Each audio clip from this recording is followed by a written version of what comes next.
I woke up with a low groan, my head throbbing as I slowly forced my eyes open. I stared blankly at the ceiling, the surroundings completely unfamiliar. Where was I? I tried to speak, but before I could mutter more than a few words, a sharp, stabbing pain exploded in my brain. Memories that weren't mine began to flood in. Images, names, and places flickered like a broken film strip until they finally settled. Jiang Chun, second young master of the Jiang family, one of the 4 great clans in Wind City. I sat up, stunned. I had crossed over. Back on Earth, I was just a regular guy playing games at an internet cafe with my roommates. Now, I was in a world called the Martial Heaven Prison. As I processed the memories, my shock turned into a spark of excitement. This was a world where martial arts reigned supreme. If you were strong enough, you could pluck the moon from the sky or flip the very oceans. The cultivation ranks flashed through my mind: body refinement, divine sea, creation, heaven shaking, void shattering, and beyond. But as I dug deeper into my new identity, my excitement soured. My background was decent. My father wasn't the head of the family, but his power was second only to the patriarch. The problem was me. This body's talent was absolute trash. My current cultivation at the 5th level of body refinement was only because my family had pumped me full of expensive drugs. To make it worse, the original Jiang Chun was an arrogant idiot who thought he was a once-in-a-lifetime genius, while spending his days drinking and chasing women. That's exactly how he died. A few days ago, the second master of the Shao family invited me to a tavern. After being showered with fake flattery, the original Jiang Chun got hammered. In his drunken stupor, he felt a tiny prick on his skin before losing consciousness. I quickly rolled up my sleeve. There it was, a tiny, nearly invisible puncture mark. Someone had murdered the original owner of this body, and I had just happened to slide into the empty seat. My skin crawled. Someone was watching me from the shadows, and if they realized their assassination failed, they'd definitely come back to finish the job. I can't just sit here, I whispered to myself. Since fate gave me a second chance, I'm not dying this easily. My life belongs to me. I took a deep breath. Usually, in these stories, travelers get a cheat code. I decided to test my luck. System? You there? Ding. Congratulations, host, for discovering my existence so quickly. As a reward, I'm granting you 10 slaps to the face.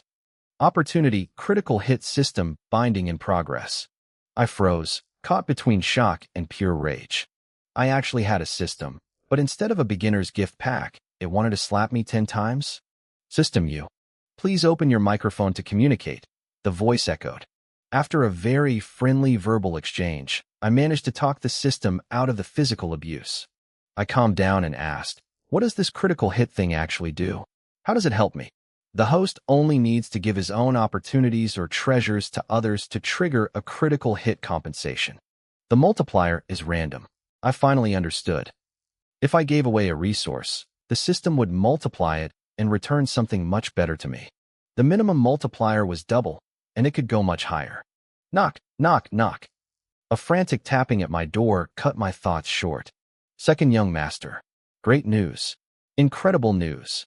I opened the door to see a man with shifty, rat-like eyes. This was Chun Ming, my most loyal lackey. He was smiling, but I noticed his eyes flicker with a flash of shock and darkness when he saw me standing there alive. My heart chilled. The original owner died in this room, and this guy looked disappointed to see me breathing. He was definitely involved. I kept my face neutral. What's the big deal? You better have a good reason for shouting this early, or I'll break your legs. Chun Ming flinched, then quickly regained his oily smile. Young master, the eldest lady of the Yun family, is here. She's in the main hall right now with an elder from the Cloud Sect. The Cloud Sect was a powerhouse that rivaled the Empire itself. Yin Shishue is here? I asked. So what? What does that have to do with me? Master, Chun Ming whispered eagerly. They're here to break the engagement with that trash Jiang Yu. Your father said if we play this right, we can seize the position of family head. You'll be the successor. I searched my memories. Jiang Yu was the son of the current patriarch. He used to be a genius until an accident stripped him of his powers. Yin Shishue had been engaged to him as a favor, but now that she was an inner disciple of the Cloud Sect, and he was a cripple, she was here to dump him. Wait, a A fallen genius? A beautiful fiancé showing up to break the engagement? 30 years east, 30 years west, I muttered. Don't look down on a poor youth. This Jiangyu guy wasn't trash. He was the main character of a destiny story. And here I was, the villainous cousin. Young master, we should hurry, Chunming urged. That waste Jiang Yu should be arriving at the hall any minute. Smack. Before he could finish, I swung my hand and delivered a massive slap across his face. He spun halfway around, clutching his cheek in shock. Watch your mouth, I said coldly. Jiang Yu is my older brother. Even if his cultivation has dropped, he is still the successor of the Jiang family. If I hear you call him trash again, it'll be the last thing you ever say. How dare you defy your superiors? I growled, my voice dripping with killing intent. I should end your life right here. Thud. Chunming didn't hesitate. He hit the ground hard, kneeling before me with terror in his eyes. Young master, have mercy. I'll never do it again. I promise. He looked confused, but he wasn't slow. He knew death when he saw it in a man's eyes. I stared down at him for a long moment, letting the silence heavy between us. Finally, I exhaled. Fine, I said coldly. I'll let it slide this once. But if there's a next time, don't expect any mercy. Thank you, young master. Thank you. Chunming kept his head pressed to the floor. I caught a flash of resentment in his eyes as he looked down, a flicker of something vicious and ugly. But when he looked up again, his face was a mask of pure fear. He was good at hiding his true self. Too good. I ignored him and walked toward the main hall. The air inside was thick enough to choke on. My uncle, Jiang Wenkong, the current patriarch, wasn't even in the seat of honor. Instead, a strange old man sat there, looking down on everyone. Next to him sat a young woman in a flowing purple robe. She was stunning, a perfect heart-shaped face, painted lips, and eyes that looked like they belonged in a painting. This was Yun Shishue, the eldest daughter of the Yun family. My uncle was relegated to the elders' side seats. Standing beside him was a youth about 18 or 19. He had long black hair falling over his shoulders and a face so handsome it felt unfair. I recognized him instantly. That was Jiang Yu, the fallen genius, and the target of today's breakup. Honestly, the Jiang family genetics were top tier. Even though Jiang Yu's cultivation had dropped below mine, he still carried himself with a quiet dignity. It looked like the negotiations were already reaching a climax. I had arrived just in time. Chinner, over here. I looked to the left. A man in his 40s was waving me over. He looked a bit weathered, but he was still incredibly handsome. This was my father, Jiang Wenqing. I walked over and sat down beside him. Father, I greeted him softly. He didn't say much, but he handed me a small, ornate wooden box. I prepared this for you, he whispered with a doting smile. Keep it safe. Look at it when we get back. I cracked the lid open just a sliver, and my heart skipped a beat. Inside was 100-year-old red blood lingxi. A treasure like this was incredibly expensive. Even for a man of my father's status, getting this must have cost him a fortune. A wave of genuine warmth hit me. In this cutthroat world, at least this man truly cared for me. Up front, Jiang Yu finally spoke. His voice was calm, but firm. I have no objection to canceling the engagement. However, the Yun family must return every single engagement gift the Jiang family sent. Yun Shishue smiled. It was a beautiful, cold expression. Fine. No problem.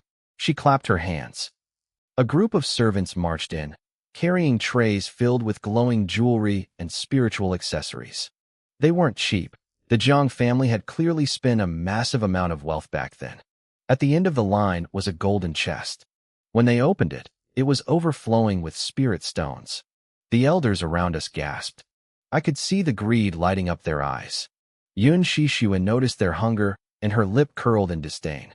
Besides the original gifts, this chest of spirit stones is extra compensation for the Jiang family, she said, her voice full of arrogance. Jiang Yu didn't even look at the stones. He was scanning the trays of jewelry, his brow furrowing deeper with every second. The gifts are wrong, Jiang Yu said, his voice dropping an octave. Where's my mother's coiled dragon jade pendant? Yun Shishue's smile froze for a fraction of a second before she smoothed it over. The pendant? I accidentally lost it. It was just a common piece of jade anyway. These spirit stones more than make up for it. Jiang Yu's face went dark. He stared at her, his gaze so cold it made the air around her turn brittle. She looked uncomfortable for a moment, but then she masked it with a haughty, indifferent expression. "It's just a broken piece of jade," a new voice interrupted. A young man in black robes stepped forward. He looked about 20 and stared at Jiang Yu with pure contempt, though he looked at Yun Shishue with obvious adoration. "Junior sister Yun is giving you all these stones. You should be grateful. Greed can get a person killed." I realized then, these two definitely had something going on behind the scenes.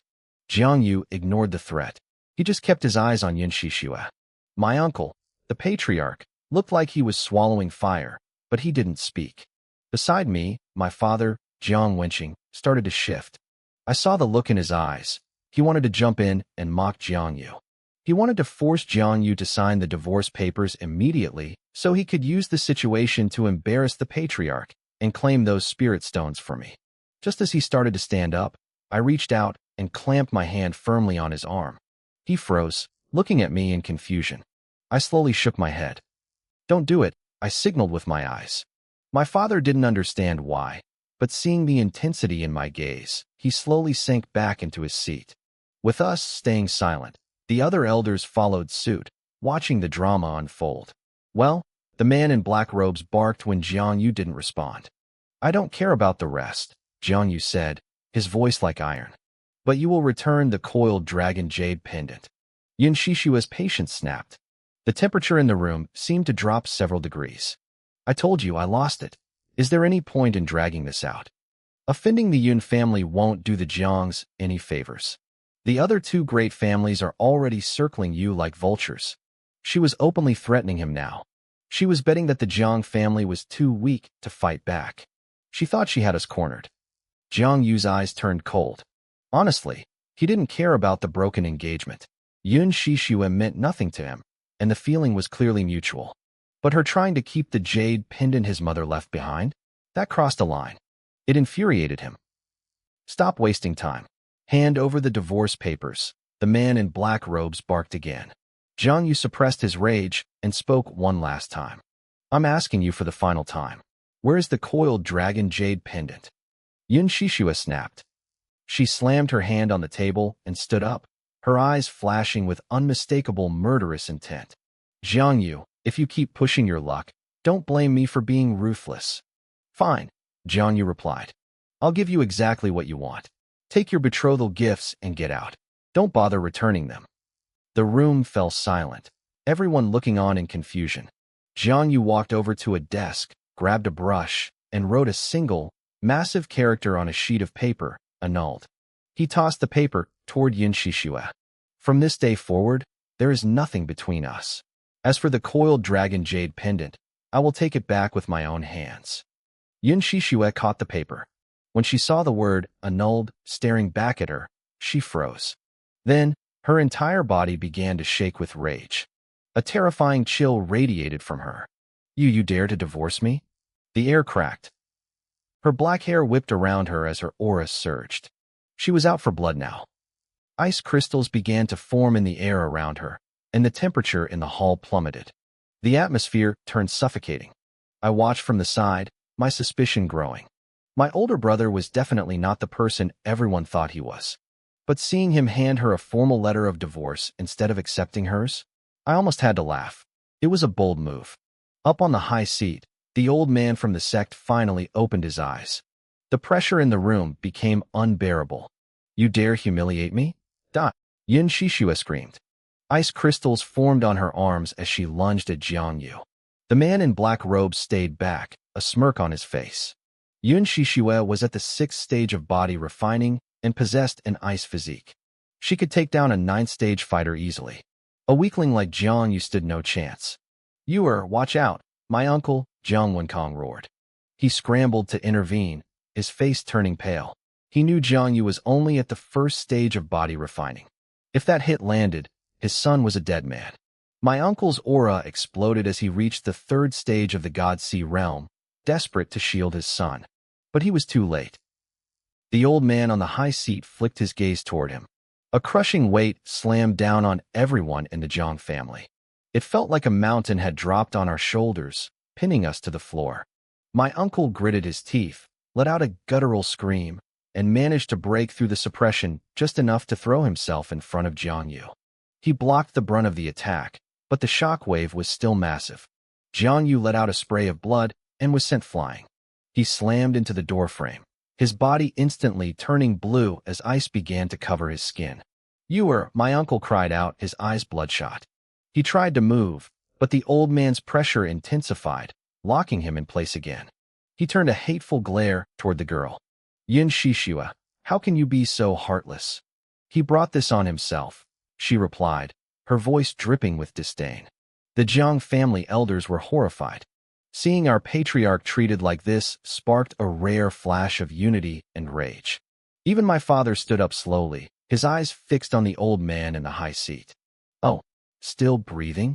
The man in black robes muttered, looking at Jiangyu coughing up blood. He stepped forward, raising his hand to finish the job. Enough. Stop there, the old man said, finally standing up. The man in black paused. Elder Chun, this brat insulted junior sister Yin. We can't just let him go. The old man waved a hand dismissively. The boy is crippled now. There's no need to do more and give people a reason to gossip. Our Luo Yin sect does not bully the weak. My uncle looked like he was about to explode from the sheer hypocrisy. The man in black withdrew his hand, looking down at Jiangyu with pure contempt. Consider yourself lucky. I'll leave you with your pathetic life today. Yun Shishua looked disappointed that Jiangyu wasn't dead, but she hit it quickly. She was annoyed she hadn't used her full strength earlier, but with the elder speaking up, she couldn't strike again. Still, seeing Jiangyu broken and bloody satisfied her. He was no longer a threat. The old man scanned the room with an arrogant gaze.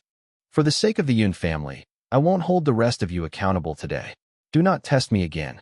He turned and walked out. Yun Shishua gave Jiangyu one last cold look before following him without a hint of regret. While everyone else was frozen in shock or rage, I moved. I hurried over to Jiangyu and helped him up. As I watched the three of them walk away, I couldn't keep my mouth shut. Yin Shishua, I shouted. Today you look down on my brother. One day, you will regret this. The old man stopped. He looked back at me and let out a sharp, mocking laugh. Regret? From the likes of you? You're all just trash. You don't even know how small you are. The man in black laughed along with him as they disappeared into the distance. The hall fell into a heavy silence. Everyone was looking at me with strange expressions. They all knew I usually didn't get along with Jiangyu. They didn't expect me to be the one to stand up for him when things got ugly. The atmosphere in the hall was suffocating. Even Jiang Wenqing, my father, stood there in a state of complete shock. My brother, Jiangyu, looked up at me, his eyes searching my face. He seemed to be remembering what I had just said to him, and I could see the resolve hardening in his gaze once again. In that moment, the way he looked at me changed completely. The old hostility was gone. He tried to speak, but a fit of coughing cut him off. Blood dripped from the corner of his mouth, staining the floor, and his breathing was jagged and weak. Are you all right? Jiang Wenkong, the family head, finally snapped out of his daze. He rushed over and took Jiangyu from my arms. He quickly pulled out several healing pills and forced them into Jiangyu's mouth. But as he inspected the wounds, his face turned pale. These ordinary pills wouldn't do a thing for injuries this severe. If he didn't stabilize Jiangyu's condition immediately, my brother would be a cripple for the rest of his life, his path of cultivation severed forever. Jiang Wenkong looked desperate. Even with his status, he couldn't possibly gather the rare spiritual herbs needed in such a short time. Uncle, I said, stepping forward. Use this to treat him. It should help him recover. I held out a brocade box. Jiang Wenkong looked up, and when I opened it, a blood-red Lingji mushroom sat inside, radiating a powerful spiritual aura. His eyes lit up with hope. Jiang Chunyu, this is... My father, Jiang Wenqing, stepped toward us, his expression shifting. Chinner, that herb was specifically prepared for you. You can't just... He didn't finish the sentence, but the meaning was clear. That herb was meant to fix my own weak constitution. I looked at my father and spoke softly. Dad, we are born of the same root. Why should we be in such a hurry to destroy each other? We're family. The words hit my father like a bolt of lightning. He froze, staring at me for a long time. Then, A look of realization and relief washed over his face. He repeated my words under his breath. Born of the same root. Well said, Chinner. I was being narrow-minded. He turned to the other elders, who were also bowing their heads in deep thought. Then he looked at Jiang Wenkang. Brother, take it. Stabilize the boy's injuries first. If the medicine is gone, we can always find more.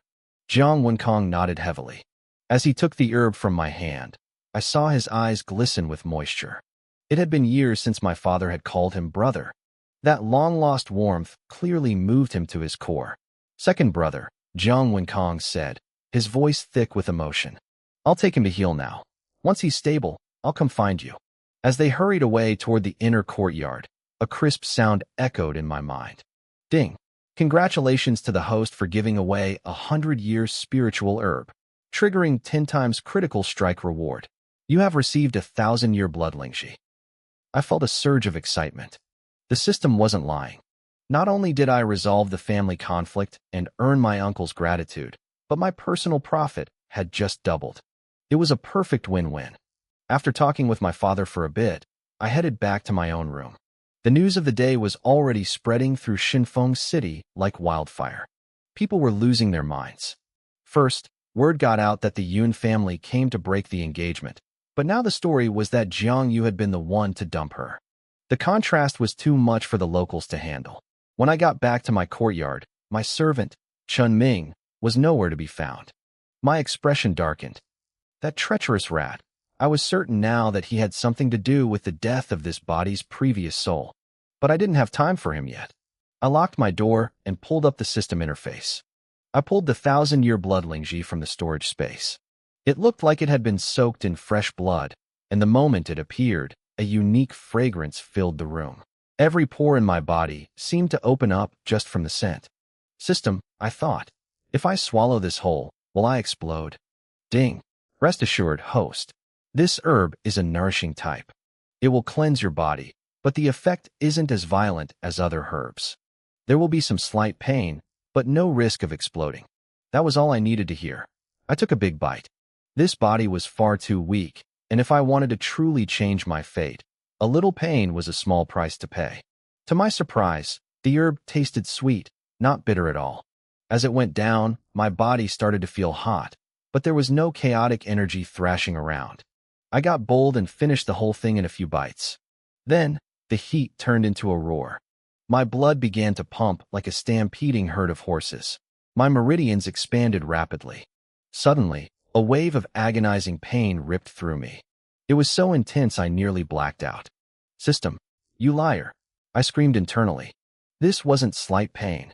This felt like my organs were being shredded. I gritted my teeth, riding out the waves of agony. But amidst the pain, I felt my strength skyrocketing. Body tempering level 5, level 6, level 7, all the way to level 10 great perfection. Black grime began to ooze from my skin, filling the room with a foul stench. 3 hours passed before the pain finally ebbed away. My white robes were now stained pitch black with filth. I opened my eyes, held my breath, and bolted out of the room. I dove straight into the pond in the backyard. The clear water instantly turned murky, and a few fish actually floated to the surface, belly up from the stench. After scrubbing myself clean, I leaped out of the water. My skin was as smooth as a newborn's. My internal energy felt different. I was absorbing spiritual chi faster, and I felt more connected to the world around me. I clenched my fist and threw a punch into the air. A massive shockwave erupted. A boulder 30 feet away shattered into 1,000 pieces, sending a gust of wind whistling through the courtyard. I stared at my hand, stunned. I couldn't believe this much power was finally mine. Excitement surged through me. I let out a long breath, feeling the raw power vibrating in my bones. I headed back inside and quickly changed into a fresh white robe.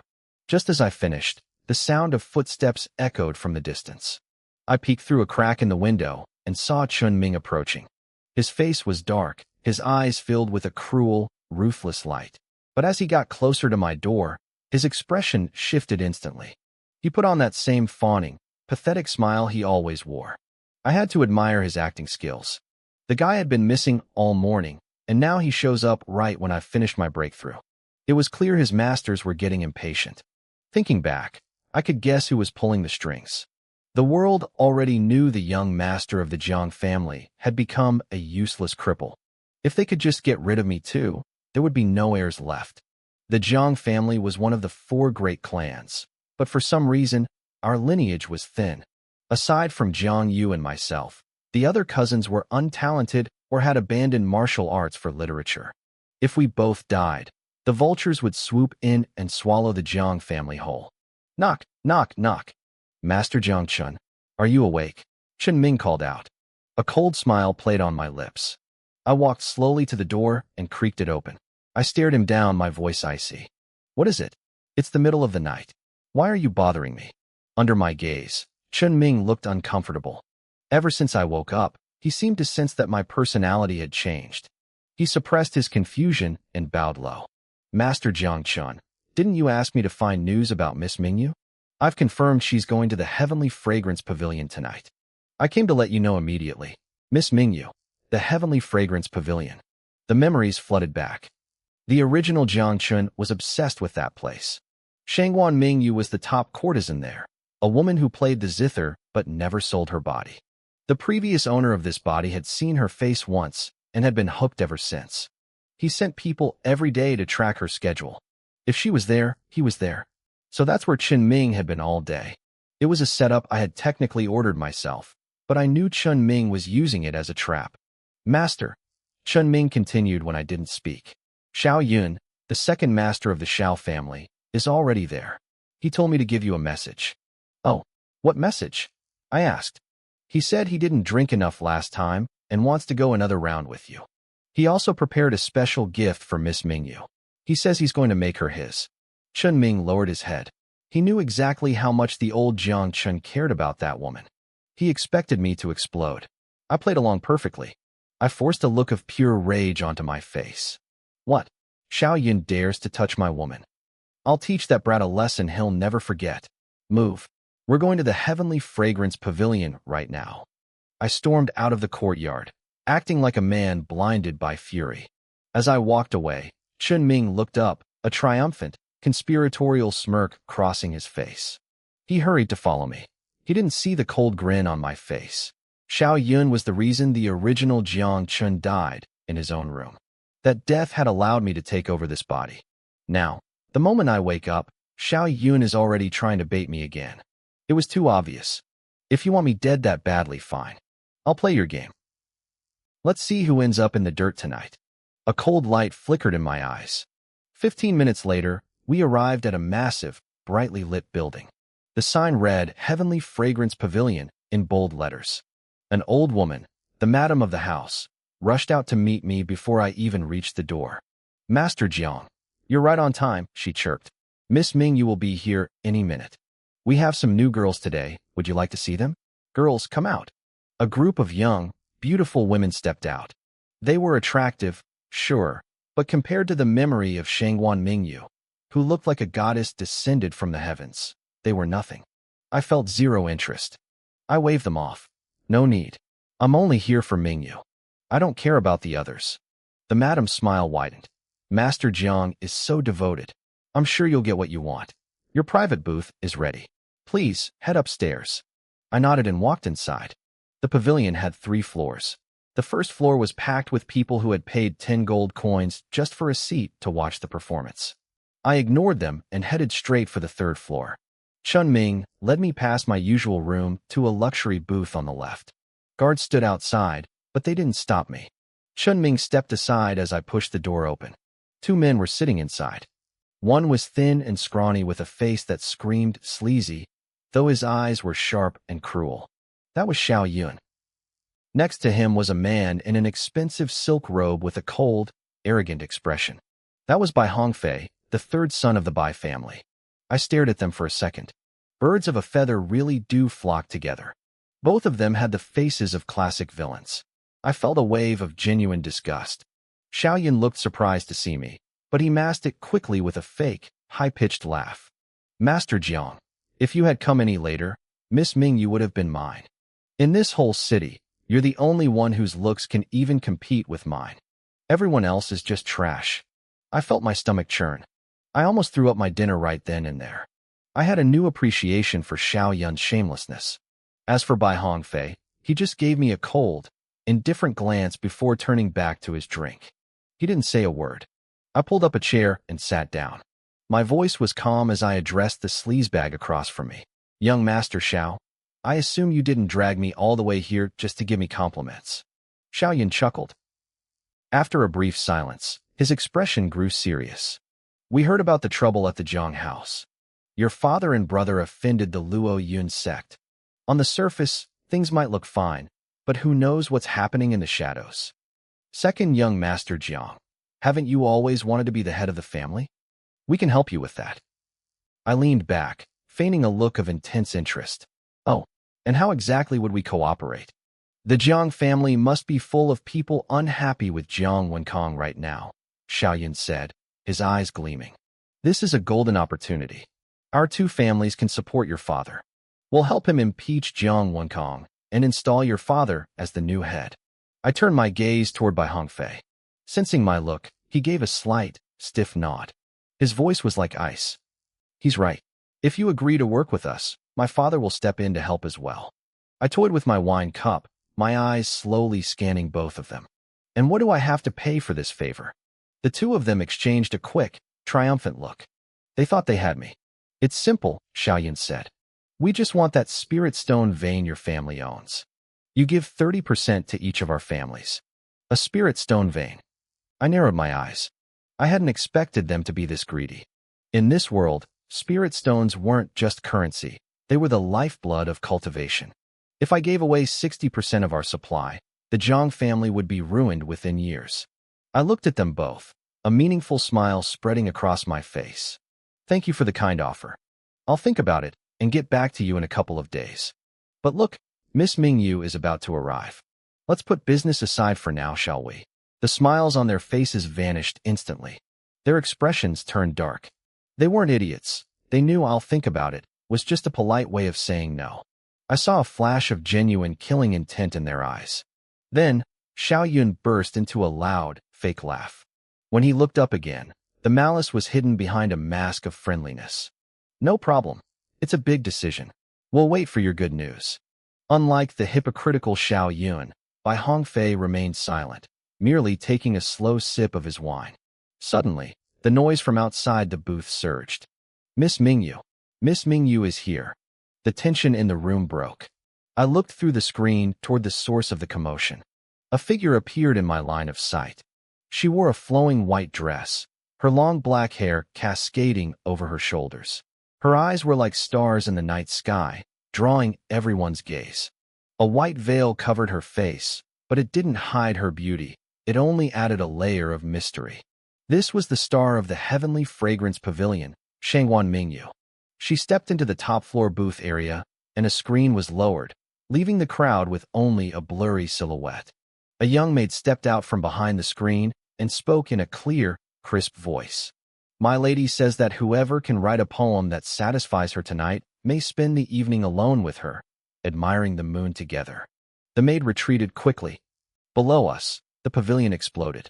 Men were shouting, claiming they would die happy just for a moment alone with her. One guy claimed to be the city's top scholar, while another told him his poetry wasn't fit for a dog to read. Inside our booth, Xiao Yun slammed his cup onto the table. What? A poem? Then my gifts were a waste of time. He clearly didn't have a poetic bone in his body. Bai Hongfei, however, had a confident smirk on his lips. He looked like he had already won. Xiao Yun turned to look at me, probably expecting me to complain along with him. Instead, he found me sitting there perfectly relaxed. I wasn't worried at all. The sound of a zither drifted from the private booth. The crowd went silent. The music was hauntingly beautiful, painting a vivid landscape in the mind. I nodded to myself.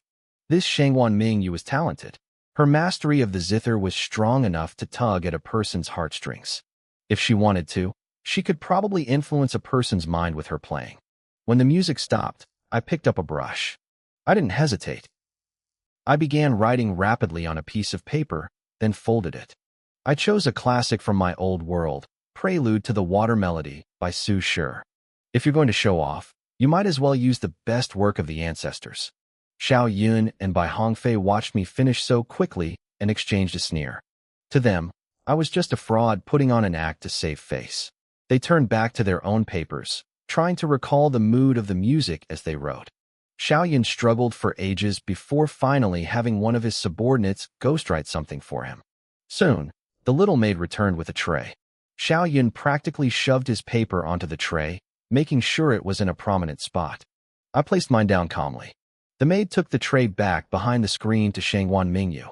Inside the private area, the maid sighed as she began opening the papers. Xiaoling, what's wrong? Shangwan Mingyu asked.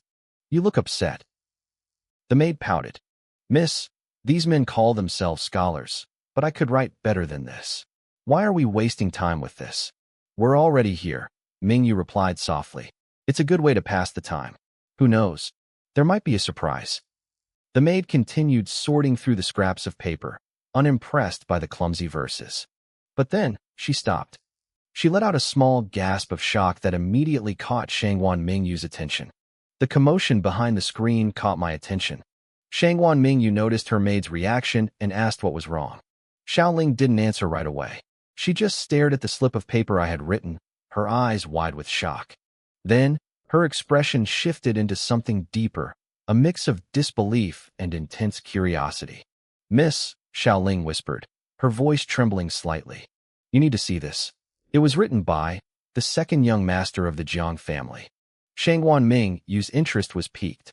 She knew Xiaoling had a sharp mind for literature, equal to many famous scholars. For a girl like her to have such a reaction, the poem had to be extraordinary. She took the paper. As her eyes scanned the lines, her breath hitched. When will the moon be clear and bright? With a cup of wine in my hand, I asked the blue sky. I do not know what season it would be in the heavens tonight. She repeated the words softly, tasting the rhythm. The double meaning of the bright moon in the poem, referring both to the sky and her own name, made her heart skip a beat. She stood up abruptly and walked to the window.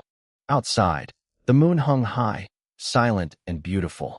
Xiaoling, she said, her voice firm. Go. Invite young Master Jiang inside. Xiaoling nodded quickly and hurried out. Back in the main hall, the tension was thick. Everyone watched the screen, waiting for the verdict. Xiao Yun was smirking, convinced his ghost-ridden masterpiece had won.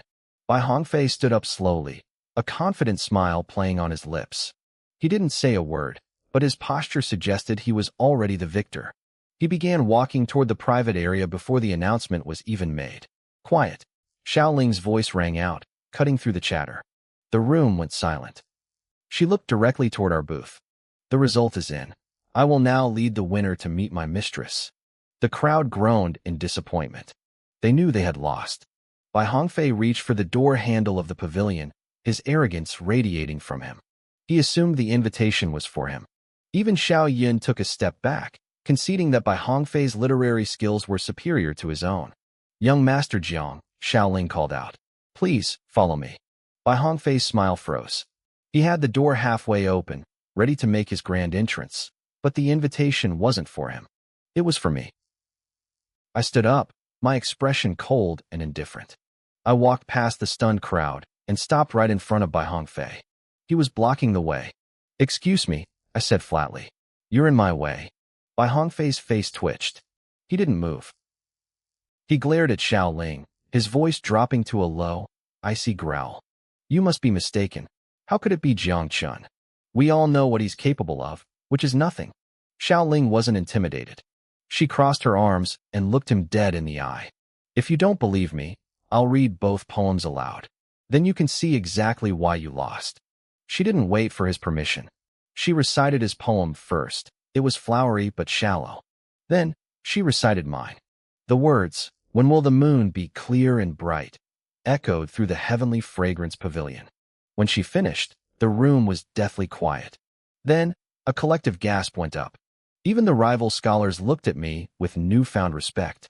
It was a masterpiece. There was no room for argument. A masterpiece, a true masterpiece, someone whispered. No wonder Miss Mingyu invited him. Bai Hongfei stood there, paralyzed. His fists were clenched so tight his knuckles turned white. He looked like he wanted to kill me right there, but with everyone watching, he had no choice. He stepped aside, trembling with suppressed rage. I didn't give him a second glance. I followed Xiao Ling through the pavilion. To my surprise, the area behind the screen led to a secret passage. We emerged at the back of the mountain behind the building. It was a hidden paradise, a small pavilion nestled near a quiet stream, far away from the noise of the city.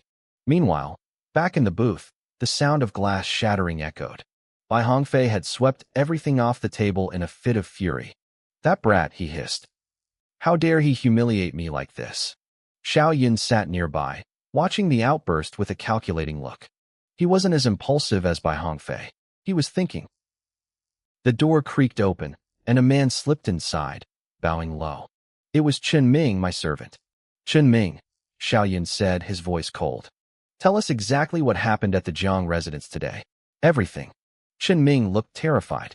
"Young Master Xiao, I wasn't there when the Luo Cloud sect came to break the engagement. I don't know the details." Xiao Yun's eyes turned murderous. Chen Ming began to shake, sweat pouring down his face. "Wait." I asked around. I heard things from the other servants. He spilled everything. He told them how my brother, Jiang Yu, had been injured but then recovered. He told them about the 100-year-old spirit medicine I had miraculously produced. And he told them how the two of us were now closer than ever. The more Chen Ming talked, the darker Xiao Yun's face became. "So that's why he rejected our offer," Bai Hongfei spat. "He thinks he's powerful now." Xiao Yun slammed his hand on the table. "I don't care about his medicine. Chen Ming, I gave you a task. You were supposed to poison him. Why is he still walking around like nothing happened?" Chen Ming collapsed to his knees, his head hitting the floor. "I don't know, Master. He was on the verge of death. I saw it myself. But then he just woke up. He's stronger now. And what?" Xiao Yun barked. "And," Chen Ming whispered, his voice trembling.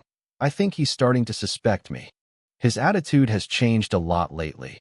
Chen Ming muttered, pressing his forehead against the floor. Xiao Yun didn't speak immediately. He tapped his fingers on the table in a steady, rhythmic beat. Thump, thump, thump.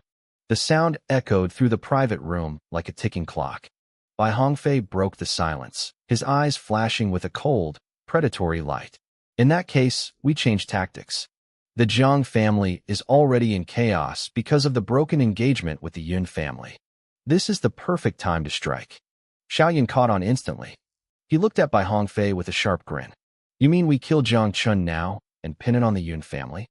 Bai Hongfei shook his head slowly. "No, we don't have to do anything. The Jiang family will jump to that conclusion themselves. After all, they've offended the Luo Cloud sect. Do you think they'd even dare to investigate too deeply?" A slow, dark smile spread across Bai Hongfei's face. Xiao Yun burst into laughter. "Brilliant. Truly brilliant. Fine, let's get it ready. It's time to send that trash Jiang Chun on his way.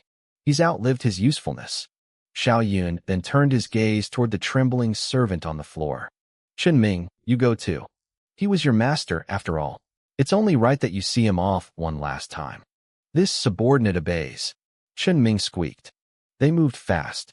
Xiao Yun and Bai Hongfei arranged for Chen Ming to lead 2 cultivators at the 5th level of the body-tempering realm.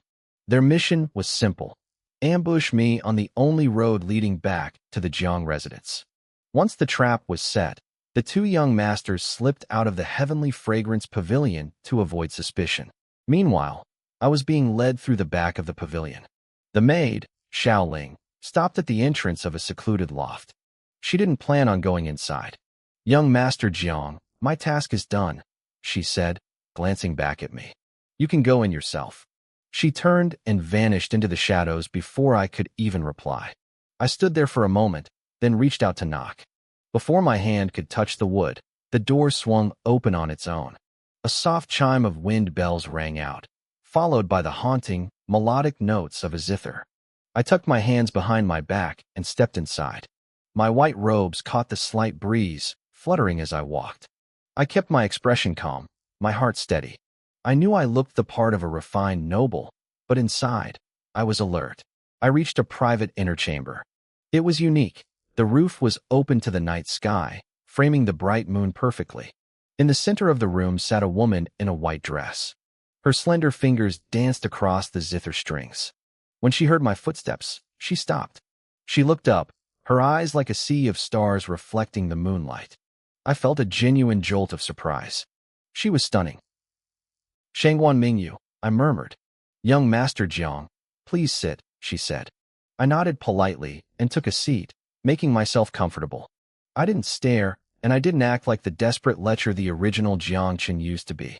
My gaze was clear. She looked surprised.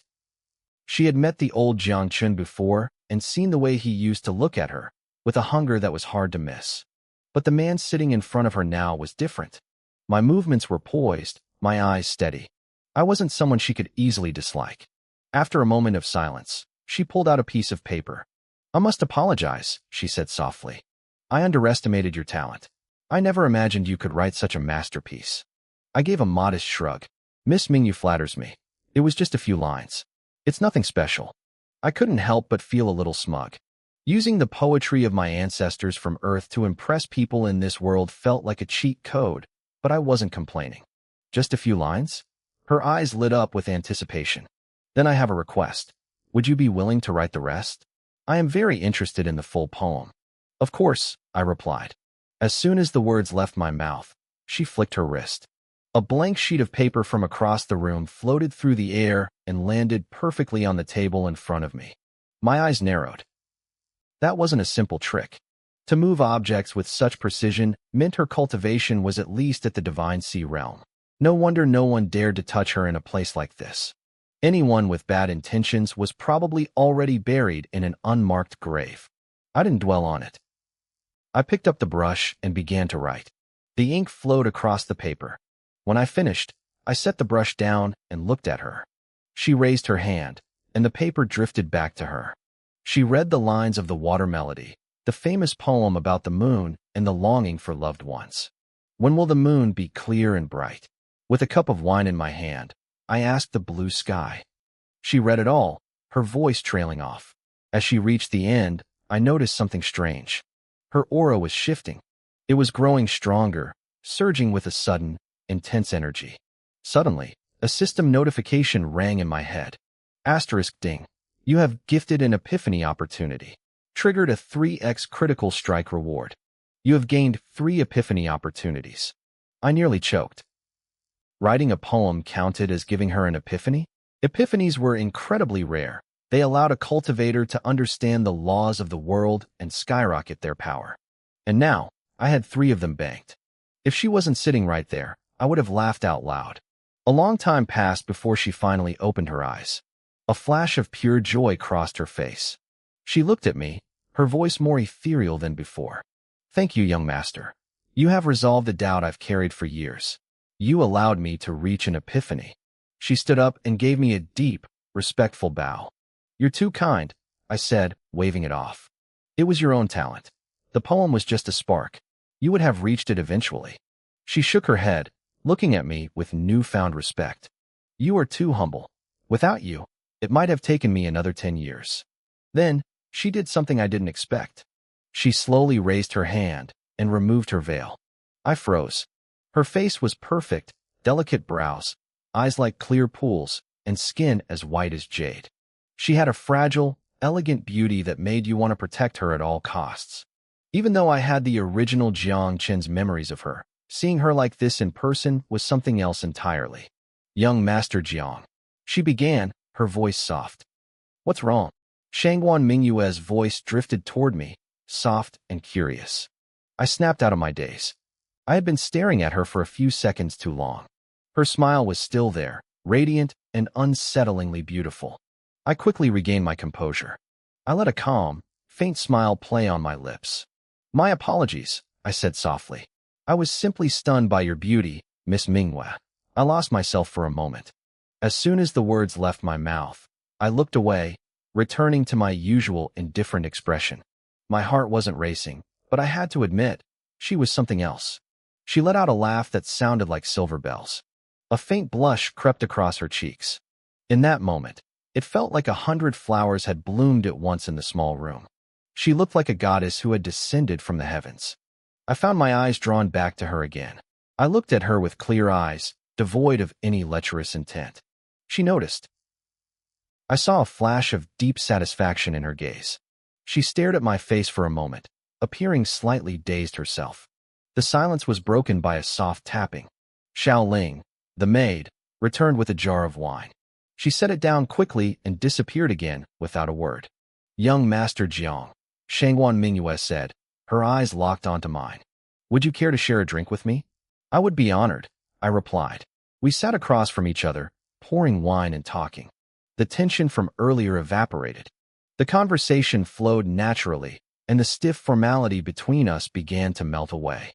Young Master Jiang, she asked suddenly, tilting her head. Do you think I am beautiful? Very, I said honestly. You are the most beautiful woman I have ever seen. She smiled, but then her expression turned serious. Then do you like me? I froze for a second. That was blunt. A graceful lady is a fit mate for a gentleman, I replied, using a classic line to play it safe. I once made a vow, she whispered. The man who could make me remove my veil of my own accord. I would marry him. Wait, my internal alarm bells went off. We had barely met, and now she was talking about marriage? This was moving way too fast. She saw my hesitant reaction, and a shadow of disappointment crossed her eyes. Before I could say anything, she let out a light, forced laugh. I'm just joking. I hope I didn't scare you, young master. She turned back to her zither. Her fingers danced across the strings, and a hollow, ethereal melody filled the air. Late night arrived. The moon was bright, and the stars were sparse. I sat there in silence, sipping the last of the wine. Hours had passed. The jar Xiao Ling brought was nearly empty. I stood up slowly. Miss Mingyue, I have matters to attend to. I won't trouble you any longer today. She looked surprised for a moment, then nodded softly. I understand. I won't keep you. I hope we meet again soon. I turned and walked out of the pavilion without looking back. Shangwan Mingyue walked to the window. She watched my figure descending the mountain, her eyes filled with a complex emotion I couldn't have guessed. Xiao Ling stepped back into the room. She looked at her mistress with curiosity. Well, miss, is he the one you're looking for? Shangwan Mingyue nodded, then slowly shook her head. He is, and he isn't. He's very special. I can't see through him. Her gaze fell on the table where I had left the poem. Xiao Ling picked up the paper. As she read the verses of Thinking of You, her eyes widened in pure shock. Let's go, Shangwan Mingyue said. It's time to return. Xiao Ling folded the paper carefully and handed it to her mistress. Then, they vanished into the shadows of the pavilion. Even at midnight, a crowd was still gathered outside the Heavenly Fragrance Pavilion. They were staring at the building I had entered hours ago, their faces green with envy. It's been hours, one man grumbled. Jiang Chun hasn't come out yet. That lucky bastard. I still don't get it, another whispered. How could a useless playboy write a poem like that? Was he hiding his talent all along? Talent? Please, a third man scoffed. A blind cat found a dead rat. It was pure luck. They didn't realize I had already left through a back exit. I walked down the quiet, moonlit street. My mind kept drifting back to Shangwan Mingyue's face. Something felt off. She wasn't just a courtesan. Her strength was formidable, and she carried an air of nobility that didn't fit this place. Her identity was definitely a mystery. Suddenly, a faint chill ran down my spine. Intent to kill. I stopped in my tracks. A cold smile touched my lips. Who is it? Come out. Silence. The street was deathly still. I didn't move an inch. I just waited, my expression turning indifferent. After a few tense seconds, the people hiding in the darkness couldn't take it anymore. I heard footsteps. 3 men stepped out of a narrow alley, moving quickly to surround me. When I saw the man leading them, my eyes turned cold as ice.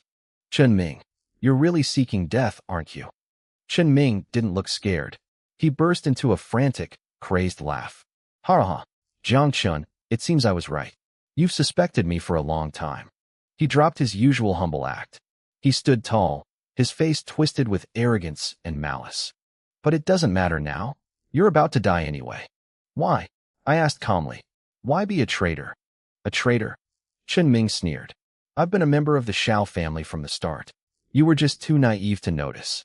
I see, I whispered. In that case, you can die in peace. My aura began to climb. My eyes went flat, devoid of emotion. I started walking toward the 3 of them. You still want to fight? You're delusional. Chen Ming roared. He charged at me, a cruel smirk on his face. He thought he knew my strength. In his mind, I was just a body-refining fifth-stage cultivator who had used pills to cheat my way up. He thought I had no foundation and zero combat experience. He remembered a hunting trip where I was chased by a weak beast. He was only at the third stage, but he wasn't afraid of me at all. Jiang Chun. I've waited for this day for so long, he screamed. I've suffered so much acting as your servant. Today, I'm going to watch you die slowly and take back everything I'm owed. He blamed all his life's frustrations on me. He wanted to see me beg, but when he saw my calm, bored expression, he lost it. Still acting tough? I'll make you regret it. He lunged forward, his back foot digging into the dirt. He was fast, aiming a heavy punch straight for my chest. Thud! Faced with Chun Ming's lethal strike, I didn't panic. I slowly raised my arm. Under the stunned gazes of the two men in black, I caught his fist in my palm. It was solid, unmoving. Chun Ming's eyes widened. How is this possible? He started to struggle like a trapped animal. He pulled, twisted, and yanked, but my hand was like a vice. I stood there like an immovable mountain. Damn you! Die, he roared. Realizing his arm was stuck, he swung his left leg in a vicious kick toward my ribs. The air hissed as his chi surged. I was faster. My foot met his midair with a sickening crack. Bone shattered instantly. Chun Ming's scream ripped through the night. It was high-pitched and desperate. The two men in black finally realized something was wrong. They didn't wait any longer. They charged at me together. Chun Ming saw them coming, and a flicker of hope returned to his twisted face. He gritted his teeth against the pain. Jiang Chun, they are both at the fifth stage of body refining. Surrender now, and I might let you live. I didn't answer. I just tightened my grip on his fist. Crunch. Jiang Chun. I'll kill you. I'll make you suffer, he wailed. His face was a mask of agony and hatred. He wanted me dead, but he couldn't even stand. The two attackers reached me, their legs sweeping toward my head with the force of a gale. Their chi was strong, but to me, they were slow. Asterisk bang. Bang. Asterisk. They flew backward before they even knew what hit them. They crashed into the dirt dozens of feet away, rolling like broken dolls. The sound of snapping ribs echoed in the clearing. They tried to crawl away, coughing up mouthfuls of bright red blood. Their eyes were filled with pure terror. Chun Ming froze. He forgot his own pain for a second. How are you this strong? This is a dream. It has to be a dream. I didn't say a word. I just looked at him. My eyes were cold, empty of any mercy. The reality of his situation finally sank in. Fear washed over him, replacing his arrogance. He collapsed to his knees, his body trembling violently. He started banging his head against the ground. Young master, mercy. It was Xiao Yun. He made me do it, he sobbed. Think of how long I've served you. Please, just once, spare me. Chun Ming, you dare betray the young master? One of the fallen men in black barked. Chun Ming didn't care about Xiao Yun anymore. He only cared about the man standing over him. I looked down at him with pure disgust. The poison in my body last time, I said, my voice cold as ice. That was your doing, wasn't it? He shook even harder. Young master, Xiao Yun forced me. You have to believe me. Before he could finish his lie, I reached out and grabbed him by the throat. I lifted him slowly until his feet dangled off the ground. His face turned a deep, bruised purple. He thrashed, his hands clawing at my arm. Jiang Chun, you won't get away with. Snap. I crushed his windpipe with a single burst of strength. His body gave a final, weak twitch, and the light faded from his eyes. I let go, and his corpse slumped into the dirt like a bag of trash. I turned toward the two men in black. What are you doing? We are. Asterisk thud. Thud. Asterisk. 2 more strikes, and 2 more bodies hit the floor. I didn't look back as I walked away. Back at the Zhang estate, I pushed open my bedroom door and sat on the edge of my bed. I sat there for a long time, waiting for my heart to stop racing. This was the first time I had taken a life. It felt strange, heavy, but I knew the truth of this world now. It was a place where the strong ate the weak. If I wasn't ruthless to my enemies, I would be the one in the dirt. If no one touches me, I touch no one, I whispered to the empty room. But if someone crosses me, I will kill them. As I said it, the last bit of hesitation vanished. My mind felt clear, sharp. Meanwhile, at the Shao family mansion, Xiao Yun was pacing his room. It was nearly dawn, and he hadn't heard a word. A soft knock at the door made him jump. Well, Xiao Yun demanded as a scout entered. Is it done? Young master, it failed. Xiao Yun's face twisted. Failed? Did that brat stay inside the pavilion all night? No, he left. But when I reached the site, our men were already dead. Jiangchen was gone. Xiao Yun's expression went dark. Dead? All of them. He growled under his breath. The Jiang family must have sent hidden guards. They were prepared. He assumed my father had sent experts to protect me. He couldn't imagine I had done it myself. He dismissed the scout, telling him to send a message to the third young master of the Bai family. He was hurting. He had lost 2 fifth-stage cultivators, men he had spent years training. He only had 10 of them in total. As for Chen Ming, Xiao Yun didn't give him a second thought. A dead pawn was useless. Over the next 3 days, Xiao Yun stayed quiet. He was too afraid of the guards he thought were watching me. During that time, my father, Jiang Wenqing, visited me often. We talked for hours. For the first time, he seemed to really see me. Chinner, he said as he prepared to leave my room one evening. You were right. I spent so many years chasing power that I lost sight of what matters. Thank you for waking me up.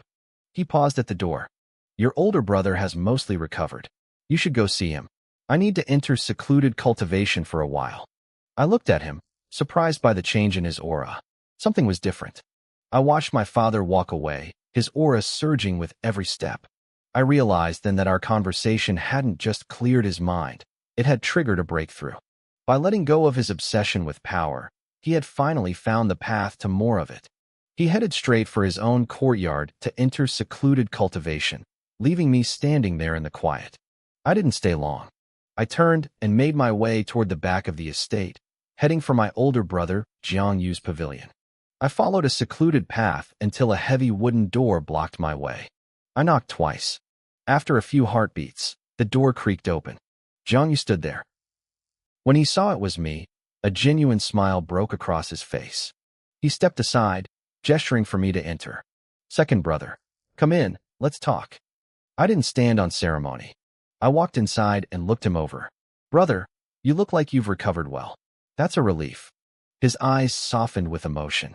It's all thanks to the spirit medicine you gave me, Chinner. Without it, I might not have been so lucky this time. Thank you. He was being dead serious. I just gave him a small smile and shook my head. Don't be like that. We're brothers. Helping each other is just what we do.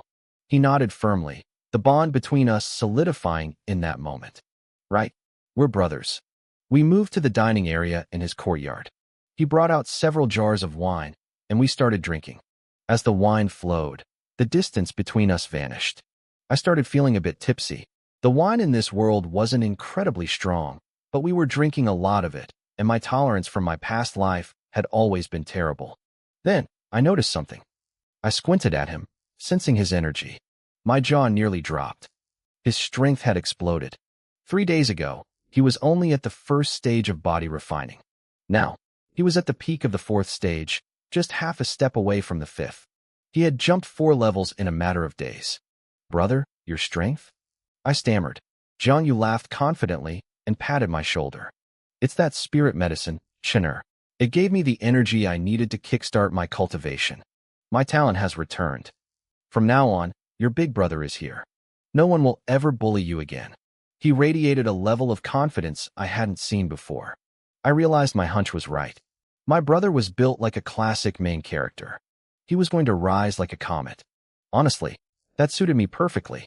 If he was the genius at the front drawing all the fire, I could stay in the shadows and play the hidden hand. I looked at him and thought to myself, my brother has the aura of a world conqueror. I cleared my throat and changed the subject. Brother, what do you think about the Yun family breaking off the engagement? He stood up and looked at the sky, his gaze distant. It was just a contract. It's in the past. This city, Wind Spirit City, is too small anyway. We need to look further ahead. Soon, the Great Azure Sect and the Cloud Sunset Sect will come here to recruit disciples. That is our real opportunity. You want to join the Great Azure Sect? I asked. I knew he'd never pick the other one, since that's where his ex-fiancée, Yin Shishue, was headed. He smiled at me. Not just me. Us. Us? But my strength. Don't worry about that, he interrupted. I'm going to get some herbs and refined pills for you. I'll make sure you hit the 6th stage before the competition starts. I'll help you build a solid foundation and train you personally. You need combat experience. I nodded, not wanting to argue, but I kept staring at him. I was curious. He saw my look and gave me a knowing smile. There are some things I can't explain yet. Just remember, I would never hurt you. Once I've finished processing the things in my head, I'll tell you everything. To be honest, I'm still trying to figure it out myself. I nodded. The fact that he told me that much was enough. We talked until late into the night. He even called a servant mid-conversation to go out and buy the herbs he needed. The moon was high when I finally stood up, wobbling slightly. Brother, it's late. I'm heading back. Be careful, he said. I'll let you know when the medicine is ready. I stumbled back to my room and collapsed onto the bed. I didn't bother using my energy to clear the alcohol from my system. I just let the buzz carry me into a deep, comfortable sleep. The next morning, sunlight streamed through my window. I woke up, circulated my chi to clear the hangover, and felt refreshed. When I opened my door, a servant was standing there, hand raised as if he was about to knock. Young master, he stammered. The master wants you in the main hall. Everything is ready. I'm coming, I said, heading toward the hall. As soon as I arrived, a burly, thick-set teenager ran up to me with a wide, honest grin.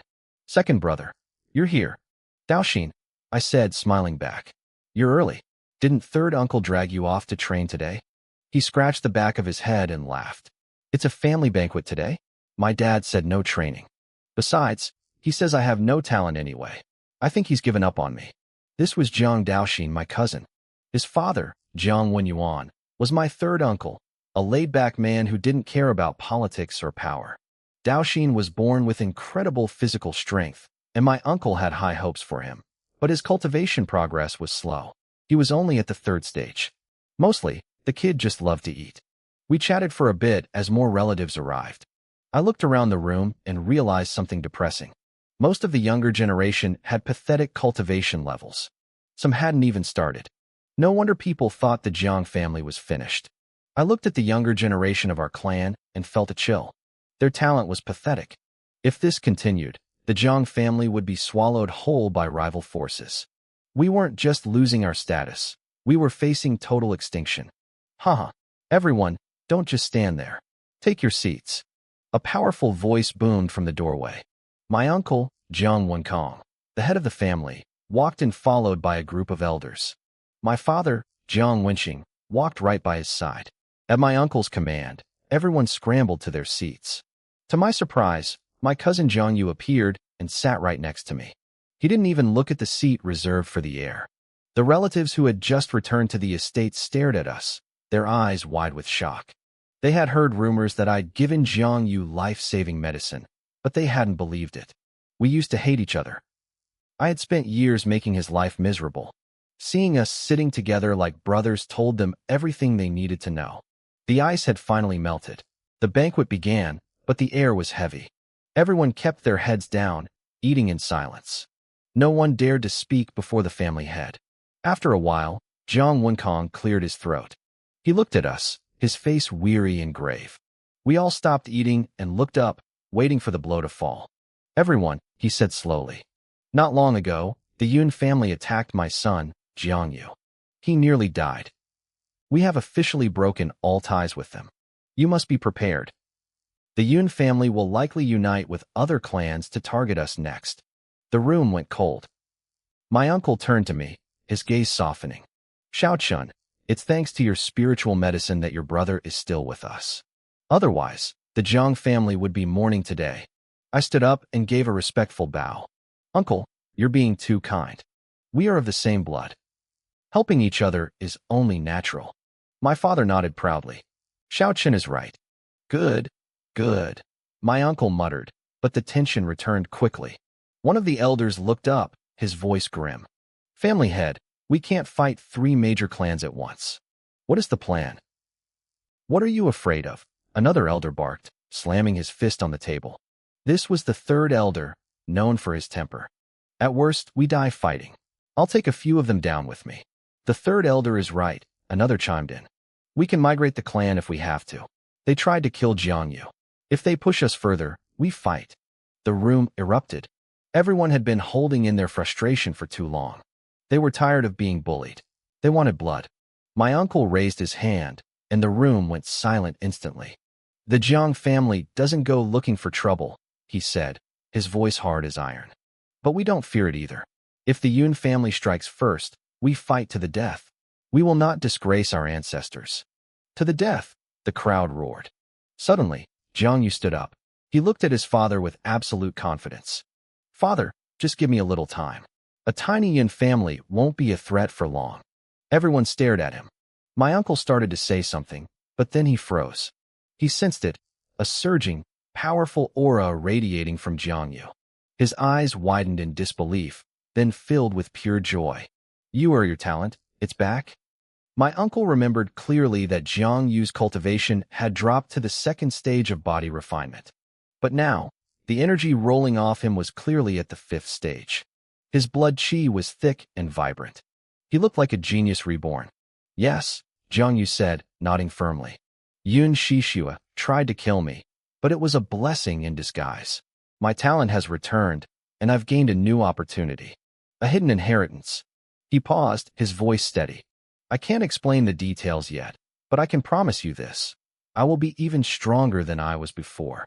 My uncle let out a booming laugh. Good. It's back. Keep the details of the inheritance to yourself. That is your luck and yours alone. He turned to the elders, his expression turning sharp. I want this kept secret. No one outside this room can know about Jiang Yu's recovery. Understood, family head, the elders responded in unison.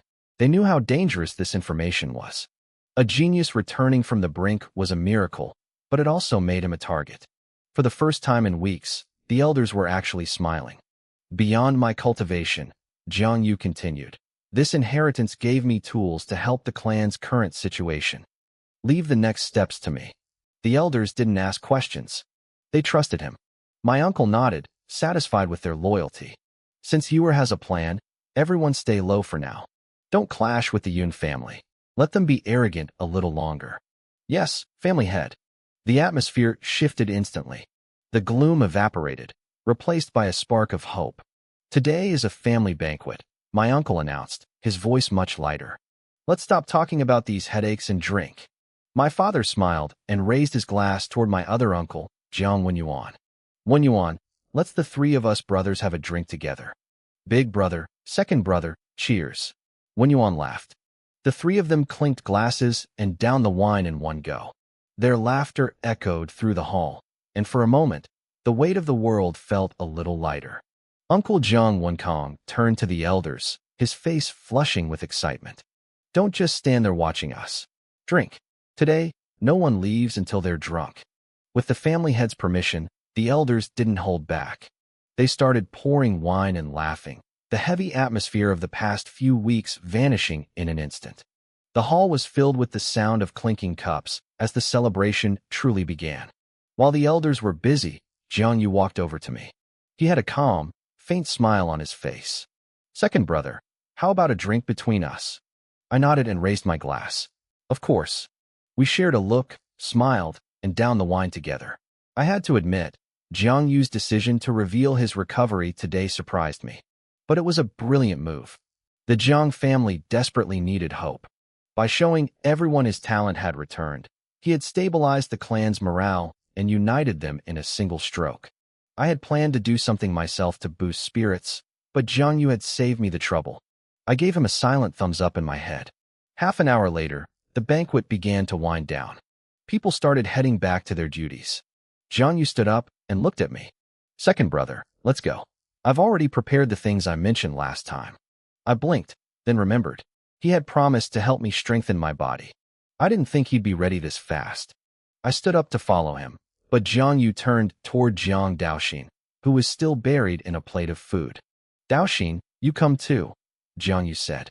Daoxin looked up, his face covered in grease and confusion. Where are we going, big brother? My dad said I have to go to training soon. Before he could finish, his father, Jiang Wenyuan, slapped him on the back of the head. You brat. If your big brother tells you to follow, you follow. Stop talking nonsense. But dad, what about training? Daoxin asked, taking another huge bite of a chicken leg. Jiang Wenyuan looked like he was about to have a stroke. He raised his hand for another slap. Jiang Yu had a powerful inheritance. Being invited by him was a massive opportunity, yet this thick-headed son of his was worried about a workout. Seeing his father's hand rising again, Daoxin scrambled out of his seat. Okay, don't hit me. I'm going. He grabbed one last chicken leg and ran over to us with a shy, awkward grin. The rest of the family couldn't help but laugh at the sight. The three of us walked out of the hall together. Daoxin finished his chicken in 3 bites and wiped his mouth. Big brother, second brother, what are we actually doing? Jiang Yu just smiled. We're going to my place. You'll see when we get there. We reached Jiang Yu's courtyard and entered his wing.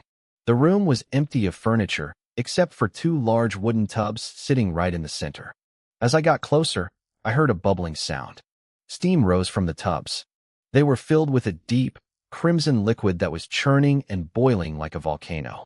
A wave of intense heat hit me instantly, carrying a strange, potent aroma. Daoxin's eyes went wide. Whoa, what is this stuff? It smells amazing. Can I eat it? He actually swallowed hard, looking tempted. I felt a headache coming on. Jiang Yu just shook his head. This is crimson blood spirit liquid. It cleanses the body, awakens cultivation talent, and boosts your blood chi.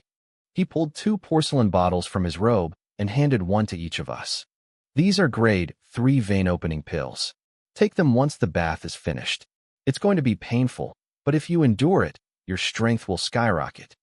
I took the pill without hesitation. I decided to keep my true cultivation, the peak 10th layer of body refining, a secret for now. If people knew I had jumped that high overnight, it would bring too much unwanted attention to the family. I needed to wait for the right moment. Besides, I was genuinely curious if this medicinal bath would work on me. Will this really make me stronger? Daoxin asked. Jiang Yu nodded firmly. Then I'm not afraid of pain, Daoxin said, his face determined. If it makes me stronger and makes my dad happy, a little pain is nothing. Jiang Yu looked at me next. I shrugged. If my little brother isn't afraid, I'm definitely not backing down. We stripped off our robes and stepped into the tubs. The moment Daoxin's skin touched the liquid, he let out a blood-curdling scream. His face turned pale, and he tried to jump out, but Jiang Yu's hand clamped down on his shoulder. Daoxin, remember what you just said? If you get out now, it's all for nothing. Daoxin gritted his teeth, tears pricking his eyes. I get it, big brother. He sat back down, his body shaking as he continued to howl in agony. I lowered myself into the liquid, but my reaction was different. Jiang Yu watched me, his eyes widening in surprise. Aside from a slight frown, I didn't make a sound.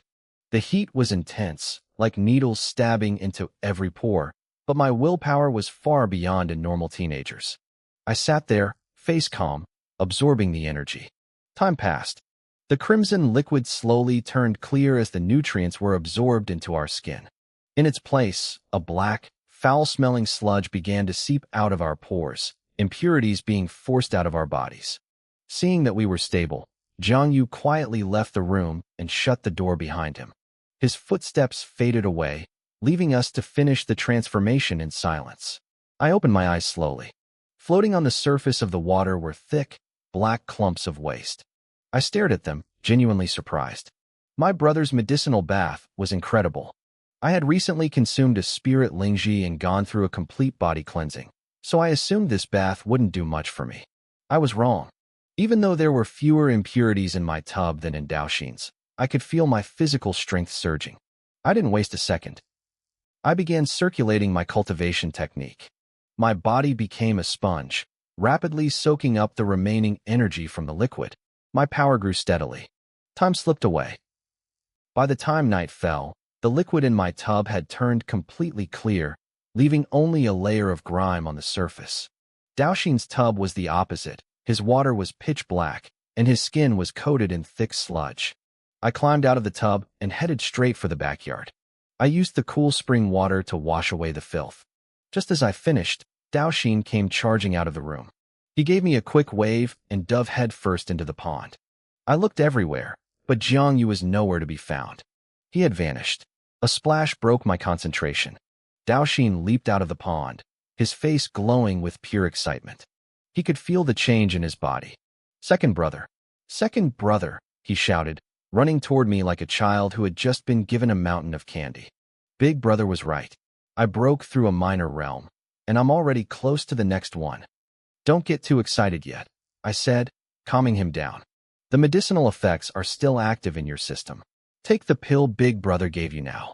Daoxin realized I was right. He pulled out a porcelain bottle and poured the pill into his palm. Then he paused, looking at me. Aren't you taking yours? You go first, I replied. I'll watch over you. If anything goes wrong, I'm right here. He nodded and swallowed the pill. The moment it hit his stomach, a massive wave of energy exploded inside him. I could hear his blood roaring like a rushing river. His aura climbed higher and higher until he reached the 5th level of the body-tempering realm. Then, things slowed down. I frowned. Normally, a 3rd-grade pill should have pushed him straight to the 6th level. But the energy seemed to be running out. It wasn't enough. I watched him closely and realized the truth. Daoxin required at least 30% more energy to break through than an average person. His foundation was deeper, but it made advancing much harder. Daoxin opened his eyes. He looked disappointed that he hadn't hit the 6th level, but he quickly forced a smile. Gaining 2 minor realms in one day was still a miracle. I reached into my robe and handed him my porcelain bottle. Second brother? What is this? Take it, I said firmly. Strike while the iron is hot. Push through to the 6th level now. He hesitated. But if I take yours, what about you? I can't take this. Stop talking and take it, I snapped. I don't need it anymore. To prove it, I circulated my internal chi. A powerful shockwave erupted from my body. I let my aura flare, revealing my true strength. The 6th level of the body-tempering realm. Daoxin's jaw dropped. You haven't even used the pill yet. How are you already at the 6th level? Don't ask questions, I told him. Big Brother gave us these pills specifically to reach this stage. If you don't want to let our father down, swallow it. Daoxin gritted his teeth and nodded. He took the pill from my hand and tossed it back. His aura immediately went wild again. Suddenly, a cold, mechanical voice echoed in my head. Asterisk ding. Congratulations to the host for giving away a 3rd-grade pill. Triggering 1,000x crit effect. You have received 1 9th-grade 9-aperture golden core, asterisk. I froze. I was just trying to help my brother, but the system had rewarded me anyway. I quickly opened the system interface to check the details. Asterisk item, 9-aperture golden core. Grade, 9th grade divine. Effect. Opens the divine treasuries and clears the 9 apertures of the body. Creates 9 independent internal chi cyclones, asterisk. My heart nearly stopped. 9 cyclones. That was the equivalent of having 9 separate dantians. With that much internal energy, no one in my realm would ever be able to touch me. While I was processing this, a sudden surge of power erupted from Daoxin. He had done it. He had finally broken through to the 6th level. He jumped up and pulled me into a massive bear hug. I did it. I actually did it. If my dad knew, he'd be so proud. Footsteps approached from the shadows. Jiangyu walked into the light, a satisfied smile on his face. Very good, Jiangyu said. Both of you reached the 6th level. It seems you absorbed the medicinal bath perfectly. Big brother, Daoxin said quickly. Second brother didn't even use his pill. He gave it to me. That's the only reason I made it. Jiangyu looked at me, surprised. You reached the 6th level just from the bath? I guess I got lucky, I said with a shrug. The bath did most of the work. Jiangyu nodded slowly. Even better. Breaking through without the pill means your natural talent has been fully awakened. Don't worry about the pill, Daoxin. I can always brew more later. Always remember, Jiangyu said, his voice turning serious. Pills are only meant to assist your cultivation. Don't become overly reliant on them. We understand, Big Brother. Daoxin and I replied in unison. We weren't fools. If you just stacked your cultivation with medicine, you'd end up as nothing more than a hollow shell, all flash and no substance. Usually, cultivators only used pills when they hit a bottleneck or if their foundation was already rock solid. Jiang Chun, Jiangyu called out. Yes. About the Yun family. Have you thought about how to handle them? The family's income is dropping. If there's anything I can do to help, just say the word. I looked at him, seeing the genuine concern in his eyes. I gave him a small, confident smile. Don't worry, I'll handle the temporary issues. A small matter like this won't stop me. Since Jiangyu seemed satisfied with that, I didn't push further. I chose to trust him. My big brother was anything but ordinary. Beside us, Daoxin watched our exchange. He couldn't find a way to jump into the conversation, so he just stood there quietly. But I could see the joy on his face. Before, our brothers were constantly at odds, and the rest of the family rarely visited. It was a lonely house. But ever since the broken engagement, the atmosphere had shifted. He was finally feeling what it meant for blood to be thicker than water. After talking for a while, Daoxin and I left Jiangyu's pavilion and headed back to our own rooms. Back in my courtyard, I sat in the stone gazebo. I looked up at the bright moon hanging overhead and felt a genuine smile tug at my lips. This life without constant scheming and backstabbing felt good. It was peaceful. Knock, knock, knock. A servant hurried in and lowered his voice. Second young master, a girl named Xiao Ling just arrived. She asked me to give this to you. He handed me a letter. Xiao Ling, I muttered, a bit confused. I took the envelope. As soon as it touched my hand, a faint, elegant fragrance drifted toward my nose. You can go now. The servant bowed and left quickly. With a flick of my wrist, I slid the letter out. The handwriting was beautiful and delicate. Master Jiang, Mingyu will be leaving Spirit Wind City soon. Before I go, I wish to see you one last time. If you are willing, please meet me at the pavilion where we last spoke. At the bottom right corner was the name, Shengwan Mingyu. My heart skipped a beat. She was leaving? I pictured her face, remembering our conversation that night. To my surprise, my mind felt cluttered. A strange sense of reluctance, almost like grief, bubbled up in my chest. Forget it, I whispered to the empty air. I'll go see her in a couple of days. I tried to calm my racing heart. I didn't understand why I felt this way. I had only met her once, yet the impression she left was incredibly deep. I guessed it was a lingering obsession from the original Jiang Chun. He had spent his whole life chasing her. But I had to admit, part of it was me. She was a peerless beauty. Any normal man would be moved by her. I was no exception. I stood up and walked toward my bedroom. Everyone loves beauty. It wasn't about possession, just appreciation. But I knew one thing for sure. If I didn't handle this properly, it would become a mental demon. I had to go. Only by resolving this obsession could my soul perfectly fuse with this body. I shut the door tight and pulled out the 9-aperture golden core. Without hesitation, I swallowed it. Boom. The moment the pill hit my stomach, a surge of pure, violent energy exploded through my limbs. My strength began to skyrocket. Then, the pain hit. My face contorted. A muffled groan escaped my throat. This wasn't like the previous marrow cleansing. This was 10 times worse. Veins popped out on my forehead. Sweat soaked through my clothes in seconds. My whole body began to tremble violently. Asterisk crack. Crack. Asterisk, I heard a faint sound from within my bones. The pain spiked again. I grit my teeth so hard I thought they would shatter. Puffed. I sprayed a mouthful of blood across the floor. My internal aura became a chaotic mess. Even as I tried to refine the energy, the wild medicinal power rampaged through my meridians. I forced myself to stay conscious. I gripped my mind with iron will and circulated my cultivation technique, guiding the flood of energy toward my lower abdomen. The cracking sounds grew louder. My face turned deathly pale. I almost blacked out several times, but I refused to let go. Finally, after 2 hours of agony, the first internal cyclone formed. Instantly, the surrounding spiritual energy rushed into me like a whirlpool. My strength climbed. The pain began to dull. Asterisk body refinement level 10. Peak. Asterisk half-step Sea of Divinity. Sea of Divinity level 1. Level 2. The climb slowed down once I hit the peak of level 3. The remaining energy began to swirl again. With the first one done, the rest became easier. One by one, the cyclones ignited. Boom! As the 9th cyclone successfully opened, the speed at which I absorbed energy became terrifying. A massive funnel of spiritual chi formed in the sky above the Jiang estate. But as the energy filled me, my expression changed from triumph to shock. What's happening? I gasped.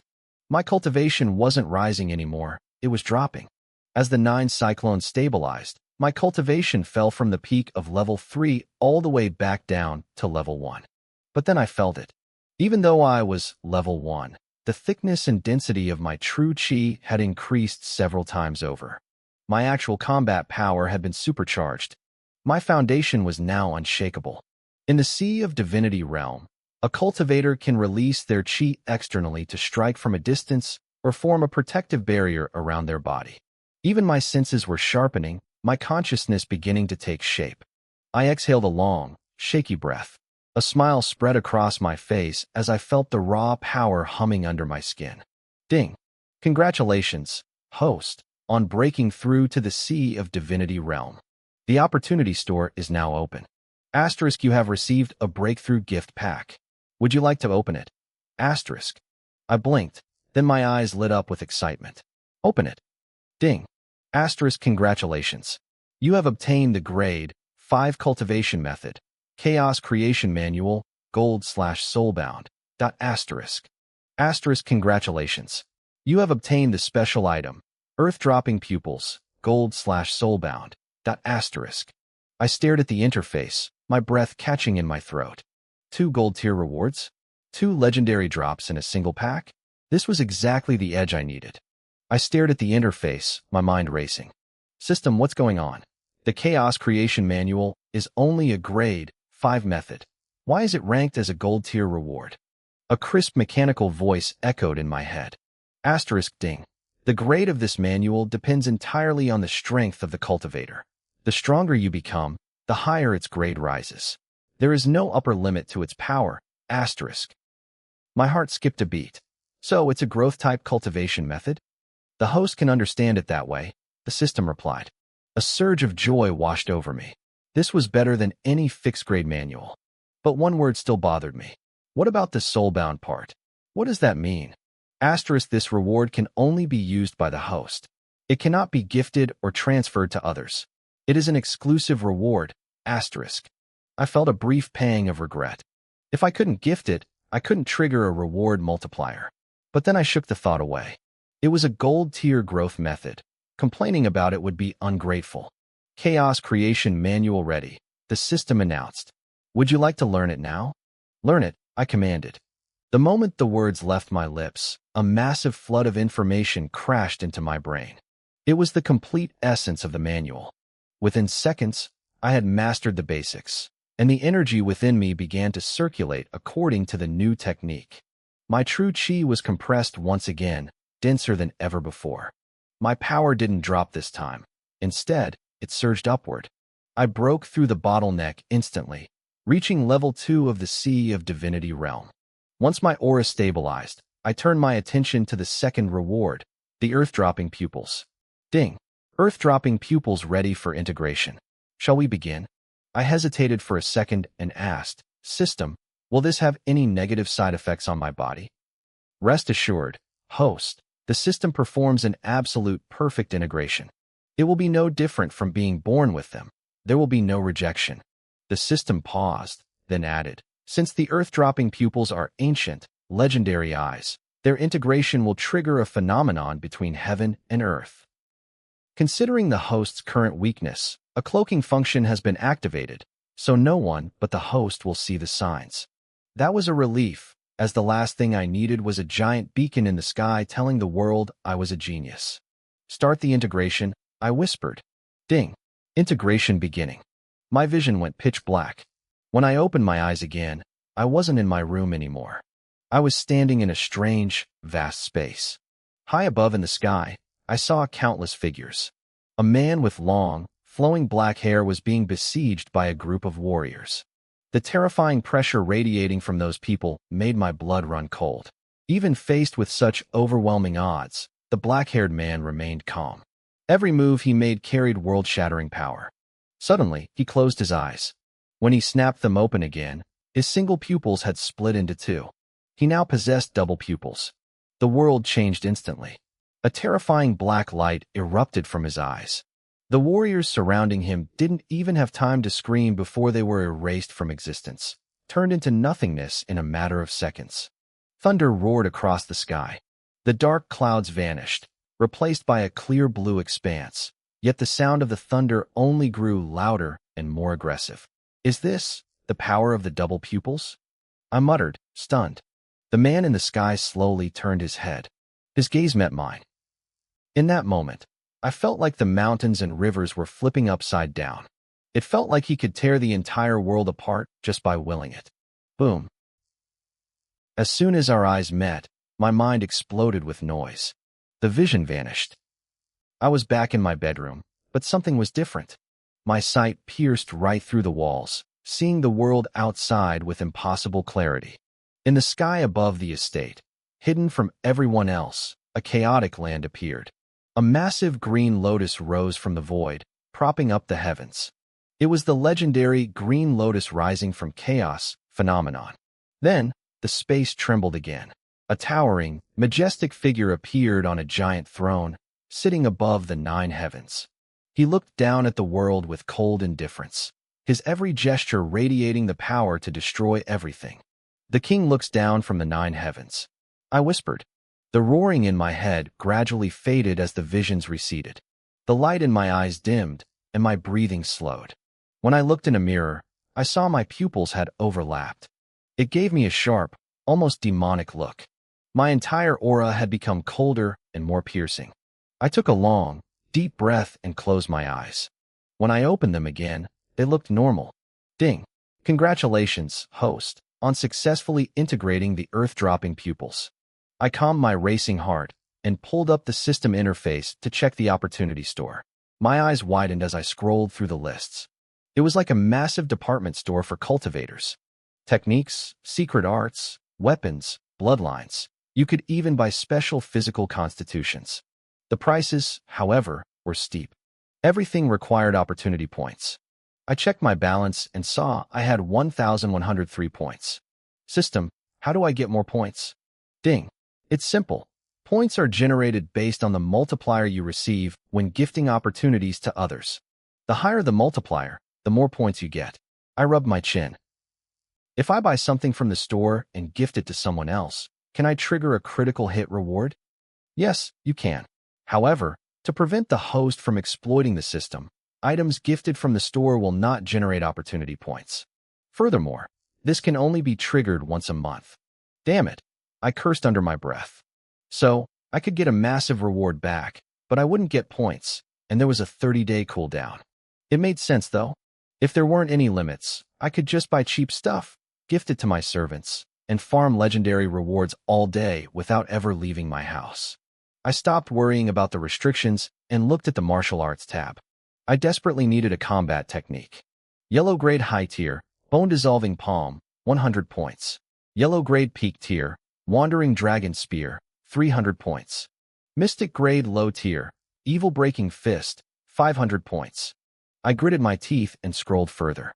Finally, I spent 800 points on a mystic grade mid-tier technique called 9 Rotations of the Heavenly Sound. It was a specialized zither technique. At full mastery, its power could rival high-tier mystic techniques. The best part? Since I bought it for myself, the system could transfer the knowledge directly into my mind. I wouldn't have to spend years practicing. I would be a master in no time. I didn't buy that zither technique for myself. I bought it for Shangwan Mingyu. Based on everything I'd seen, she specialized in the path of the zither. Since I was heading to the pavilion to settle my past debts anyway, gifting her this manual would trigger a massive critical hit reward from the system. It was the perfect way to kill 2 birds with 1 stone. I tucked the manual away and sat cross-legged on my bed. I activated the Chaos Creation Manual, and the spiritual energy of heaven and earth surged into my body. Every pore in my skin seemed to scream with relief as the power circulated through me. Across the city, in a quiet, elegant loft, a young maid named Xiao Ling stepped into a room. A woman in a white dress stood by the window. Hearing the door, she turned her head slowly. It was Shangwan Mingyu. "Did you deliver the letter, Xiao Ling?" she asked softly. "Miss, the servant said the letter is in young Master Zhang's hands," Xiao Ling replied. "But he didn't read it right away." "Shangwan Ming, you didn't seem upset." "It's fine, as long as it was delivered." She turned back to her desk. Her gaze landed on a piece of paper, and a small, unconscious smile touched her lips. It was the poem I had written for her, the Moon Festival. Xiaoling watched her mistress and couldn't stay silent. Miss, you don't actually like that Jiang Chun, do you? His poetry is amazing, I get it.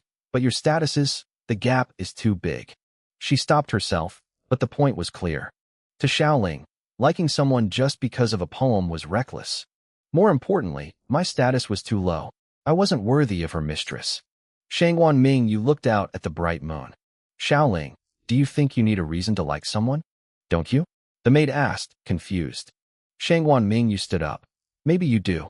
Maybe you don't. She picked up the paper and began to recite the lines I had written. When will the moon be clear and bright? With a cup of wine in my hand, I asked the blue sky. Xiaoling listened in silence, but her worry only grew. After a long pause, she spoke up again.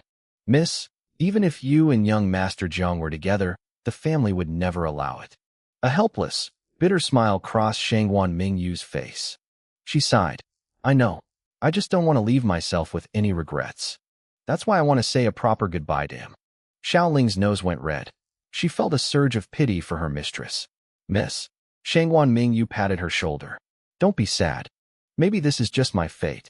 I can't break free from it, but at least I still have a choice right now. Miss, why don't you just run away with him? Xiaoling blurted out. Hide somewhere they can't find you. Then you'd be free. Shangwan Ming, you shook her head. It's useless. They've placed a soul imprint on me. No matter where I run, they'll find me instantly. It would only get him killed. She stroked Xiaoling's hair. She had always treated this girl like a younger sister, not a servant. Xiaoling started to cry, her voice choking up as she promised to stay by her side forever. Look at you, crying like a little kitten, Shangwan Mingyu teased gently. Once she calmed the girl down, she sat back at her zither. Her fingers brushed the strings, and a soft, melancholy melody filled the room. Time flew by. When I finally opened my eyes again, it was noon the next day. Sunlight streamed through the window. I exhaled a cloud of turbid air and stood up. My bones popped and cracked with every movement. I felt a surge of raw, endless power. I couldn't help but smile. I opened my door and saw a familiar figure waiting in the courtyard. Father, I asked, what are you doing here? Jiang Wenqing looked at me. I finished my work early. I wanted to have a chat with you. We sat down in the courtyard pavilion. After a moment of silence, my father spoke. Chen'er, I came today to tell you about your mother. My interest spiked immediately. In my predecessor's memories, there was almost nothing about his mother. I had been planning to ask, but I was glad he brought it up first. Where is she, father? I asked. You've kept this from me for years. Is there some secret?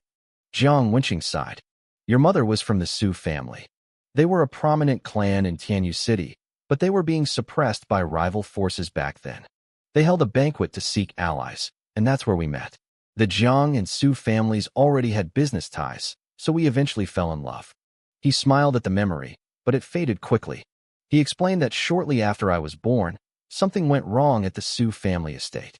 She hurried back to help.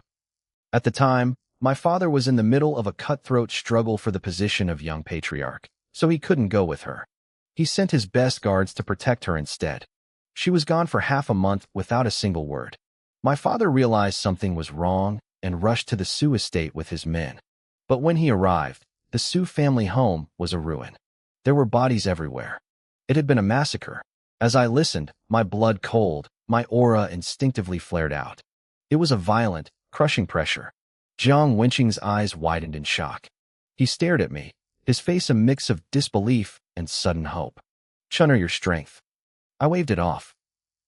Father, I'll explain everything when the time is right. But my mother, did she? If her entire family was wiped out, the odds weren't good. But I still hoped for a different answer.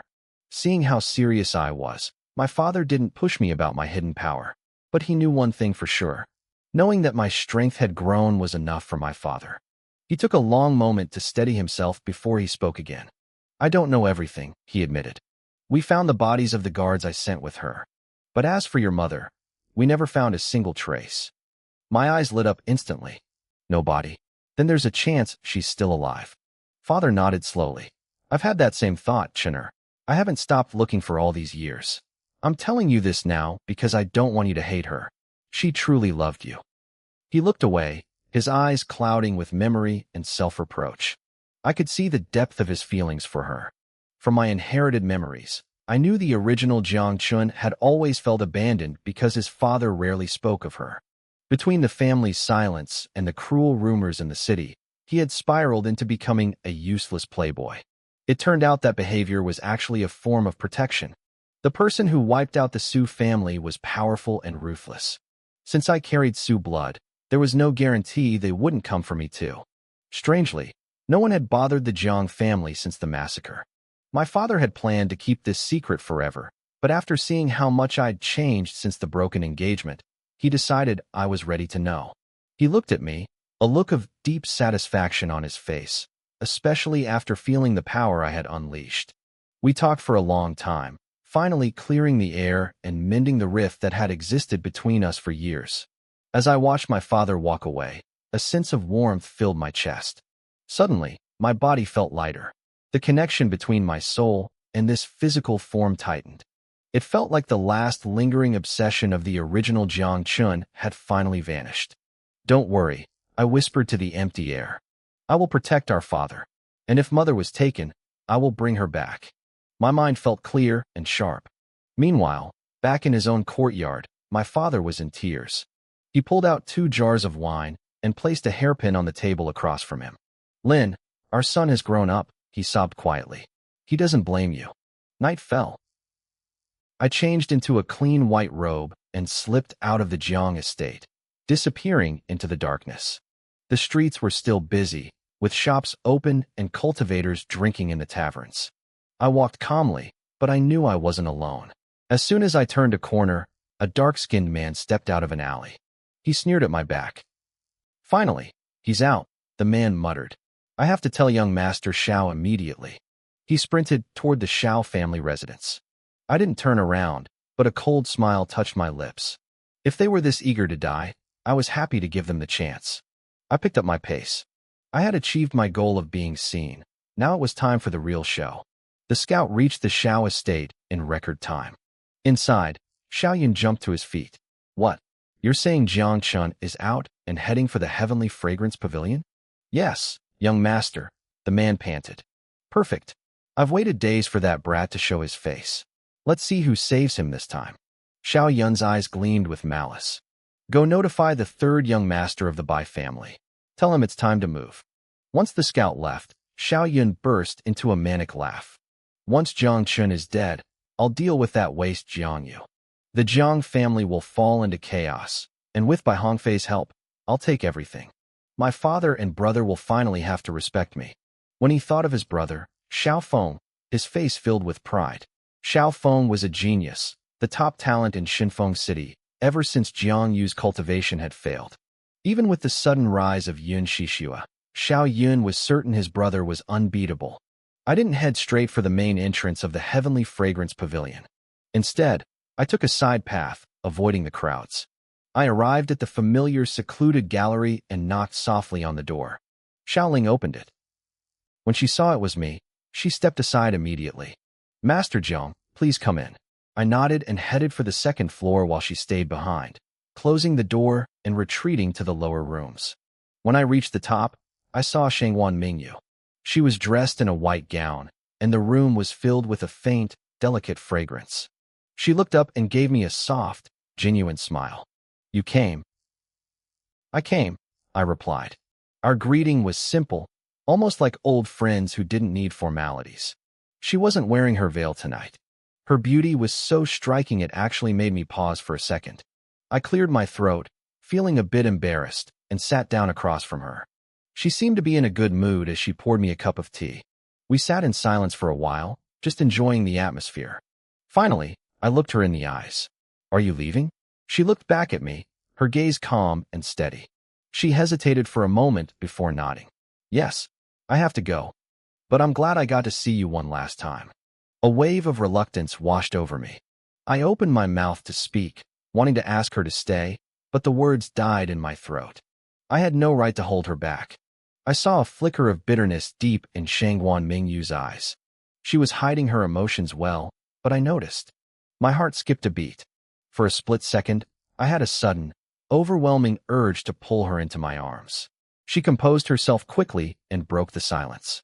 I really love that poem you wrote last time. Since I'm leaving Shinfeng City soon, could you write another one for me? I looked at her expectant eyes and nodded. I picked up the brush from the table. I didn't have to think. My hand moved instinctively, the ink flowing onto the paper as she watched me in silence. I finished and picked up the sheet. I had written a classic from my old world. Asterisk last night's stars, last night's wind. West of the painted hall, east of the Kasha hall. Though we have no colorful phoenix wings to fly together, our hearts beat as one, linked by a spiritual thread. Asterisk. I was using a masterpiece by the poet Li Shangyin to impress her, but the sentiment felt real.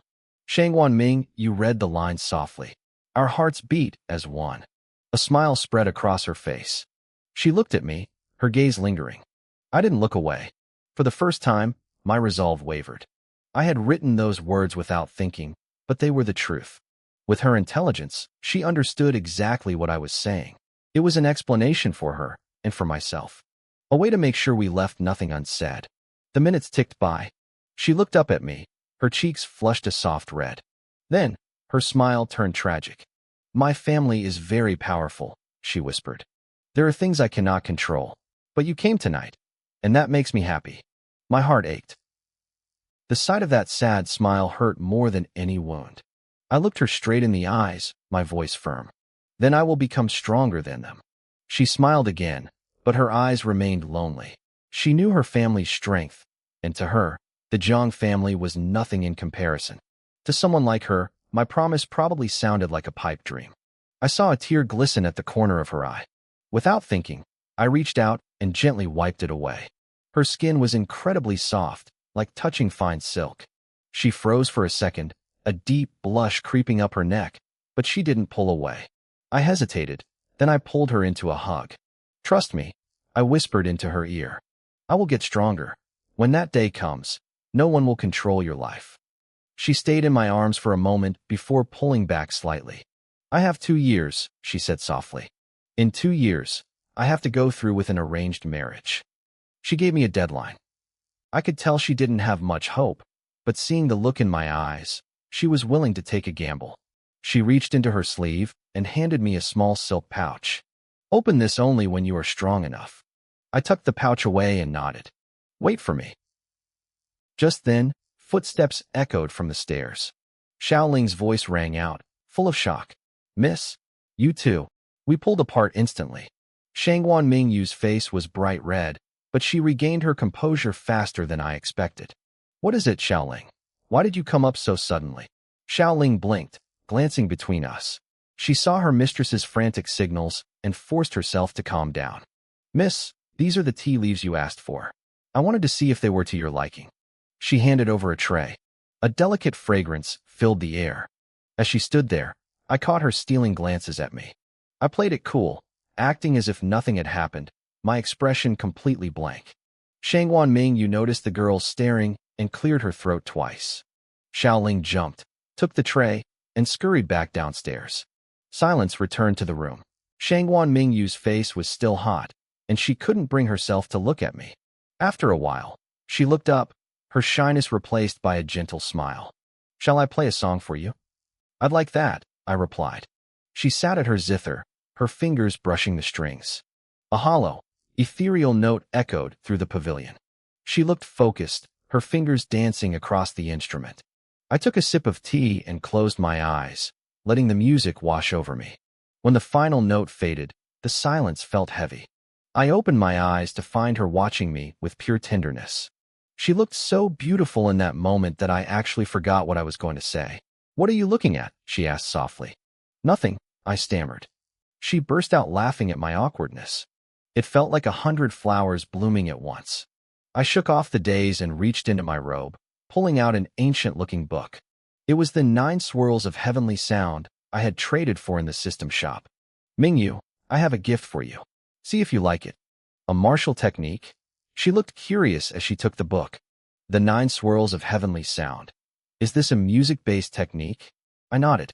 It's a mid-grade Earth rank technique. If you master it, it's just as powerful as a high-grade one. She gasped, her eyes widening in shock. What? A technique comparable to a high-grade profound rank, she stammered. Her voice trembled. This is too precious. How could you possibly have something of this level? The words were barely out of her mouth before she shook her head vigorously. She looked panicked, like she had crossed a line. No, I'm sorry. I shouldn't have asked that. I just got excited and... She trailed off, her face flushed with embarrassment. I knew exactly what she was thinking. I gave her a small, reassuring smile. It's fine. As long as you like it, nothing else matters. She nodded happily, dropping the subject immediately. She didn't care where it came from or how I got it. To her, the only thing that mattered was that I was the one who gave it to her. I watched her, thinking about the world I was in. In a place like Wind Gale City, the strongest martial techniques were barely upper-grade yellow rank. Most people had never even seen a top-grade yellow technique, let alone a profound one. By handing this over, I was revealing a massive secret. But Mingyu was a smart woman. She knew when to ask questions and when to keep her mouth shut. Still, I was a bit confused. Based on what I knew of the Shangguan family's power, a profound rank technique shouldn't have shocked her this much. They likely had Earth rank techniques back at their main estate. She must have read the look on my face. My family doesn't lack Earth rank techniques, she explained softly. But this one is different. To most people, the 9 swirls of heavenly sound is just a niche skill. But for those of us who cultivate through music, its value is no less than an Earth rank technique itself. Really? I asked, genuinely surprised. Why is that? There aren't many music cultivators, she said, her eyes drifting to her zither. And techniques for us are even rarer. The one I currently use is only a low-grade profound rank, and it's incomplete. Even then, I had to pay a massive price just to get my hands on it. Now you see why this gift is so incredible. She stared at me, her eyes shimmering, a soft blush creeping back onto her cheeks. I just laughed it off. Precious or not, it's useless to me. It's better off in your hands where it can actually be used. She smiled and slowly opened the book. Within seconds, she was completely absorbed in the text. As she read, a familiar chime echoed in my head. The system notification popped up. I had triggered a 100-fold crit reward for gifting the technique. My prize, a low-grade Earth rank technique called the Dragon Elephant Heaven-Shattering Fist. There was a 1-month protection period where I couldn't trade it, but after that, it was mine to do with as I pleased. The system was clearly trying to stop me from spamming gifts to get infinite rewards, but I wasn't complaining. This was a massive win. A long silence followed as Mingyu studied the manual. When she finally closed the book, her eyes were bright with joy. Thank you, she whispered. I love it. She tucked the book away safely against her chest. We sat there for a long time, drinking tea and talking about nothing and everything. Before I knew it, a sliver of light appeared on the horizon. The sun was starting to rise. I looked at her, feeling a weight in my chest. Do you really have to leave so soon? Can't you stay a little longer? She shook her head slowly.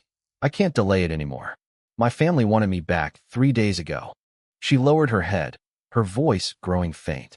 She didn't finish the sentence, but she didn't have to. I didn't say anything. I just reached out and pulled her close, resting my arm around her shoulder. She leaned into me, resting her head on my chest. We sat there in silence for half an hour, watching the sun climb higher into the sky. I have to go now, she whispered. I turned my head to look at her. Because we were sitting so close, our faces were only inches apart. I could feel her warm breath on my skin. Her heart was racing. I could feel it thumping against me.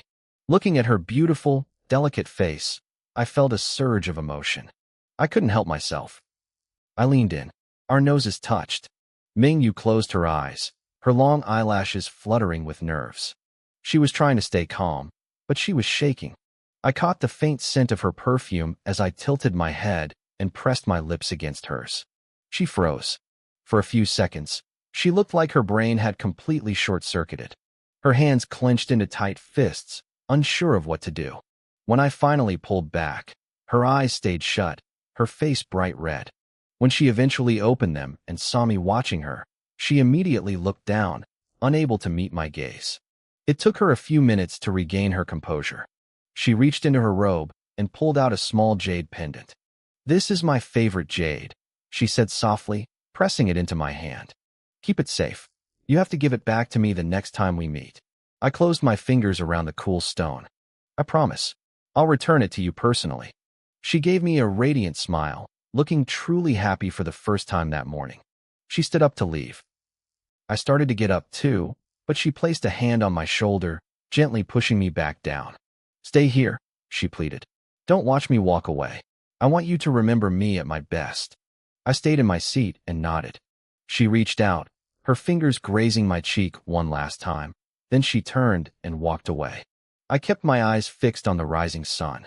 I knew why she didn't want me to follow. She didn't want me to see her cry. Downstairs, her maid Xiao Ling was waiting with their luggage. Miss?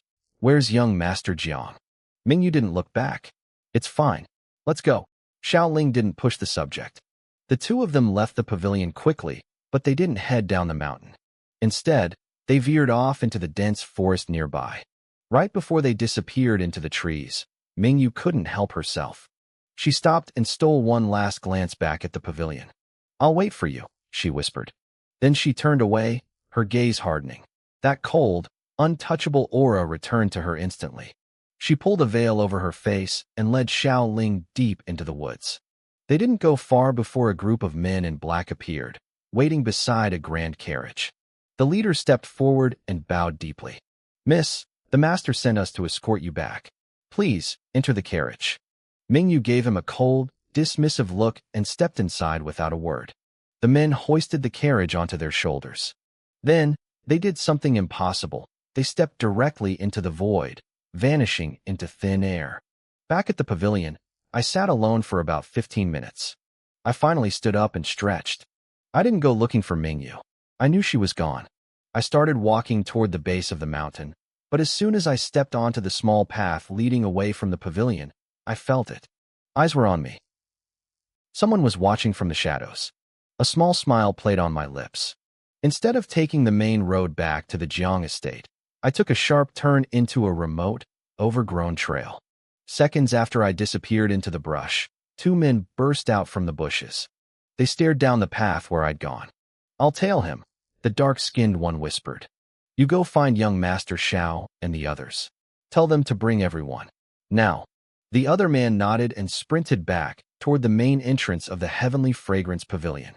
The dark-skinned scout crept after me. I kept my pace slow, acting like I was just enjoying a casual stroll through the countryside. But the scout was starting to get nervous. This path was a mess of thorns and weeds. There was nothing to see here. It was a desolate, lonely place. The only thing this path was good for was avoiding wild beasts, but other than that, it made no sense for a young master to be out here. He slowed down, keeping a safe distance. Whatever he's up to doesn't matter, he muttered to himself. Once the young master gets here, he's dead. My job is done. About 15 minutes later, Xiao Yun arrived, following the markers his scout had left behind. When he finally caught sight of my back, a cruel, jagged smile spread across his face. Heaven is on my side, Xiao Yun hissed. I thought the plan was ruined when he left the pavilion, but this idiot is in such a hurry to die, he even picked out his own graveyard. Bai Hongfei, standing beside him, let out a cold laugh. They both scanned the surrounding area, looking for any hidden guards. They weren't going to take any chances. The sound of rustling leaves signaled the return of two middle-aged men. They approached Xiao Yun and spoke in low voices. Young master, we've scouted the entire perimeter. Jiang Chun is definitely alone. No one is following him in the shadows. Xiao Yun's eyes lit up. Bai Hongfei's grin turned predatory. They didn't bother hiding anymore. They led their group and charged out of the brush, closing the distance in seconds. Jiang Chun, Xiao Yun shouted as they drew near. What a coincidence. I didn't expect to run into the second young master of the Jiang family in a wasteland like this. I stopped walking. The corner of my mouth tucked upward, a flash of cold, killing intent crossing my eyes. But by the time I turned around, I had suppressed it all. I forced a look of pure confusion onto my face. Young Master Xiao? I said, blinking. I didn't expect to see you here either.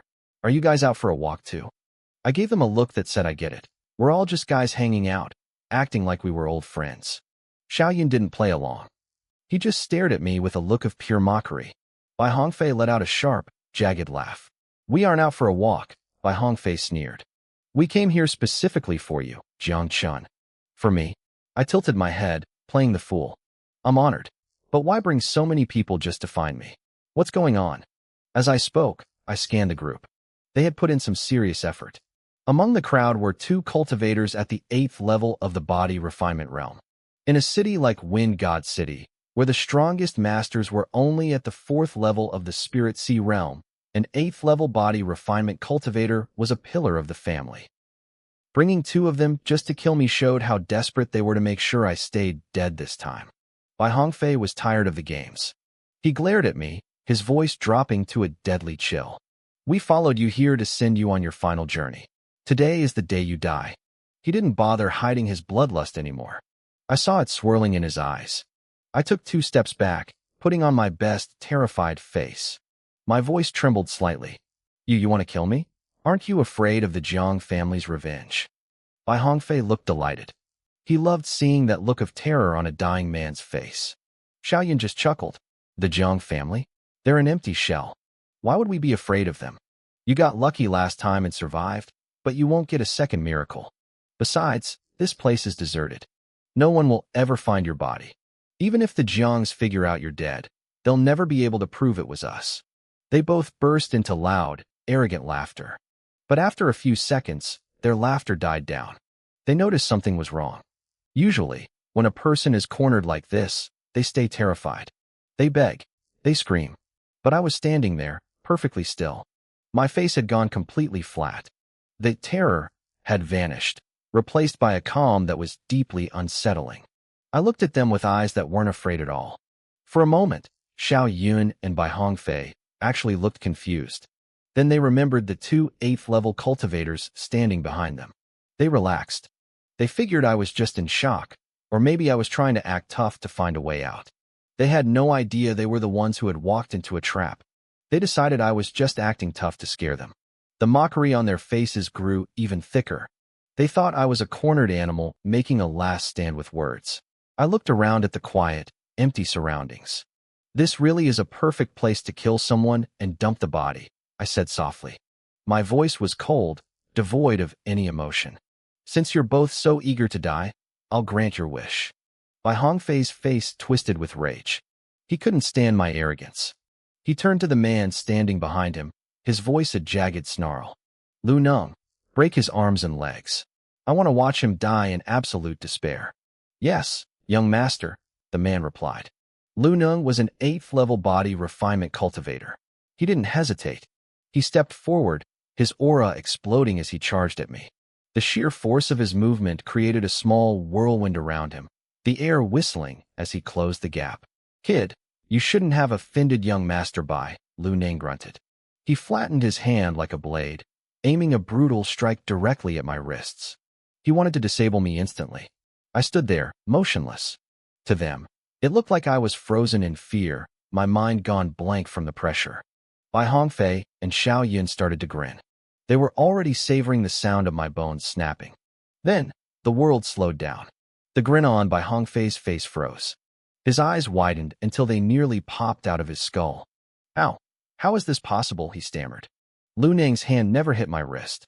Instead, I had reached out and caught him. My fingers were locked around his wrist like a steel vice. I squeezed. Crack, crunch. The sound of shattering bone echoed through the clearing. Lu Neng's face turned from pale to purple in a heartbeat. A horrific, high-pitched scream ripped from his throat. Xiaoyan snapped out of his shock first. He realized I wasn't the weakling they thought I was. Don't just stand there, he roared at his guards. Everyone kill him. Now. Another 8th-level cultivator named Zhao Si lunged forward. He pulled a short sword from his belt, aiming straight for my heart. At the same time, Xiao Yun and the others drew their weapons, rushing me from all sides. They were desperate now. Xiao Yun figured that even if I was strong, 2 8th-level experts and a crowd of guards would be enough to bring me down. He was wrong. Zhao Si reached me in a flash, his blade shimmering with a deadly light.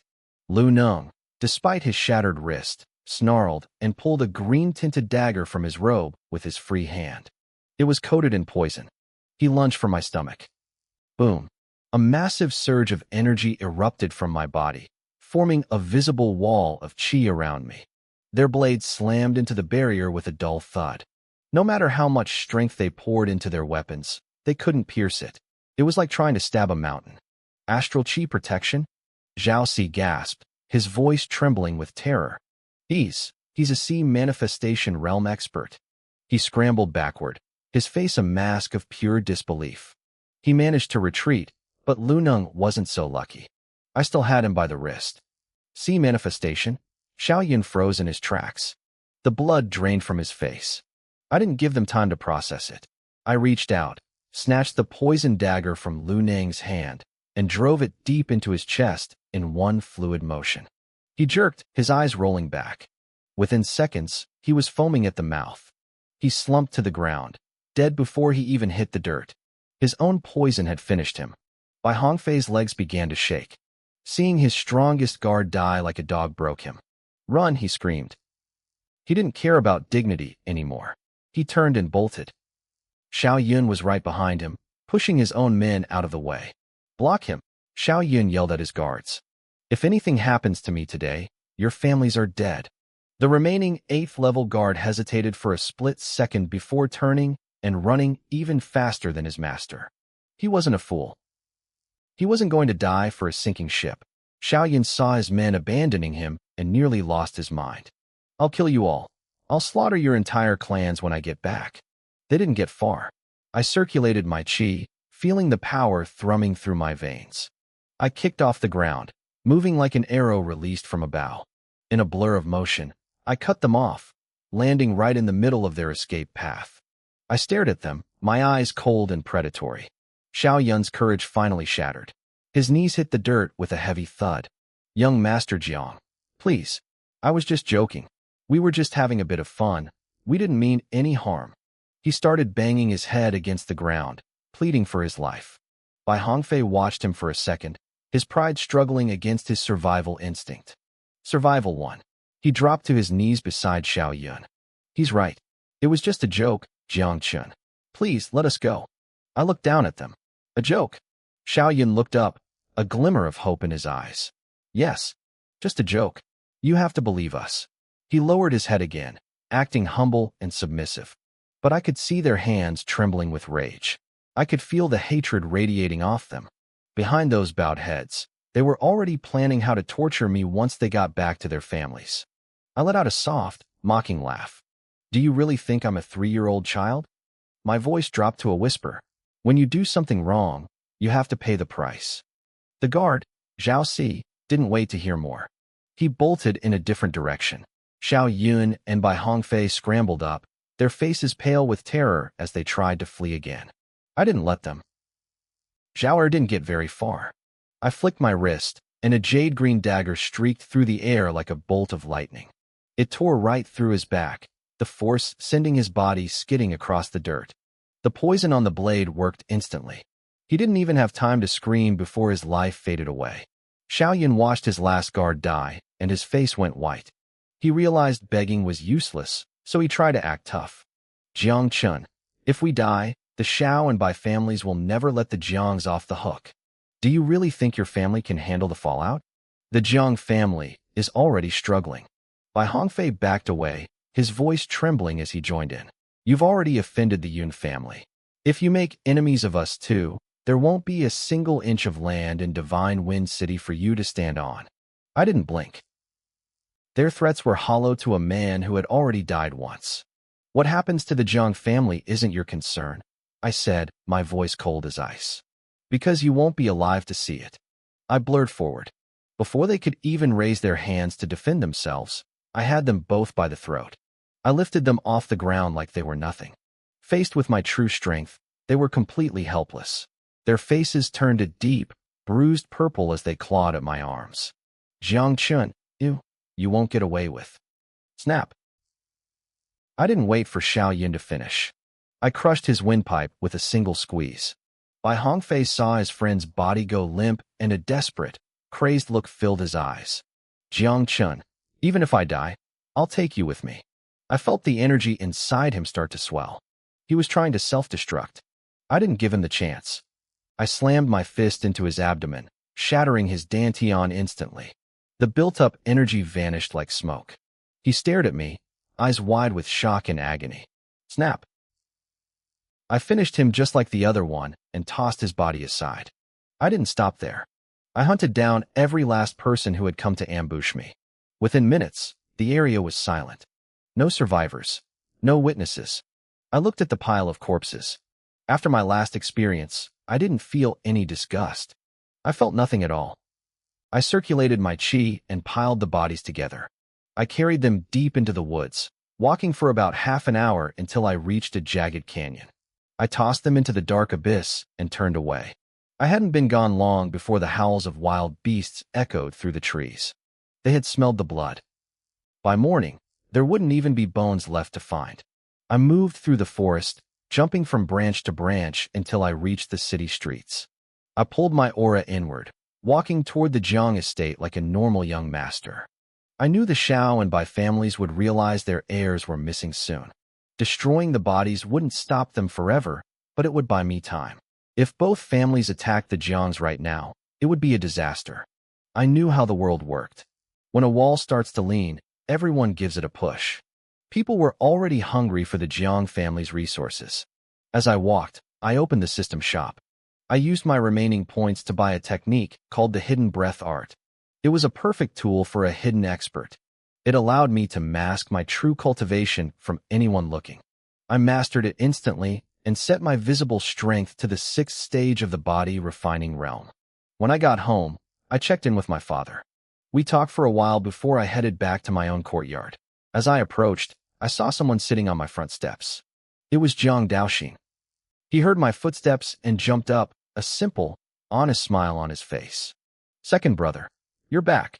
Daoxin, what are you doing here? I asked. Shouldn't you be training with your father? He scratched his head and grinned. Ever since I hit the 6th stage of body refining, my dad said I don't need his drills anymore. He told me to just stay close to you and big brother and do what you say.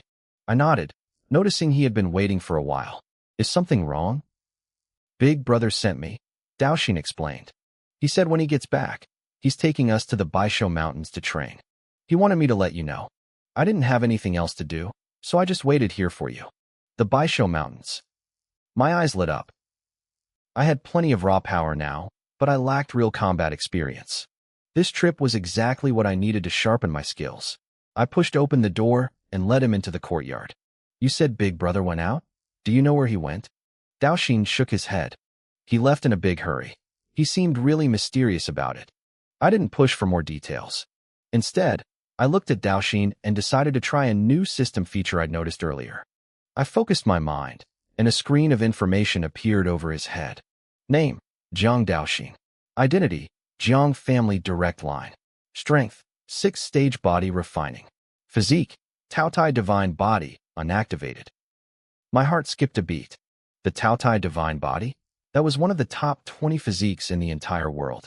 It allowed the user to devour beast flesh and rare treasures to skyrocket their strength. At its peak, a user could swallow the stars themselves. I stared at my quiet, clumsy little brother. He was a legendary genius in hiding. Daoxin noticed me staring and looked confused. Second brother? Is there something on my face? I waved it off, but leaned in closer. Daoxin, tell me, have you felt any strange changes in your body lately? I had a reason for asking. Usually, a divine body requires a massive amount of energy just to wake up. Most people with unactivated physiques can barely cultivate it all because the body eats all the energy. But Daoxin was already at the 6th stage. That meant his body was almost saturated. He was right on the edge of a massive awakening. Daoxin blinked, thinking hard. Changes? No, not really. I feel the same as always. Does being hungry all the time count as a change? Daoxin asked. I raised an eyebrow. Go on. Well, he said, scratching his head. Usually, one meal lasts me several hours. But lately, I feel like I want to eat every single second. It's like I can never get full. As if on cue, his stomach let out a long, loud growl. I nodded, a plan forming in my mind. All right, I get it. Go to the back kitchen and find yourself something to eat. We'll wait for Big Brother to get back before we do anything else. Okay, second brother. Daoxin didn't need to be told twice. He turned and hurried toward the backyard. As he walked away, I noticed something else. His frame looked much thinner than it had just yesterday. He was visibly smaller, his body shrinking as it consumed itself for fuel. My suspicion was confirmed. His Taotai divine body was starving for energy to trigger its awakening. I realized then that I could use our upcoming trip to the mountain range to help him fully awaken his power. A smirk tugged at my lips. Things were getting interesting. While Daoxin was busy stuffing his face, I didn't waste any time. I went straight back to my room and sat cross-legged on the bed. I closed my eyes and began circulating the Chaos Creation Manual, feeling the energy flow through my veins. Meanwhile, across the city at the Yun family estate, a door creaked open. Yun Shishua stepped out of her private quarters, her expression cold and distant. A maid waiting outside bowed instantly. "Good morning, miss," the girl said respectfully. "Where is my father?" Yun Shishua asked. "The master is at the treasure pavilion for an auction today, Mississippi. He took a group with him." "An auction?" Shishua murmured. She paused for a moment before asking, "Has there been any reaction from the Jiang family while I was in seclusion?" A flicker of cold light danced in her eyes when she mentioned the name. Even though the Luo Yun sect's influence kept the public gossip to a minimum, people still whispered. Most thought Jiang Yu was the one who got dumped. They believed the news of him divorcing her was just a desperate attempt by the Jiangs to save face. But Shishua knew the truth. She had actually been discarded by that useless trash. "The Jiang family has been very quiet, miss," the maid replied. "It's like nothing happened. Besides, with our family and the other two great clans putting pressure on them, their situation is getting worse by the day. It won't be long before we can move to the next phase of the plan." Shishua nodded slightly, her face showing no emotion. She began walking toward the main hall. She could have left for the Luo Yun sect already, but she chose to stay. She wanted to join the sect in front of everyone, making a grand spectacle of it. To her, the entrance exam was just a formality. She wanted to show the other factions that the Yun family had backing so they wouldn't dare move against them once she was gone. More importantly, she wanted Jiang Yu to see the massive gap between them. She wanted him to face reality. And if he was stupid enough to cross her path again, she wouldn't fail to kill him this time. She sat down in the main hall and closed her eyes to cultivate. As her aura rose, the temperature in the room plummeted. Frost began to crawl across the surfaces of the wooden tables and chairs. After a while, she exhaled a breath of white mist and opened her eyes. "My ice body is awakening faster and faster," she whispered to herself. "At this rate, I'll break through to the 8th stage of body refining in no time." Footsteps echoed from the hallway. Her father, Yun Chinchio, walked in followed by several elders. When he saw his daughter, his stern face broke into a wide smile. He hurried over to her, looking excited. "Schwer, I didn't expect you to finish your seclusion so soon," he said. "It's perfect timing. I managed to get something incredible at the auction today. You'll need this." Shishua looked curious as her father pulled a small porcelain bottle from his robe and placed it carefully on the table. When he popped the cork, a thick, medicinal fragrance filled the entire hall. The elders standing nearby looked at the bottle with greed in their eyes, though they quickly hid it. They knew their own talent had peaked. Giving such a treasure to them would be a waste. Shishua stood up and took the bottle, staring at the brown pill inside. "Father, what does this do? How much did it cost?" "This is a top-grade chi and blood pill," Chinchio explained proudly. "It's only a 3rd-tier pill, but its effects rival the 4th tier. It boosts a cultivator's vital energy and washes the impurities from the physical body. It can even slightly improve one's innate talent." Shishua's eyes widened. "You mean it has marrow-cleansing properties?" Chinchio nodded. "The effect is subtle, but it's there." Master Gu Feng appraised it himself. "I had to spend 30,000 low-grade spirit stones to get it. There were only 3 in the whole auction, and 1 went for 40,000.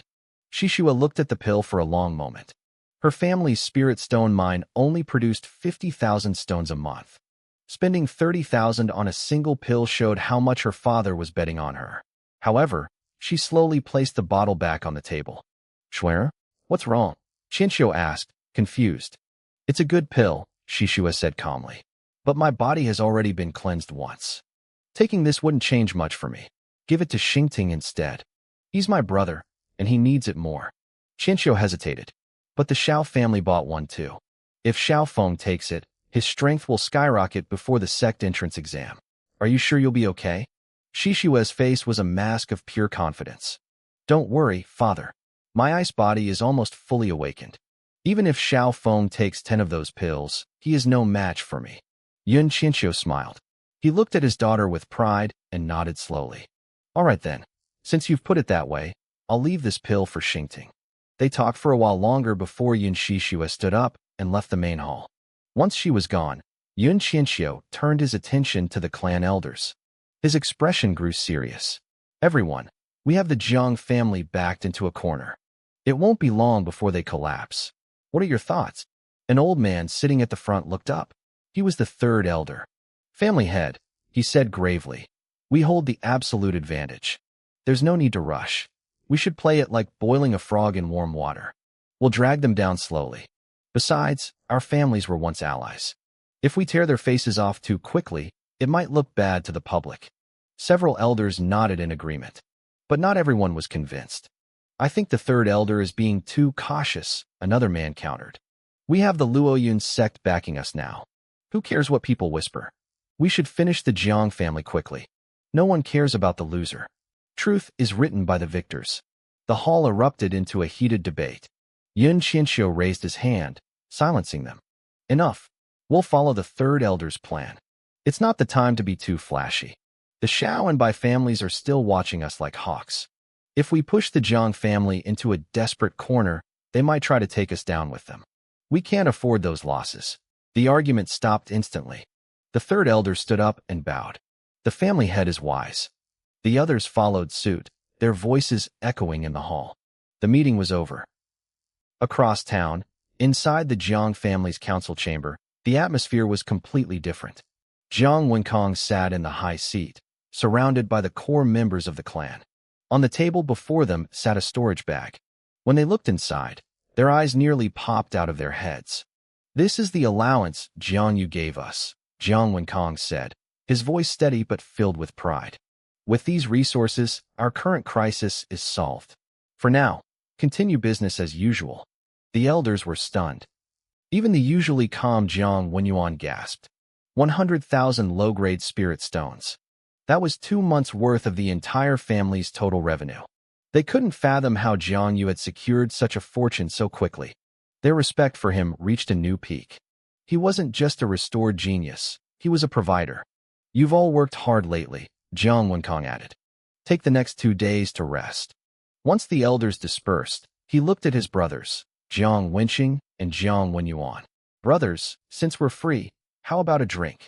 They laughed and headed toward his quarters, the weight off their shoulders for the first time in weeks. While the elders celebrated, I was already on the move. I had met up with Jiang Yu and Jiang Daoxin. Under the cover of night, the three of us slipped out of the city and headed toward the 100 Beasts mountain range. Brother Yu, Jiang Daoxin whispered, looking back nervously. We just left like that. What if my dad can't find me? Jiang Yu patted his shoulder. Don't worry. I already spoke to my father. He'll explain everything to yours. Daoxin nodded, immediately pulling out a snack to calm his nerves. I stayed quiet, keeping my eyes on the path. 3 hours later, we reached the entrance of the dark, jagged mountains. We didn't hesitate. We plunged into the forest. The deeper we went, the slower we moved. Roars echoed through the trees. The pitch-black sky felt heavy, pressing down on us. I could tell Daoxin was terrified. It was his first time in a place like this. But when he saw how calm Jiang Yu and I were, he managed to steady himself. Let's stop here, Jiang Yu said, halting near a rocky outcrop. We'll find a place to camp and start hunting tomorrow. Moving at night is too dangerous. I agreed. We found a small stone cave and rolled a massive boulder over the entrance to seal it. I got a fire going. Before we came inside, I had managed to snag a few wild rabbits. They were fat, low-level spirit beasts common in these woods. I started skinning and cleaning them with practiced ease. Jiang Yu and Daoxin stared at me, their mouths hanging open. They knew me as a playboy who only cared about wine and women. Seeing me handle a blade and prep game like a professional hunter was a shock. Don't just stand there staring, I joked, tossing a stick at them. Help me out if you want to eat. They laughed and jumped in, no longer questioning where I'd learned such skills. Soon, the smell of roasting meat filled the cave. While the meat cooked, I decided to use my system's appraisal skill on my cousin, Jiangyu. Name, Jiangyu. Status, Jiang family direct line. Strength, body tempering realm, 8th stage. Bloodline, none. Cheat, Earth grade soul remnant, 15% absorbed. Physique, Azure dragon body, 10% activated. I nearly choked on my breath. His strength had jumped to the 8th stage already? And he had the Azure dragon body? That was a legendary physique, said to be equal to the flying, immortal body. Once fully awakened, his physical strength would rival a pure-blooded dragon. On top of that, he had a soul remnant of a Tao integration expert, a land deity, guiding him. With a legendary body and a master's soul in his head, my cousin was basically a cheat code on legs. Half an hour later, we were tearing into the rabbit meat. As we ate, I watched Jiang Daoxin closely. Through my special pupils, I saw faint specks of light rising from the meat and dissolving into his body. It was pure energy. My theory was right. His body was absorbing everything. Even a high-level cultivator wouldn't have noticed those tiny particles, but nothing escaped my eyes. We sat by the fire, talking and eating, preparing for the hunt that would begin at dawn. After eating, we spent the rest of the evening training.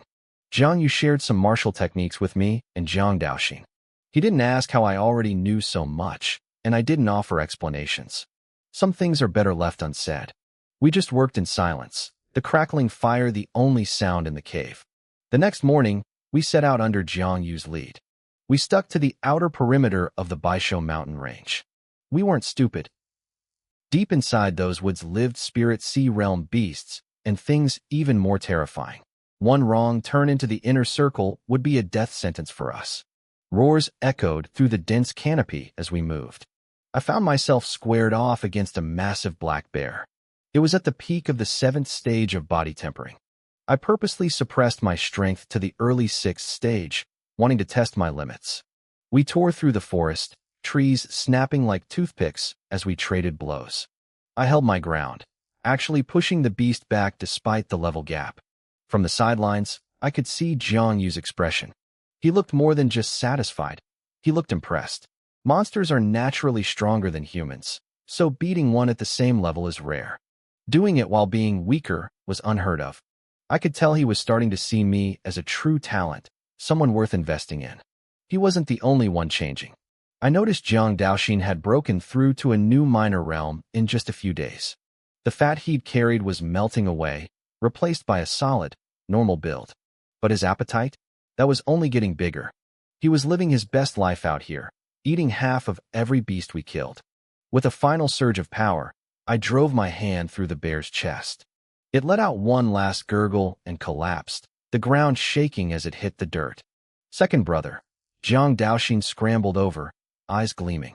Can we do bear paws tonight? I bet they're incredibly nourishing. I wiped the blood from my hands and smiled. No problem. Go clean the carcass, and I'll cook it up. He didn't need to be told twice. He dragged that massive bear toward a nearby stream like it was a toy. Jiangyu walked up to me then. The Xianxing and Luoyan sects are starting their disciple recruitment soon, he said quietly. It's time to go back. I nodded. Let's head back tomorrow. It'll give us more time to prepare. The next day, we processed the meat and began the trek home. But while we were leaving the mountains, trouble was brewing in Xinfeng City. The Xiao and Bai families had finally realized something was wrong. Xiao Yun and Bai Hongfei had been missing for days.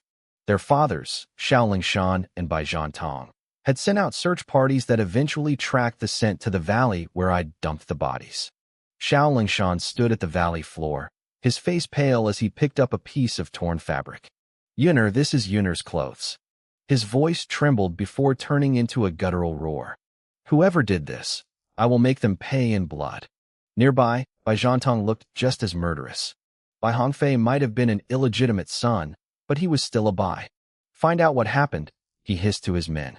I don't care what it takes. I want to know how he died within 3 days. One of Xiao Lingshan's confidants, a man named Zhong Qing, stepped forward nervously. Master, I heard the young master was planning to move against the second son of the Jiang family recently. Could it be? Bai Zhantong scoffed. Jiang Chen, that waste. 2 8-stage guards died here. You think a loser like him has that kind of power? Maybe not him, Zhong Qin countered softly. But the Jiang family isn't just Jiang Chun. What if someone was protecting him from the shadows? Silence fell over the valley. The two patriarchs exchanged a look filled with cold, calculating hatred. If the Jiangs are behind this, Bai Zhantong growled, I don't mind if Shinfeng City becomes a three-family town. Agreed, Xiao Lingshan said. Investigate the Jiangs and reach out to the Yun family. If it's them, the three of us will strike together.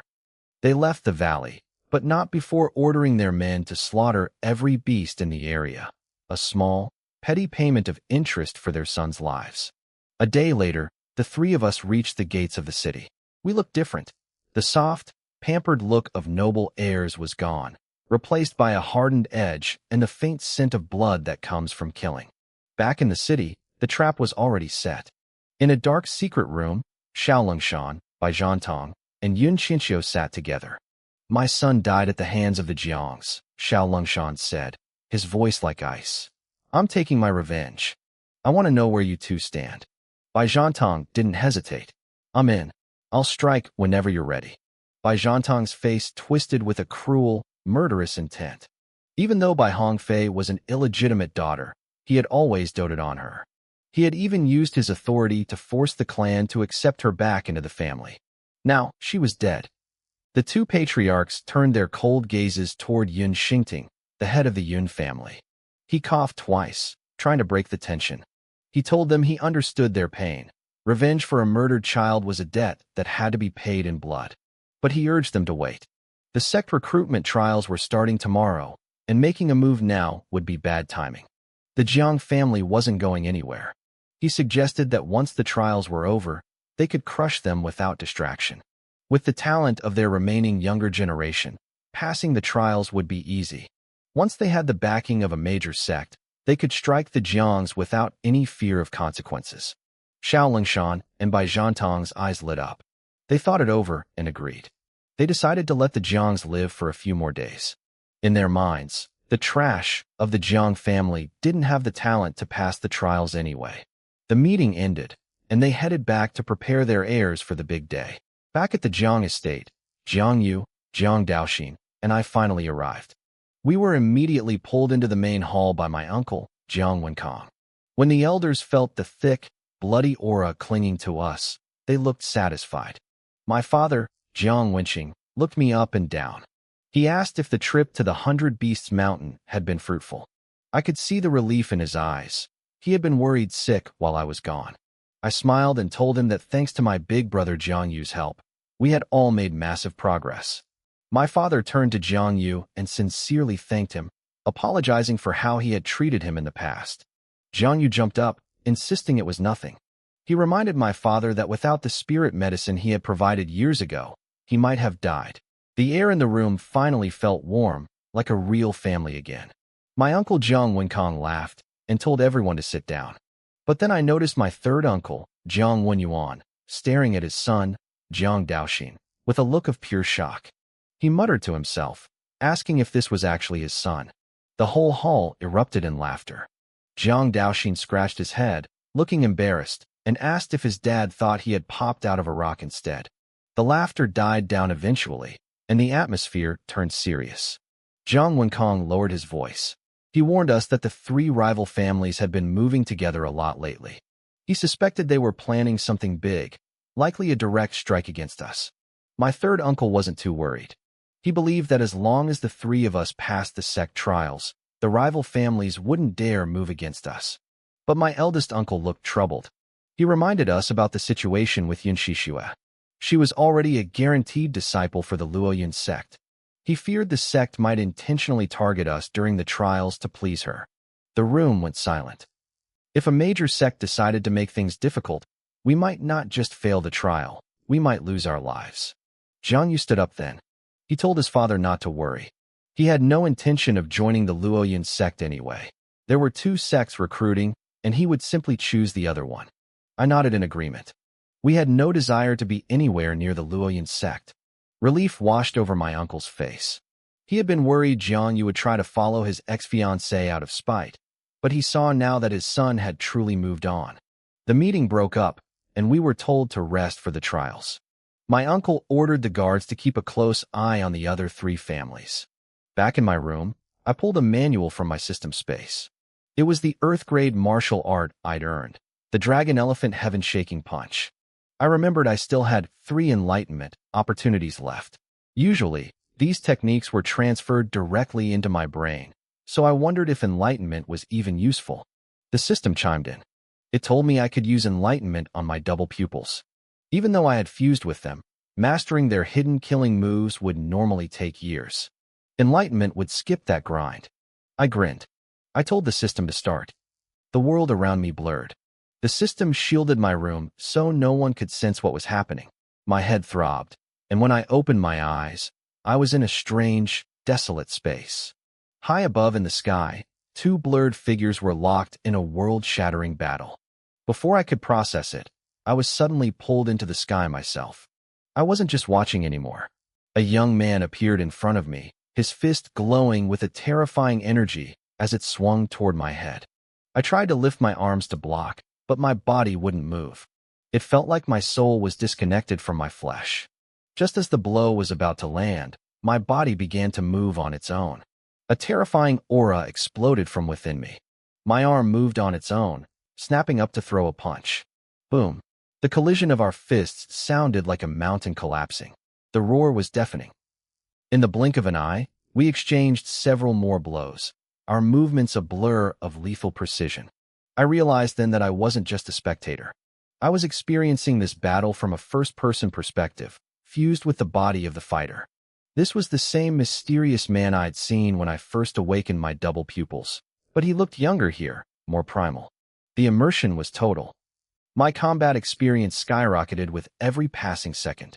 I could feel exactly how they circulated their blood chi, harnessing raw energy to fuel every strike. The fight intensified until a massive shockwave forced both sides back. Suddenly, my vision went pitch black. When I opened my eyes again, the world had changed. The colors of the sky and earth shifted into something alien. I knew instinctively what was coming. This was the true secret of the double pupils. I focused every ounce of my will. World-ending divine light. The words echoed in my mind like a divine decree. I felt an infinite power surging toward my eyes, locking onto the young man standing across the battlefield. He wasn't backing down. He was bathed in a celestial glow, ancient runes swirling around his body as his own power filled the sky. Then it happened. A beam of pure black light erupted from my pupils. The world screamed. Cracks spiderwebbed through the very fabric of space as the beam tore forward. The other youth met the attack with everything he had, unleashing powerful techniques to intercept the dark light. The collision was blinding. Just as the final explosion reached me, my vision snapped to black again. When I opened my eyes, I was back in my room. My soul had returned to my flesh. My pupils flickered with a faint, lingering dark glow, looking more eerie than ever. Outside, a sudden crack of thunder shook the house. Rain began to pour, and a gust of wind blew my window open, hitting me with a chill that made me shiver. I realized I was drenched in cold sweat.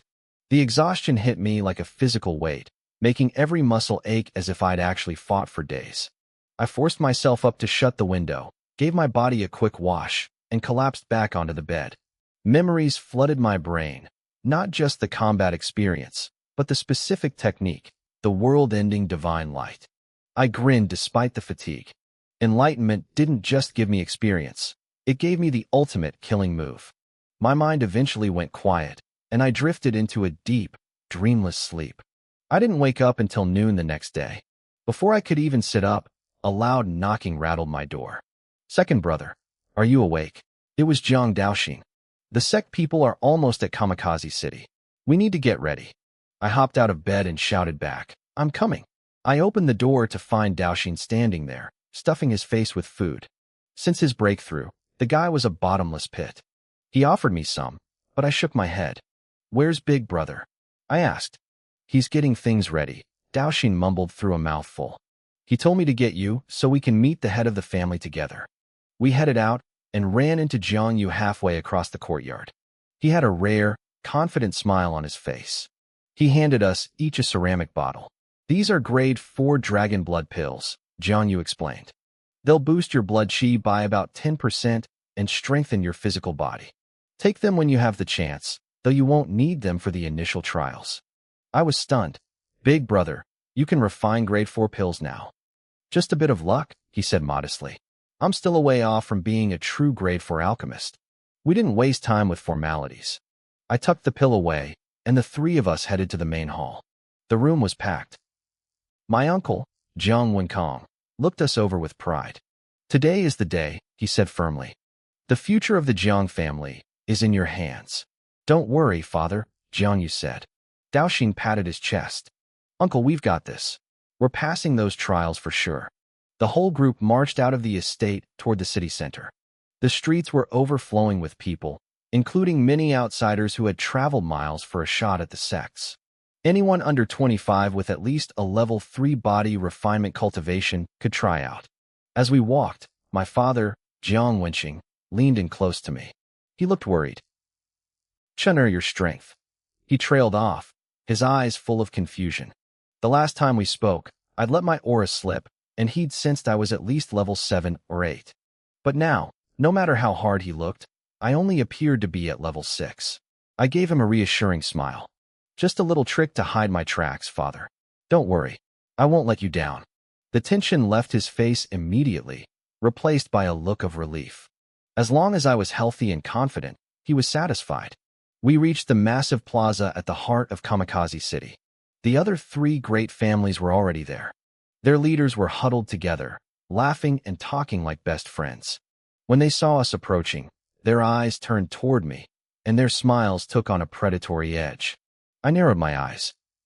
The trap was set, but they had no idea who was the hunter and who was the prey. Seeing the scene before us, Jiang Wenkong's brow furrowed instantly. He sensed something was wrong. His face paled slightly, and the other elders looked just as grim. They could smell the danger in the air. Usually, the 3 great families had their own conflicts. Their relationships were lukewarm at best, often sparking into open friction. But today, the heads of those families were sitting together, chatting and laughing like old friends. It wasn't just Jiang Wenkong who noticed. Even the commoners in the crowd started whispering. Look at them, someone muttered. Are the 3 families teaming up? It looks like it. The Jiang family's businesses have been under pressure lately. If those 3 join forces, the Jiang family might be wiped out entirely. Keep your voice down. You want to lose your head. As the gossip spread, Xiao Lengshan and the others spotted us. They looked over with cold, mocking smiles.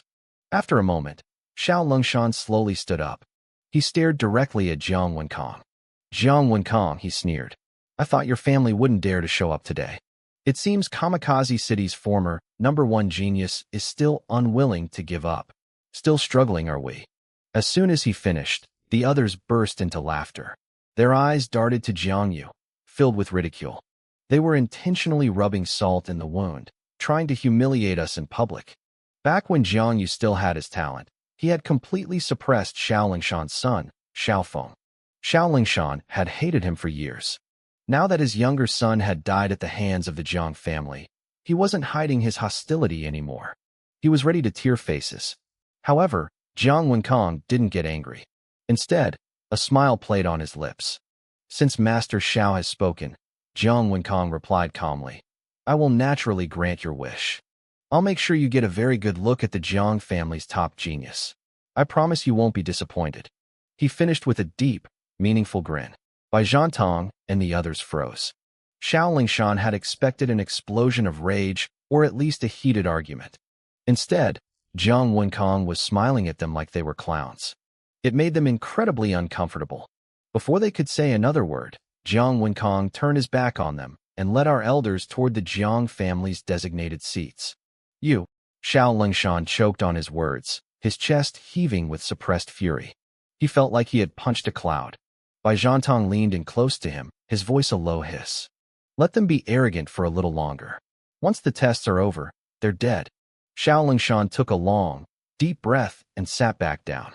Fine, I'll let them go for now. His eyes remained fixed on us, dark and flickering with malice. Beside him, Bai Zhantong's fists were clenched so tight his knuckles turned white.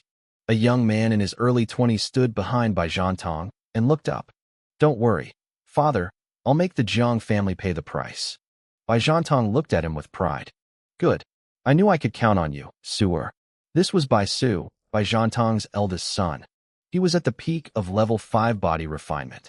While his talent didn't quite match Xiao Feng or Yin Shixue, he was still one of the best in Kamikaze City. Passing the entrance exam would be easy for him. Look, what is that? Someone shouted. The crowd gasped. A massive shadow appeared in the sky, hurtling toward the plaza at incredible speed. As it got closer, I realized it was a giant flying vessel. A group of people stood proudly at the bow. When the crowd saw the insignia on the ship, a roar went up. It's the Cloud Sect. I can't believe they sent so many people this time. You idiot, someone replied. The Cloud Sect just finished recruiting in Biluo City. Those are the new disciples. They're just stopping here to pick up more before heading back to the sect. Suddenly, a sharp cry pierced the air. Another massive shadow covered the sun, and a violent wind whipped through the plaza. I looked up and saw a giant black eagle circling above us. Just like the ship, its back was crowded with people, mostly new recruits. This was the Azure Sky Sect. On the deck of the flying ship, a withered old man from the Cloud Sect scowled. He didn't like having his spotlight stolen. Old Ghost Chun, the withered man called out. The Azure Sky Sect is still the same. You love these flashy, attention-seeking entrances. An old man on the back of the Black Eagle looked down and laughed. Du Qingfeng, being able to grab attention is a skill. Are you just jealous? Du Qingfeng's face turned ugly. He sneered back. I don't have time for your nonsense. The Cloud Sect has already recruited plenty of geniuses this time. If our spots weren't limited, there wouldn't be anyone left for your Azure Sky Sect to pick up. He was basically calling the Azure Sky Sect's recruits trash that his sect didn't want. The elder from the Azure Sky Sect tightened his grip, but he forced himself to stay calm. High talent just means a better starting line, the elder replied. It doesn't prove everything. Stubborn till the end, Du Qingfeng muttered. He steered the ship down to a smooth landing. A moment later, the giant eagle touched down as well. The air between the two sects was thick with tension. Even though both were major powers, the Cloud Sect had been pulling ahead in recent years. Rumor had it that the sect master of the Azure Sky Sect was reaching the end of his lifespan, stuck at the peak of the void-breaking realm for far too long. The power balance was shifting, and everyone in the plaza could feel it. If the Azure Sky Sect master couldn't break through his current bottleneck, his death was only a matter of time. The Cloud Sect master was only at the 9th level of the void-breaking realm, but he had time on his side. He had enough lifespan to simply outlive his rival. Over the last few years, the relationship between the two sects had soured. The Cloud Sect missed no opportunity to suppress the Azure Sky Sect. Everyone knew that once the Azure Sky Sect's ancestor passed away, the protection of a void-breaking expert would vanish. The Cloud Sect would be the first to strike. Controlling the Azure Sky Sect meant controlling the entire Eastern Desolation territory. That was why most of the people gathered here today were aiming for the Cloud Sect. Most of the recruits for the Azure Sky Sect were just the leftovers who had already been rejected by their rivals. As the representatives from both sects touched down, the heads of the three great families immediately swarmed forward to greet them. My father, Jiang Wenkong, turned to us. You three brothers rest here for a moment, he said. I'm going over to check things out. Jiang Yu nodded. Understood, father. With that, my father led the elders toward the sect officials. My eyes, however, were locked onto the Cloud Sect's group. I recognized the man leading them, Du Qingfeng. He was the same elder who had accompanied Yin Shixue to the Jiang house to break off her engagement with Jiang Yu. Then I saw her. Yin Shixue was standing at the bow of the flying ship. She looked down with a cold, indifferent gaze, like a proud white swan. I had to admit, she was beautiful. She had a frigid aura that most men found irresistible. But compared to Shangwan Minghua, she fell short. She lacked that unique, soul-stirring grace that Manhwa possessed. Standing next to her was a young man. He scanned the crowd with an arrogant sneer, his eyes full of disdain. When Jiang Yu saw the two of them, his eyes narrowed. A faint trace of killing intent leaked out of him before he suppressed it. If I hadn't given him that spirit medicine last time, he would probably be dead by now. Seeing his enemies again clearly made his blood boil. Yun Shixue seemed to sense his gaze. She turned her head, and her eyes met ours. When she saw Jiang Yu, a cold smirk played on her lips. I could practically hear her thoughts. Asterisk, some people just don't know when to give up.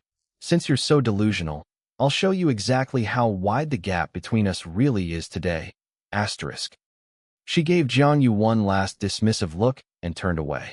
The man beside her noticed. He followed her gaze until he spotted Jiang Yu.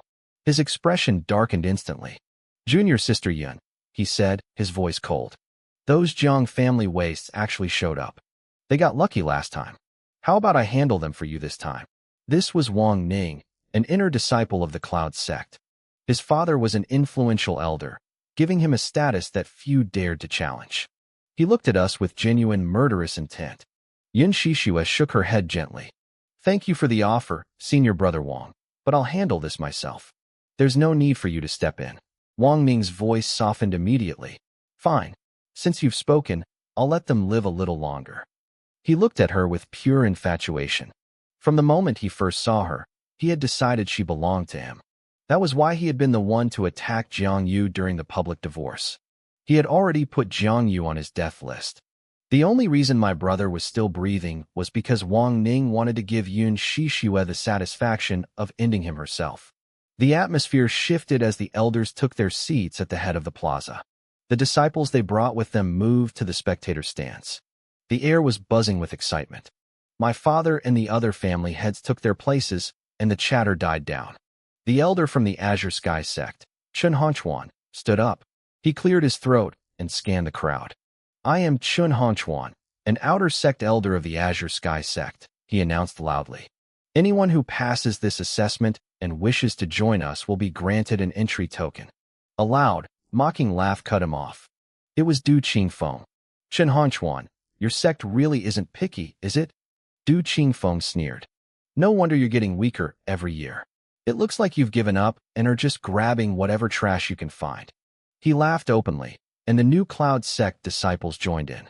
They looked down at the Azure Sky sect hopefuls with pure arrogance, acting as if they were already superior beings just for wearing the Cloud sect colors. Chen Honchuan didn't flinch. He looked at Du Qingfeng with a cold, steady gaze. Are you here to run your mouth, or are you here for the assessment?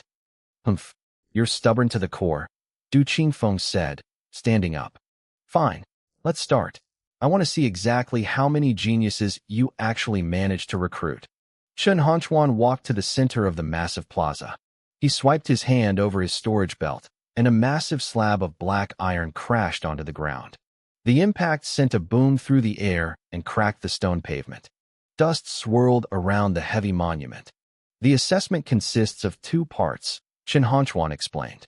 The first is a test of raw strength, hosted by the Azure Sky sect. This is the Star Steel tablet. For every inch you dent this iron, you need 100 pounds of force. To pass, you must strike with at least 500 pounds of strength. Only then can you move on to the second stage, which the Cloud sect will oversee. 500 pounds. The crowd went silent. Many of the young cultivators looked worried. In the body refining realm, each level usually only adds about 200 pounds of strength. A level 3 cultivator might hit 700 pounds at their peak, but that required expensive medicinal herbs to temper the body. For those from poor backgrounds, 500 pounds was a massive hurdle. This first test alone was going to wipe out half the candidates. I remained calm. I leaned over to Jiang Daoxin. Daoxin, I whispered, when you go up there, don't hold back too much. Use about 50% of your power. Daoxin blinked at me, looking a bit surprised. All right, second brother. I got it. But you sound just like big brother. He just told me the exact same thing. I watched Jiang Daoxin grin, a spark of excitement lighting up his eyes. He looked ready to make our father proud. I won't say a word, he whispered back.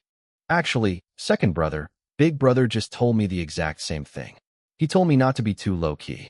He wants me to win back some face for the Jiang family and slap these people across their faces. I patted Daoxin on the shoulder. All right, I get it. But keep a lid on it. Don't be too flashy. He nodded, though his eyes told a different story. I moved over to my eldest brother, Jiang Yu. Big brother, what's your plan for the assessment? Jiang Yu smiled thinly. I was just about to tell you. We don't need to be over the top. But we can't let them look down on the Jiang family either. I understood immediately. My brother was planning to show off. I'd originally thought he wanted Daoxin to draw all the attention so we could hide in the shadows like snakes, but it seemed he was tired of playing nice. He wanted to publicly humiliate the other great families. Well, if my brothers were going all out, I couldn't exactly lag behind. I had to think about my own reputation and my father's. All right, Chen Hanchuan's voice boomed across the plaza. The assessment begins now. The crowd split into two lines. The first candidate stepped up, a sturdy guy who looked like he'd spent his life lifting rocks. He roared, channeling his blood chi into a heavy punch that slammed into the star steel tablet. Boom. The monument groaned. A dent appeared, about 6 inches deep. Li Shan, the recording disciple, shouted. Body refining realm, level 4. Force, 600 pounds. Pass. Wait over there. Li Shan grinned and hurried to the side. His success gave the people behind him a surge of confidence. They thought it looked easy. They were wrong. Asterisk boom. Boom. Boom. Asterisk. Lu Qing, fail. Zhao Zhong, fail. Next, fail. The crowd went cold. One after another, candidates were rejected. Even some level 4 cultivators couldn't make the mark. The failure rate was brutal. It was a slaughterhouse for dreams. Then, a young man named Gu Xi stepped up. He didn't look like much, but when his fist hit the iron, the sound was different. It wasn't a thud, it was a crack like thunder. The tablet dented deep, 16 inches. Gu Xi, body refining level 5. Force, 1,600 pounds. The crowd gasped. 1,600 pounds from a level 5? That was unheard of. Even the sect elders on the high chairs leaned forward. Suddenly, Du Qingfeng from the Luo Yun sect stood up. He ignored the rules entirely. Gu Xi, right? If you join my Luo Yun sect now, you can skip the rest of the tests. I'll grant you the status of an outer disciple immediately. The plaza erupted. Normally, everyone starts as a lowly chore disciple. Jumping straight to the outer sect was a massive shortcut. Du Qingfeng saw a future powerhouse in this kid, and he wasn't going to let him go. Du Qingfeng. Chen Hanchuan snapped, his face darkening. The first round isn't even over. You're snatching people right in front of me? Do you think my Azure Sky sect is a joke? The boy chooses his own path, Du Qingfeng countered with a smirk. If you're jealous, make him a better offer. Chen Hanchuan turned to Gu Xi, his voice urgent. Kid, join the Azure Sky sect. I'll make you an outer disciple too, and I'll throw in a 3rd-grade bronze vein pill. The crowd held its breath. 2 major sects were bidding over a teenager. Gu Xi looked at both of them, a small, confident smile playing on his lips. He bowed toward Du Qingfeng. This disciple, Gu Xi, is willing to join the Luo Yun sect. Du Qingfeng let out a boisterous laugh, throwing a mocking glance at Chen Hanchuan. Looks like my Luo Yun sect is 1 step ahead again, old ghost. Chen Hanchuan's face turned purple, but he forced himself to stay calm. Don't get cocky. This is just the beginning. Is it? Du Qingfeng smiled wider. He turned to the crowd. To celebrate, I'm increasing the Luo Yun sect's recruitment quota by 10 spots today. Don't miss your chance. The excitement hit a fever pitch. Everyone wanted into the sect that was clearly winning. Chen Hanchuan looked like he wanted to spit blood, but he could only watch as Du Qingfeng led Gu Xi away like a trophy. The testing resumed. Many more failed, but the atmosphere stayed electric. Eventually, it was time for the prominent families to move. Bai Su from the Bai family stepped forward first. He shot a cold, murderous look toward us before walking to the tablet. He didn't hold back. His blood chi boiled, visible even from a distance. Crash, Bai Su. Body refining level 6 peak. Force, 1,800 pounds. Pass. It was a high score, the highest so far. But I saw the irritation on Bai Su's face. He was a level 6 peak, yet he was only 200 pounds stronger than Gu Xi, who was a full level below him. To a genius like him, that was an insult. He stomped off, clearly unsatisfied. I watched him go, my expression blank. He had no idea what was coming next. If Bai Su had been at the same cultivation level as Gu Xi, he wouldn't have stood a chance. He knew it too. The realization ate at him, and I could see the frustration boiling behind his eyes. But then, he glanced over at us, The useless Jiang family. And his mood instantly brightened. In his mind, as long as we were there to be the bottom feeders, he was still a success. Du Qingfeng wasn't done playing talent scout. He looked at Bai Su and spoke up again, his voice dripping with confidence. Bai Su, if you're willing, you can skip the rest. Join my Luoyun sect right now as an outer disciple. Not far away, Bai Zhantong's face lit up with pure excitement. He looked like he'd won the lottery. I could practically hear his thoughts. With his son officially backed by the Luoyun sect, there was nothing holding them back from wiping out my family. Chun Hongchuan, the elder from the Xianqing sect, just watched with a look of helpless resignation. His sect had been declining for years. Even though people still applied, everyone with real talent gravitated toward the Luoyun sect. It was no surprise when Bai Su immediately accepted the offer. The crowd started whispering. This was only the first test, and Du Qingfeng had already snatched up the best candidates. The official selection process was becoming a joke. As Bai Su stepped down, Xiao Feng began walking toward the tablet. He slowed down as he passed the Jiang family seating area.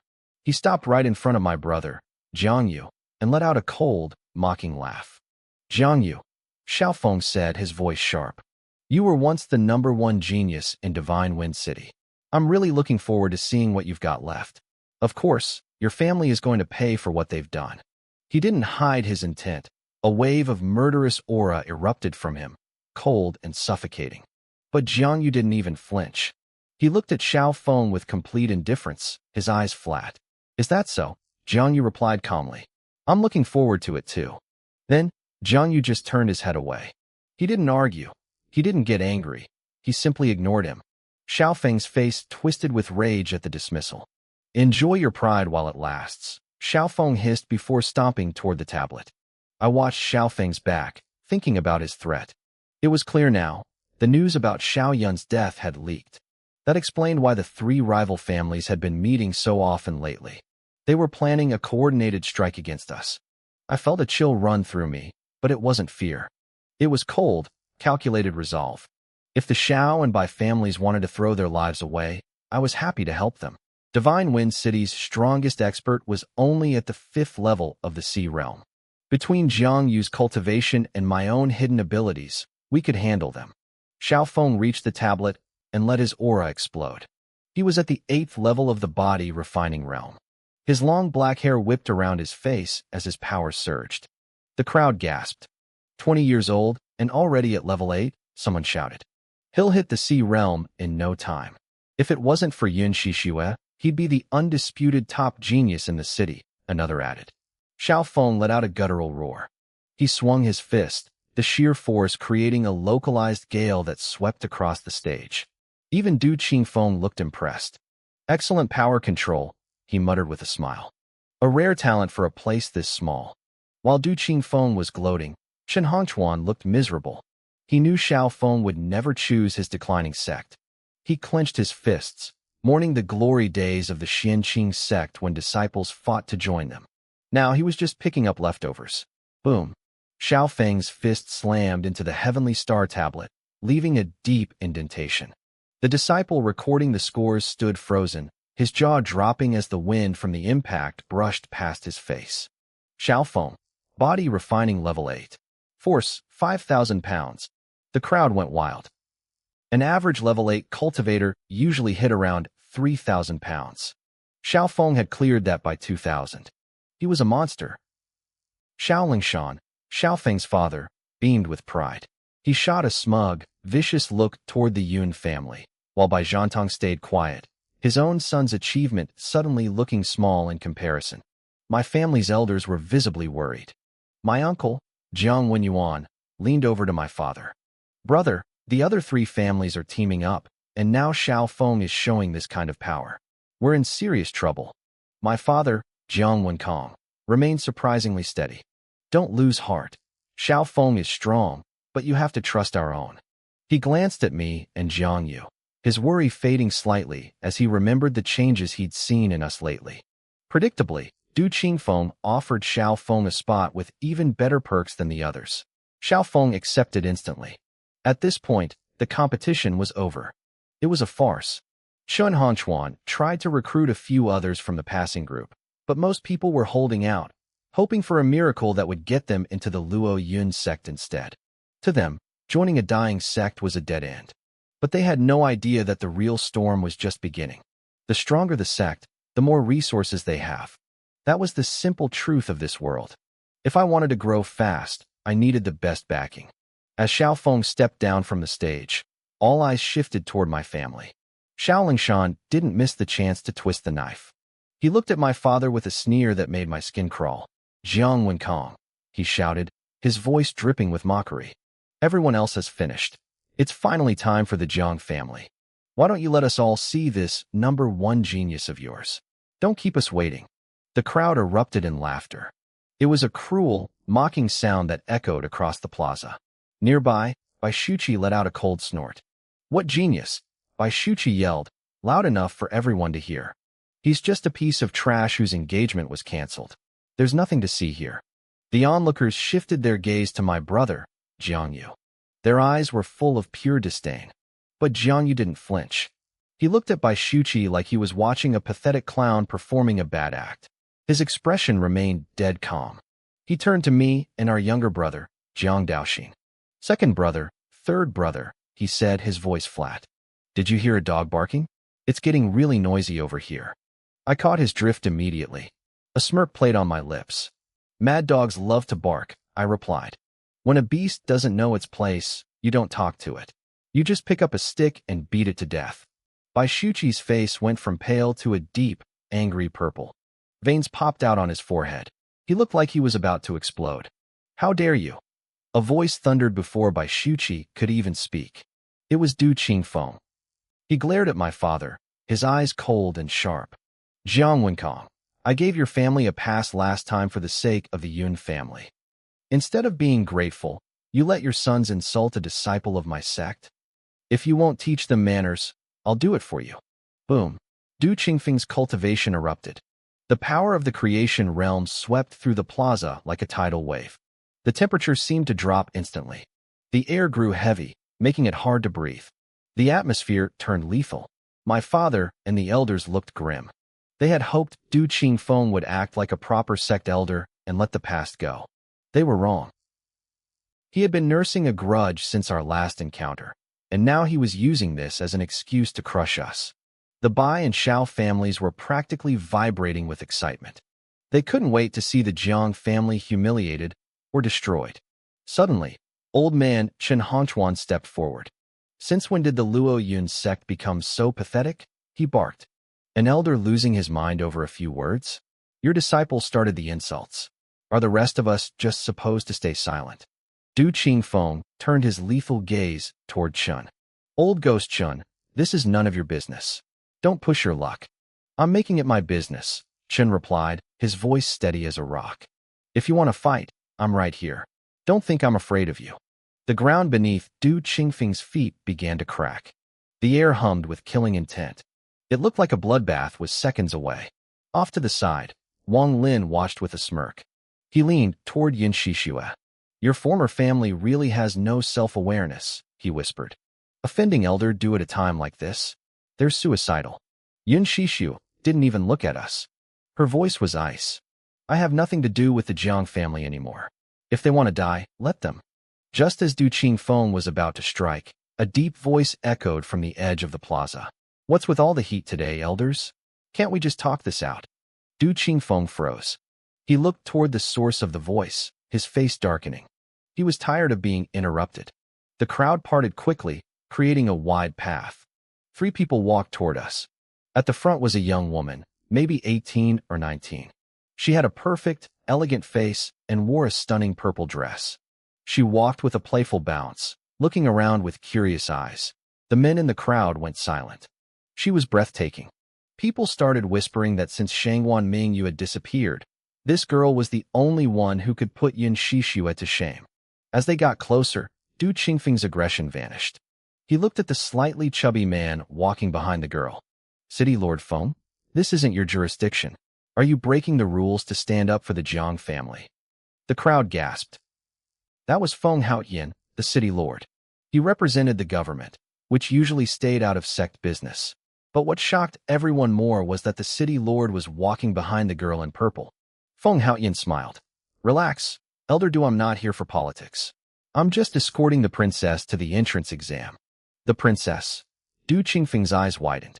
He looked at the girl, then at the silent old man in black walking behind her. When he sensed the old man's aura, his face went pale with caution. That's right, Feng Haoyan said. This is Princess Shiyao, the daughter of Prince Gu. Princess Shiyao. When my father heard that name, he got a very strange look on his face. He turned and stared at me. I was confused. Dad, why are you looking at me like that? He went quiet for a second, then shook his head. Nothing. It's nothing. My father, Jiang Wenqing, pulled his gaze back from the newcomers.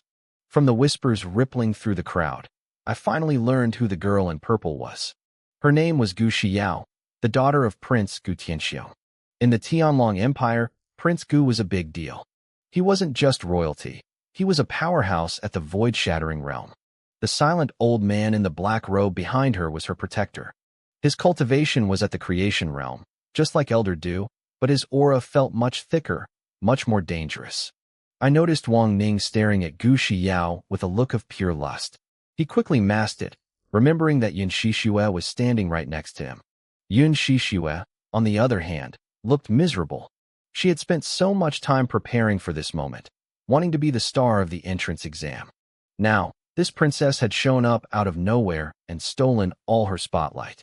She gritted her teeth, comforting herself with the thought that talent mattered more than titles. The city lord, Feng Haoyan, broke the silence with a faint smile. He looked at the two elders, Du and Chun. Elder Du, Elder Chun, today is for recruiting disciples. There's no need to fight over trifles. Let me be the mediator. The princess traveled a long way just for this exam. Why don't you both take a step back and act like nothing happened? Elder Du glanced at the black-robed protector and felt the pressure. He stiffened. Since City Lord Feng has spoken, I'll give you face. This matter is over. But, he paused, throwing a cold, threatening glare toward my family. If anyone dares to disrespect their superiors again, don't blame me for being heartless. Elder Chen nodded at the city lord and suppressed his aura. The tension eased, but only for a second. The Jiang family? Gu Shiyao's ears perked up at the name. Her eyes scanned the crowd until they landed on us. She started walking straight toward our section. Her voice was crisp and loud. Jiang Chen, which one of you is Jiang Chen? Come out and let me see you. The crowd erupted into whispers. People were confused. Why did a princess know the name of the Jiang family's useless second master? Some guessed I had offended her, and she was here for blood. Others thought the Jiang family was finally doomed. I was the most confused of all. I searched my memories, but there was nothing. I had never met this girl in my life. My brothers, Jiang Yu and Jiang Daoxin, looked at me with wide, questioning eyes. I don't know her, I whispered. Do you believe me? I believe you, brother, Jiang Daoxin said, though his face told a completely different story. I felt like kicking him. Before the rumors could get any wilder, my father stood up. He had a warm, gentle smile on his face. Little Shiyao, he said softly. It's been so many years. You've grown into quite the young lady. The crowd went dead silent. They weren't enemies? Gu Xiao stopped and blinked at my father for a long time. Uncle Wenqing? My father laughed. Haha, I didn't think you'd remember me. You were only 3 years old back then. Gu Xiao's face lit up. Uncle Wenqing, it's been over a decade. My father has always wanted to repay your kindness, but he's been too busy with the Empire's affairs to visit. Please don't take offense. It's nothing, my father waved it off. It was just a stroke of luck that I could help. Your father already gave me plenty of resources. If anything, I'm the one who got the better end of the deal. The faces of the other 3 great families turned pale. The Jiang family had a connection to Prince Gu? This changed everything. Xiao Lingshan gripped his fists so hard his knuckles turned white. He wanted me dead for what happened to his son, but if the prince was backing us, he couldn't touch us. Bai Zhantong leaned in close to him, whispering, don't panic. If their relationship was that strong, my brother Jiang Wenkong wouldn't be the head of the family right now. They're probably just old acquaintances. We'll investigate first. If it's just a casual friendship, we move as planned. Back at our seats, my father nudged me. Chinner, what are you waiting for? Say hello to the princess. She's looking for you. I stood up, still feeling completely out of the loop. I looked at Gu Xiao. Princess Xiao. She didn't say hello back. Instead, she circled me, her eyes scanning me from head to toe like I was a piece of meat at a market. She puffed out her cheeks and muttered to herself. Well, he's handsome enough, I guess. But he looks like a pretty boy. I don't see what's so special about him. I stood there, speechless. She came all this way to find me just to call me a pretty boy and look disappointed. The black-robed elder stepped up to her side. His voice was raspy. Princess, let's focus on the exam first. We can deal with the Jiang family matters later. Your father said he would compensate you for whatever you decide. Gu Xiao sighed. Fine. Exam first. The old man turned to Elder Du. Can we proceed? Elder Du nodded quickly, his arrogance completely gone. Of course. Princess, please, the stage is yours. After receiving the nod to proceed, Gu Xiao stepped toward the star monument. She raised her pale, slender arm and threw a punch. It looked effortless, almost casual. A massive boom echoed through the square. The surface of the star monument visibly sank under the force of her strike. As the dust settled, her true power was laid bare for everyone to see. The 9th level of the body refining realm. The disciple in charge of recording the results stared so hard, I thought his eyes might pop out of his head. He started shouting with pure excitement. Princess Xiao, 9th level body refining. Score, 6,000 gene. The crowd went wild. Usually, hitting 3,000 gene at the 9th level was considered excellent. Gu Xiao had just doubled that. She wasn't just talented, she was a monster. Of course, people started whispering that it made sense. She was a prince's daughter. She had all the resources in the world and a body tempered by the finest medicines. It wasn't a fair fight for the rest of us. Elder Du's eyes lit up. I could see the wheels turning in his head. Both major sects loved recruiting royalty. It wasn't just about talent, it was about influence. These royal kids usually joined to build their own power bases and scout geniuses for their families. But in return, the sects got easier access to spirit stones and resources. It was a trade-off Du Qingfeng was more than happy to make. He definitely didn't want to lose her to the Azure Youth sect. He flashed a bright smile at Gu Xiao. What incredible talent. Truly, a tiger father does not have a fox daughter. Princess, if you join the Luo Cloud sect, I will personally recommend you for the inner sect. With your gifts, becoming a core disciple will be easy. The crowd gasped. Even Yin Shixue looked shocked. She had a specialized ice physique and only got an inner sect slot. Yet this girl was getting the same offer just for being strong?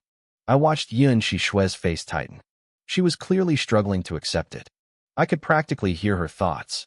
Asterisk, it's only 6,000 gene. My ice physique is at the minor achievement stage. I'll show them who the real genius is. Asterisk. She took a deep breath, regaining her composure. Meanwhile, I looked at Gu Xiao's score and nodded. It was impressive, but when I looked up, I caught her staring right at me. There was a clear look of provocation in her eyes. I felt even more confused. What did she want from me? Everyone expected her to jump at the offer like Xiao Feng had, but she surprised us all. I appreciate the offer, Elder Du, Gu Xiao said coolly. But the exam isn't over yet. I'll wait until everyone has finished before I decide which sect to join. The black-robed elder standing behind her froze. Apparently, her father had told her that the Luo Cloud sect was the top choice. He looked confused that she was turning down such a sweet deal, but he didn't say a word. He was just there for protection, not to make her decisions. Elder Du's smile stiffened for a second, but he played it off with a dry laugh. Of course. Take your time, princess. It's a big decision. Elder Chun from the Azure Youth sect saw an opening and pounced. Princess, if you choose us, you'll also be an inner sect disciple. Pass one internal test, and I guarantee you'll be a core disciple within a year. He looked at her with desperate hope. The Luo Cloud sect had already snatched up most of the talent today. He couldn't let this one slip away. Thank you, Elder Chun, she replied. I'll consider it. It wasn't a yes, but it wasn't a no. Elder Chun beamed, happy just to still be in the running. Elder Du wanted to move things along. He turned his gaze toward Yin Shixue. Shixue, the princess has set the bar. Why don't you go up and show us what you can do? We'll start the second round of testing with you. Yun Shishue stood up, her chin held high. As she walked toward the monument, she walked past the Jiang family seating area. She shot a look at Jiang Yu that was dripping with arrogance. She didn't even look at me. As she stepped onto the stage, the crowd leaned in. Before Gu Shiyao showed up, Yun Shishue was supposed to be the star of the show. Everyone wanted to know who was truly better. Suddenly, a faint cracking sound filled the air. The temperature around the stage plummeted. "Why is it getting so cold?" someone shouted. "Look at the ground." Ice was spreading out from under Yun Shishue's feet, frosting over the stone tiles. The rumors were true. The Luo Cloud sect hadn't just picked her for her name. Her talent was terrifying. Even the black-robed elder looked stunned. Anyone with a special physique had a high chance of reaching the creation realm or even the cave heaven realm. Finding one in a backwater place like Divine Wind City was unheard of.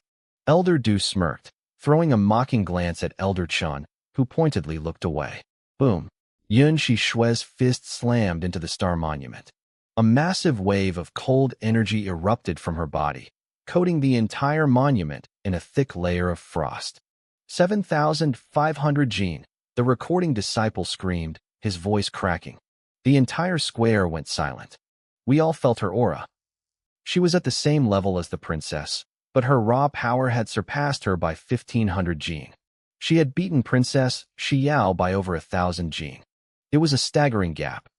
Her talent was undeniable, but comparing her to the princess was a dangerous game. No one was more excited than Yun Xingtong. His Yun family had produced a monster. I could see the wheels turning in the heads of the local nobles. Their status was about to skyrocket, and people were already planning how to suck up to them. Yun Shishue let out a long breath and pulled her hand back. A faint, cold smile played on her lips. She turned her gaze toward Gu Shiyao, expecting to see shock or envy. Instead, she saw the princess looking right past her. Gu Shiyao was staring at the Jiang family seating area again. The smile on Yun Shishue's face vanished. Being ignored stung worse than being hated. She snapped her head toward us, but we weren't looking at her either.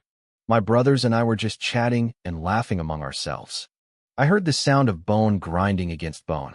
Yun Shishue was clenching her fists so hard they cracked. The frost around her feet thickened. She was the star today, the protagonist, and we were treating her like background noise. I knew she was screaming inside, swearing to make us pay. The crowd was stuck in an awkward silence. They were stunned by her power, but they didn't dare cheer too loudly. If they praised her too much, they'd be insulting the princess. If they didn't praise her enough, they'd be ignoring a genius with a special physique. Elder Du saw the tension. He cleared his throat, his voice booming across the square. All right, the first round of testing is over. Let's move on to the second phase. He reached out, ready to have the star monument moved. Wait, I shouted. My voice cut through the air, stopping Elder Du in his tracks. He turned slowly, his eyes narrowing when he saw it was me. His face darkened instantly. What is it now? He barked. I didn't flinch. I looked him dead in the eye. Elder Du, the Jiang family hasn't tested yet. How can the first round be over? Elder Du let out a sharp, mocking laugh. You? Your family of failures? Testing you is a waste of time. You won't pass anyway. It makes no difference. The Luo Cloud sect disciples erupted in laughter. Behind them, Bai Su sneered at me. Jiang Chun, do you really think Jiang Yu is still the genius he used to be? Stop embarrassing yourself. Exactly, someone else yelled. Trash should know its place. Don't waste our time. I noticed Gu Xiao looking at me with a spark of surprise. She seemed impressed that I was standing my ground. The truth was, Elder Du couldn't see our cultivation levels because of the breath-concealing technique I'd given my brothers. We had a silent pact now. They didn't ask where I got the secret manuals, and I didn't ask them to hold back. Enough! The shout came from Elder Chun. He stepped forward, his voice cold. Regardless of talent, anyone who meets the requirements has the right to test. Elder Du, you're a sect elder. Are you really going to break the rules in front of everyone? How will the people trust the sect? Elder Du's face twisted. Fine. If you're so desperate to make fools of yourselves, be my guest. I'd love to see what the three great geniuses of the Jiang family can actually do. He spat the word geniuses like it was a joke. Yun Shishue walked back to her seat, giving us a look like we were circus clowns. Her senior brother, Wang Ning, rushed to greet her with a sycophantic grin. Junior sister, your frost physique is incredible. Even the princess can't compare. She gave him a cold, dismissive nod and sat down. I didn't care about their drama. I looked at my younger brother, Jiang Dao Xian. Dao Xian, since the elder wants to see our strength, why don't you open his eyes for him? You got it, second brother, Dao Xian said. He didn't hesitate. He stood up and blurred toward the stage. Before anyone could even blink, his fist slammed into the star monument. Boom. He was positioned so his back was to the crowd, blocking their view of the monument's face. But they didn't need to see the screen to feel his aura. The air around him surged. Wait, body refining 9th stage? Someone gasped. No, 8th stage. How does Jiang Dao Xian have that kind of power? The crowd went wild with confusion. Elder Du shot out of his seat, his face pale. He realized he had miscalculated. But even then, he didn't think the result would be anything special. Xiaoping, he barked at the recording disciple. Stop staring. Report the score. The disciple stumbled forward, his eyes bulging as he looked at the monument. He started shaking. Jiang Dao Xian, the boy stammered. Body refining 8th stage. Result, 20,000 gene. The square went deathly silent. People stopped breathing. Impossible, Baisu screamed, his voice cracking with terror.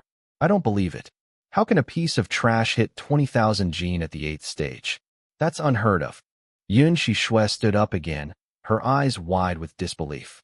Xiao Longshan and the other clan leaders looked like they'd seen a ghost. Even the mysterious black-robed elder narrowed his eyes. My brother had just broken the world's logic, and we were only getting started. Feng Haoyan's smile vanished. A look of deep shock replaced it. As the city lord of Divine Wind City, he knew the Jiang family's business. He knew Jiang Dao Xian's talent was supposed to be mediocre. Not long ago, the boy was only at the 3rd stage of body refining. But now, he had jumped to the 8th stage in a heartbeat. Feng Haoyan glanced at Gu Shiyao, the princess, and then back at my brother.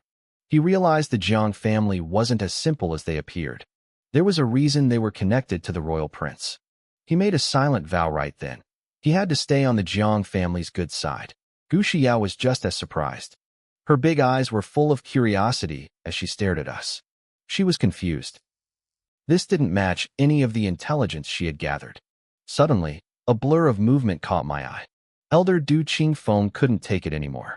He charged toward the stage, desperate to verify the results himself. But Chun Hanchuan from the Xinqing sect was faster. He intercepted Du Qingfeng, blocking his path. Chun Hanchuan, what are you doing? Du Qingfeng barked. Do you think I don't exist? Chun Hanchuan just smirked. He looked delighted. The tension between the Luoyun sect and the Jiang family was public knowledge now. If Dao Xian joined the Xinqing sect, it would be a massive blow to their rivals. I have no interest in your games, old ghost Chun. Du Qingfeng spat, trying to keep his cool. I just want to check the score myself. Is that a crime? Haha. By all means, check it, Chun Hanchuan laughed. But I'm staying right here to make sure this young man stays safe. Let's go together. They walked to the star monument. Du Qingfeng looked like he had just swallowed a fly. When they reached Dao Xian, Chun Hanchuan ignored the elder and gave my brother a warm, grandfatherly smile. Young man, Chun Hanchuan said, how would you like to join the Xinqing sect? I can make you an inner disciple right now. Du Qingfeng sneered. He had finished inspecting the monument. The 20,000 gene result was real. He couldn't let a talent like this go to his rivals. Chun Hanchuan, after all these years, your sect is still so stingy, Du Qingfeng mocked. An inner disciple spot for a genius like this? Pathetic. He turned to Dao Xian, his voice suddenly smooth. Join the Luoyun sect. I'll overlook the Jiang family's recent disrespect. In fact, I'll guarantee you a spot as a core disciple in no time. Chun Hanchuan's face darkened. A core disciple? You're just trying to buy him. A true martial artist needs to start from the bottom to build character. Nonsense, Du Qingfeng countered. You're just admitting your sect is weak. The leaders of the 3 rival clans looked like they wanted to faint. If Dao Xian became a core disciple of the Luoyun sect, the Jiang family would become untouchable. They wouldn't just survive, they'd swallow the other clans whole. Even my father, Jiang Wenkong, looked conflicted. The offer was incredibly tempting. If Dao Xian had that kind of backing, Yin Shui wouldn't be a threat anymore. But I saw the hesitation in my father's eyes. He knew Du Qingfeng wasn't being sincere. This was a trap to keep Dao Xian away from the Xinqing sect. Once he was inside the Luoyan sect, they'd likely find a way to dispose of him. Yun Shui sat nearby, her face a mask of cold fury. She had been the star of the day, and now she was being ignored. First the princess, and now the trash Jiang family. She was seething. Don't let it get to you. Her mentor, Wang Ning, whispered. He just has a bit of brute strength. You have the ice physique. Once you reach the sea god realm, you'll crush him under your boots. A cruel smile played on Wang Ning's lips. Besides, if he joins our Luoyan sect, I'll make sure he never lives long enough to grow up. Elder Du won't let a threat like him survive. Everyone waited for Dao Xian's answer. They expected him to jump at the core disciple offer. Instead, my brother scratched his head and looked bored. Core disciple? I don't care about that, Dao Xian said loudly. My big brother and second brother told me we're joining the Xinqing sect.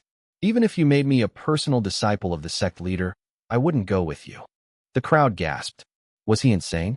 He just turned down the chance of a lifetime to be an inner disciple elsewhere. Impudent. Du Qingfeng roared. His face turned purple with rage. He released a wave of crushing pressure toward Dao Xian, but Chun Hanchuan stepped in, shielding my brother. Du Qingfeng, you're a powerhouse of the creation realm, Chun Hanchuan yelled. Attacking a junior?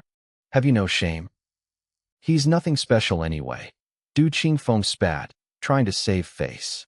Just a bit of strength and a mediocre constitution. Only you would treat this trash like a treasure. The three rival clans breathed a sigh of relief. The danger had passed, or so they thought. I stood up from my seat, my eyes locked on Du Qingfeng. A cold smile touched my lips. The old man had spent the whole day looking down on us. It was time to make him regret it. Elder Du, I said, my voice dripping with sarcasm. I wonder, is the talent of our Jiang family finally worth your time? Humph, barely, he grumbled. Beside me, Jiang Yu let out a soft chuckle. We shared a look. We both knew exactly what we were about to do. Without another word, we both stepped out of the seating area. Du Qingfeng watched us with narrowed, mocking eyes. To him, we were just two more clowns looking for attention. The rest of the crowd leaned forward, their curiosity piqued. Gu Xiao propped her chin on her hand, her eyes following my every move. Bai Su wanted to say something insulting, but after seeing Dao Xian's power, he kept his mouth shut. What? Du Qingfeng sneered. You two want to test yourselves as well? I didn't answer him. Neither did Jiang Yu. We simply walked toward the star monument, our footsteps steady and rhythmic. The real show was about to begin. The aura around us surged, growing stronger by the second. The air practically hummed with power. Xiao Lingshan and the others bolted upright from their seats. Their faces were masks of pure shock. Bai Zhantong looked like he'd seen a ghost. They couldn't believe it. Both of us were showing the strength of the 8th level of the body refining realm. Damn it, Xiao Lingshan hissed. The Jiang family was hiding their strength on purpose. They've been playing us like fools. Murderous intent flared in his eyes. But then he stiffened. He felt someone watching him. He looked up and met the gaze of Feng Haoyan, the city lord. Feng Haoyan was watching him with a deep, knowing look. It wasn't just a look, it was a warning. Xiao Lingshan's heart sank. A bad premonition took hold of him. If the city lord sided with the Jiang family, they were in trouble. The Luoyan sect was powerful, sure, but Feng Haoyan represented a whole empire. The sect wouldn't risk a war with an empire just to help a local clan eliminate a rival. Yun Qianxiu and Bai Zhantong realized this too. Their expressions turned sour. Even the old man in black looked confused. He had studied the Jiang family's files before coming here. Now, he realized those files were useless. Aside from our names, everything in them was wrong. He wondered what the people in the Shadow Pavilion were doing. How could they mess up intelligence gathering this badly? He made a mental note to complain to the prince when he got back. Meanwhile, Jiang Yu and I let our energy explode. We threw our punches simultaneously. Boom, boom. 2 massive crashes echoed through the square. Everyone watched, breathless with anticipation. But when I looked at the monument next to mine, I nearly coughed up blood. After all that build-up, My brother only hit for 15,000 pounds. I, on the other hand, had tried to hold back, but I still smashed out a score of 40,000 pounds. I gave Jiangyu a confused look. He just smiled at me and leaned in close. Little brother, he whispered, I'll leave the spotlight to you. I prefer to stay low-key. He actually winked at me. I wanted to roll my eyes. Now every single person in the crowd was staring at me. I felt a wave of irritation wash over me. Yun Shishua sat there with a blank face. She had been slapped in the face by reality so many times today that she was numb. But underneath that numbness, her desire to kill me was only growing. No one needed to announce the results. The numbers on the monument said it all. The square fell into a heavy silence. Gu Xiao stared at me, her eyes wide with shock before a small smile played on her lips. Zhang Yu was the one to break the silence. He looked directly at Du Qingfeng. Elder Du, my brother said, his voice steady. My brother's mediocre talent. Is it enough to catch your eye now? Mediocre? The crowd nearly choked. If 40,000 pounds was mediocre, then what were they? Trash wouldn't even cover it. I felt a vein throb in my forehead. My brother was laying the sarcasm on thick. Du Qingfeng took a long, shaky breath. He glanced at Jiang Yu for a moment before turning his cold gaze toward me. He didn't say a word. He just let out a sharp snort and turned to the crowd. The first round of the assessment is over, he barked. Now, for the second round. He pulled a formation disc from his robes and tossed it into the air. A small array shimmered into existence. The second test is pressure resistance, he announced. Last for half an instant stick of time, and you pass. Without waiting, he turned his back on us and walked toward the Luo Yun Sec's area. I could hear his knuckles cracking. I could feel the hatred radiating off him. He was screaming internally, vowing to make the Jiang family and Qin Hanchuan pay for this humiliation. Jiang Yu and I shared a look. We felt his killing intent. We didn't need to speak. Du Qingfeng was now officially on our hit list. While Du Qingfeng was fuming, Qin Hanchuan was grinning so wide his eyes disappeared into slits. He was ecstatic. Jiang Daoxin had already said the Jiang family would join the Xianxing sect. He had just stumbled upon 3 incredible geniuses for free. Qin Hanchuan hurried over to us. Young friends, he said softly. You heard what I told Daoxin. Join the Xianxing sect, and I'll personally request extra rewards for you from the sect. I looked at my brother, then smiled at the elder. We'll be in your care then, Elder Chun. Ha. Good. Very good. Qin Hanchuan let out a boisterous laugh. Suddenly, Gu Xiao stood up. I won't be participating in the second round, she said. Elder Chun, does your offer still stand for me? The old man in black turned pale. Princess Yu. Old Zhou, she interrupted him. I'll explain it to my father. Don't worry about it. The old man opened his mouth to argue, but then closed it. He knew how much the prince doted on her. If she had made up her mind, there was no point in talking. Qin Hanchuan beamed. Of course it stands. Princess Xiao, if you join us, the benefits I promised won't change one bit. Fine, she said. I'm joining the Xianxing sect too. As she said it, she shot a meaningful look in my direction. Du Qingfeng's face turned even darker. His fists were clenched so hard his knuckles were white. The rest of the assessment felt like a formality. Jiang Yu and I didn't even bother to step into the pressure array. As time passed, bodies started flying out of the formation. People hit the ground coughing up blood, their internal energy in shambles. They had failed. The crowd thinned out quickly. By the time 2/3 of the incense had burned, more than half the candidates were gone. Many of those left were spitting blood, teeth gritted, refusing to give up. They knew if they quit now, all their previous effort was for nothing. When the last bit of the incense turned to ash, Du Qingfeng waved his arm and retracted the formation disc. The survivors collapsed, gasping for air. A few, however, remained perfectly calm, as if the pressure hadn't touched them at all. Du Qingfeng spoke again, his voice cold. Those who performed exceptionally in the second round may enter the Luo Yun sect as outer disciples. Anyone whose injuries exceed 30% could become handyman disciples, Du Qingfeng concluded, his voice echoing across the square. Qin Hanchuan stepped forward immediately, not wanting to be outdone. The Xianxing sect offers the same terms. As for which sect you choose, that is entirely up to you. He looked satisfied. Having already secured the 3 brothers of the Jiang family, he didn't seem to care much about how many other disciples he recruited today. The results were predictable. Most of the survivors flocked toward the Luo Yun sect, hoping for better prospects. However, a significant number chose the Xianqing sect. These people knew their own limits. They had barely survived the assessment and knew that life in the prestigious Luo Yun sect would be brutal for them. Xianqing might be in decline, but it was an ancient sect with deep roots and hidden opportunities. Chun Hongchuan pulled out a stash of healing pills and distributed them among the battered new recruits.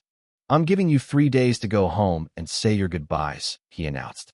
3 days from now, gather here. I will personally lead you to the Xianqing sect." "Thank you, Elder," they shouted in unison, their faces lighting up with excitement as they clutched the medicine. Many bowed and rushed out of the square to share the news with their families. On the other side, Xiao Lenshan and the rest of the rival clans looked like they had swallowed flies. Their eyes kept darting toward my family. They saw Feng Haoyan, the city lord, standing with my uncle, Jiang Wenkong. They were laughing and chatting like old friends who hadn't seen each other in years. Xiao Lenshan and Bai Zhantang's expressions darkened. Yun Qianxiu didn't look any better. The 3 patriarchs exchanged a tense look before turning to follow the Luo Yun sect group out of the square. Before leaving, Du Qingfeng made sure to exchange a few polite words with the old man in black. Even a proud sect elder had to show respect to someone backed by Prince Gu Tianxiu. As for City Lord Feng Haoyan, Du Qingfeng completely ignored him. To a high-ranking elder, a small-town city lord wasn't worth his time. Once the Luo Yun group vanished, Chen Hongchuan turned to us. "I'll be staying at the Divine Walk-In for the next 3 days," he said softly, his eyes meeting mine. "If anything happens, come find me immediately." I caught his meaning instantly. This was a public declaration of protection. If anyone, like the Xiao or Bai families, tried to mess with the Jiangs while we were vulnerable, he would step in. "Thank you, Elder Chun," I said quickly. Chen Hongchuan's smile widened. He liked how fast I picked up on things. "Haha, no need to be formal. You're a disciple of the Xianqing sect now. It's my job to ensure your family's safety. All right, it's late. I'll take these boys to rest. You all should head back too." He then looked at Princess Xiao. "Princess, will you come with us now, or meet us in 3 days? This is Divine Wind City, quite a distance from the prince's lands. It might not be practical for you to travel back and forth." Xiao shook her head. "No need. I have some matters to handle here. I'll find you in 3 days." After a brief chat with the man in black and a polite farewell to my uncle, Chun Hongchuan led his new disciples toward the Heavenly Star Inn. My uncle looked around at the emptying square.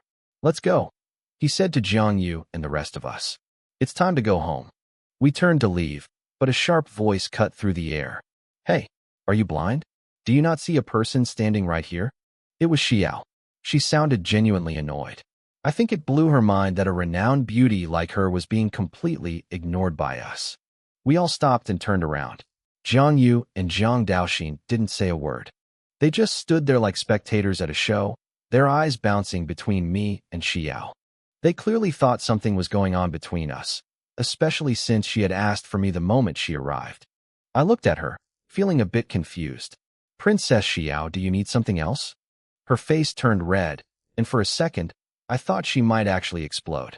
She took a deep breath, forcing herself to stay calm. "Have you really never heard of me?" she asked, her voice low.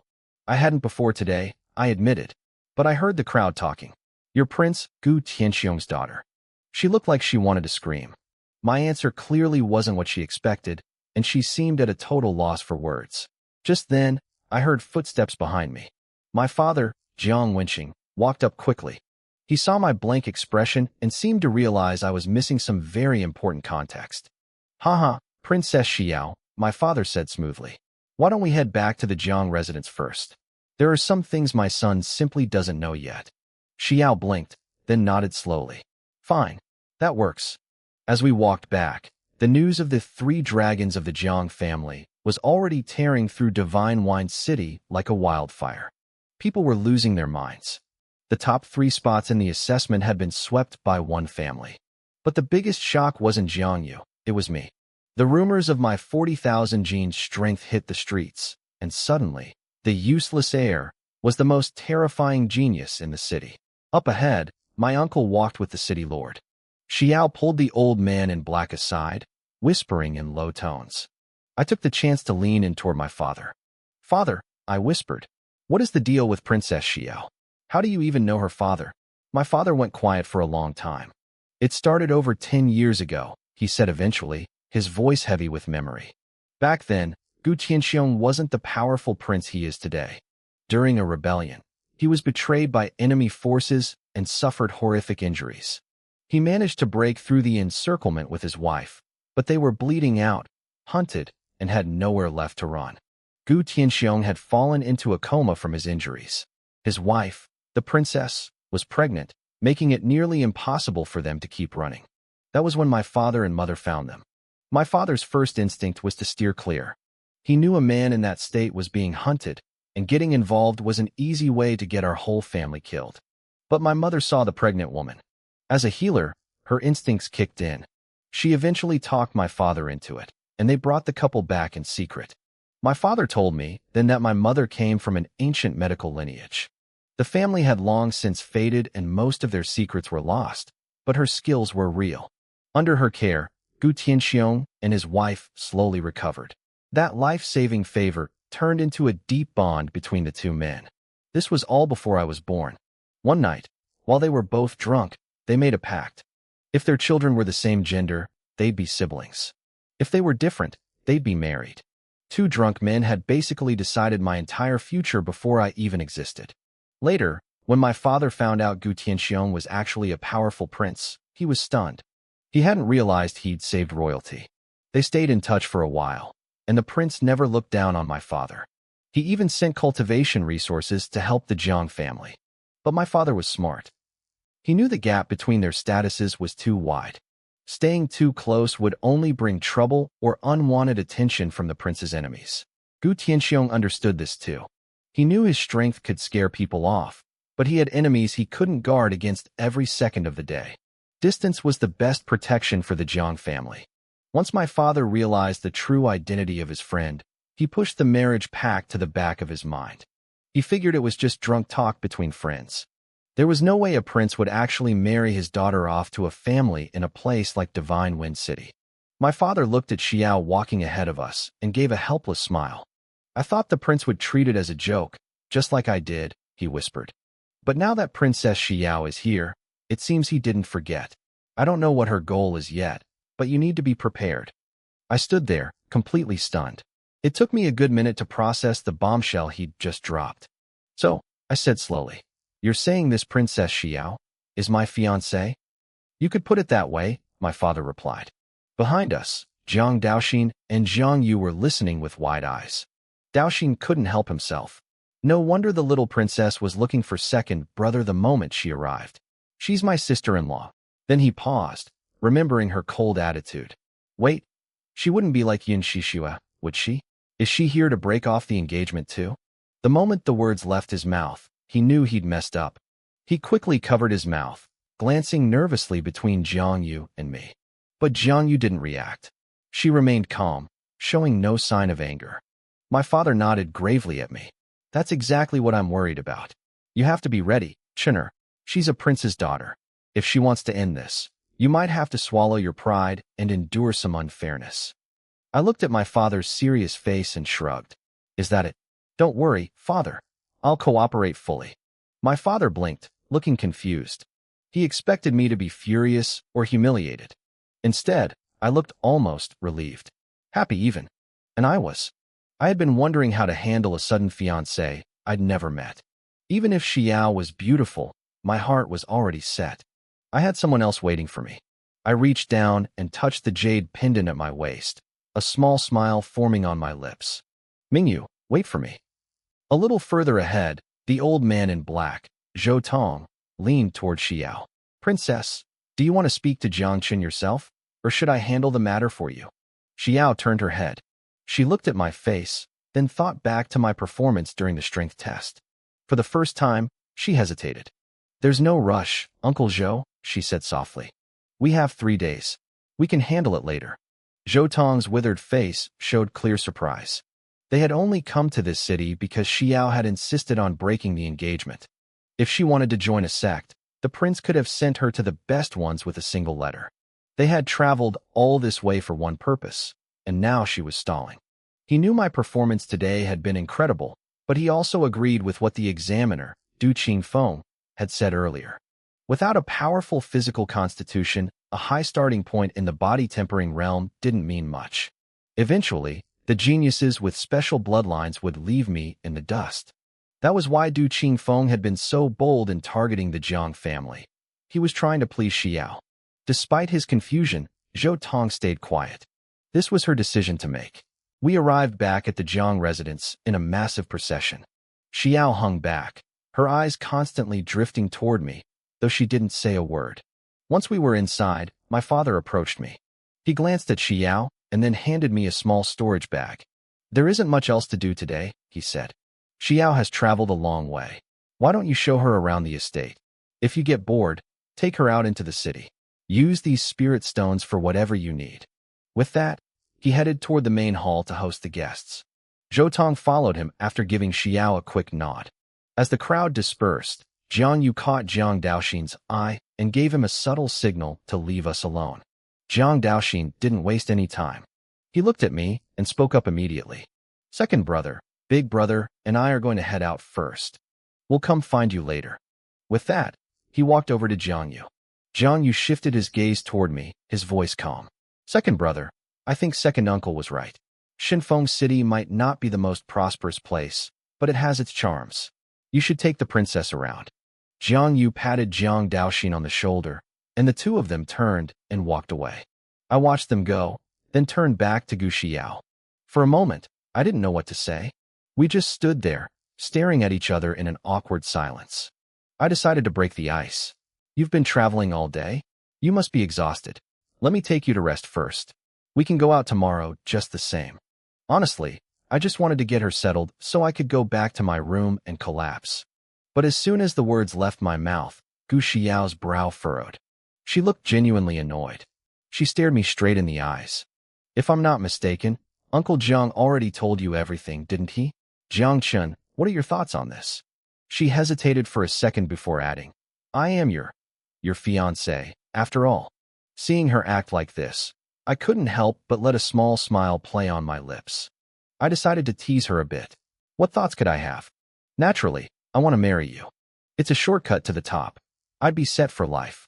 I knew I had to be firm if I wanted to get this over with. If I acted like a stubborn, social climbing brat, she'd hate me.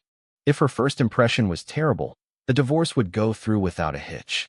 Sure enough, her eyebrows shot up in anger. "In your dreams. Set for life? Did I ever say I was going to marry you?"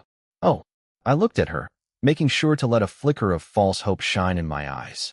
"Then what is the princess thinking?" She huffed, her chin tilting up with pride. "To tell you the truth, the only reason I came to the Jiang family was to break this engagement." She stared at me, waiting for a reaction. I could tell what she expected. She thought I'd be devastated. She thought I'd break down and beg her to stay. But I kept my face perfectly still. Not a single ripple of emotion. After a long pause, I spoke softly. "Fine. I agree.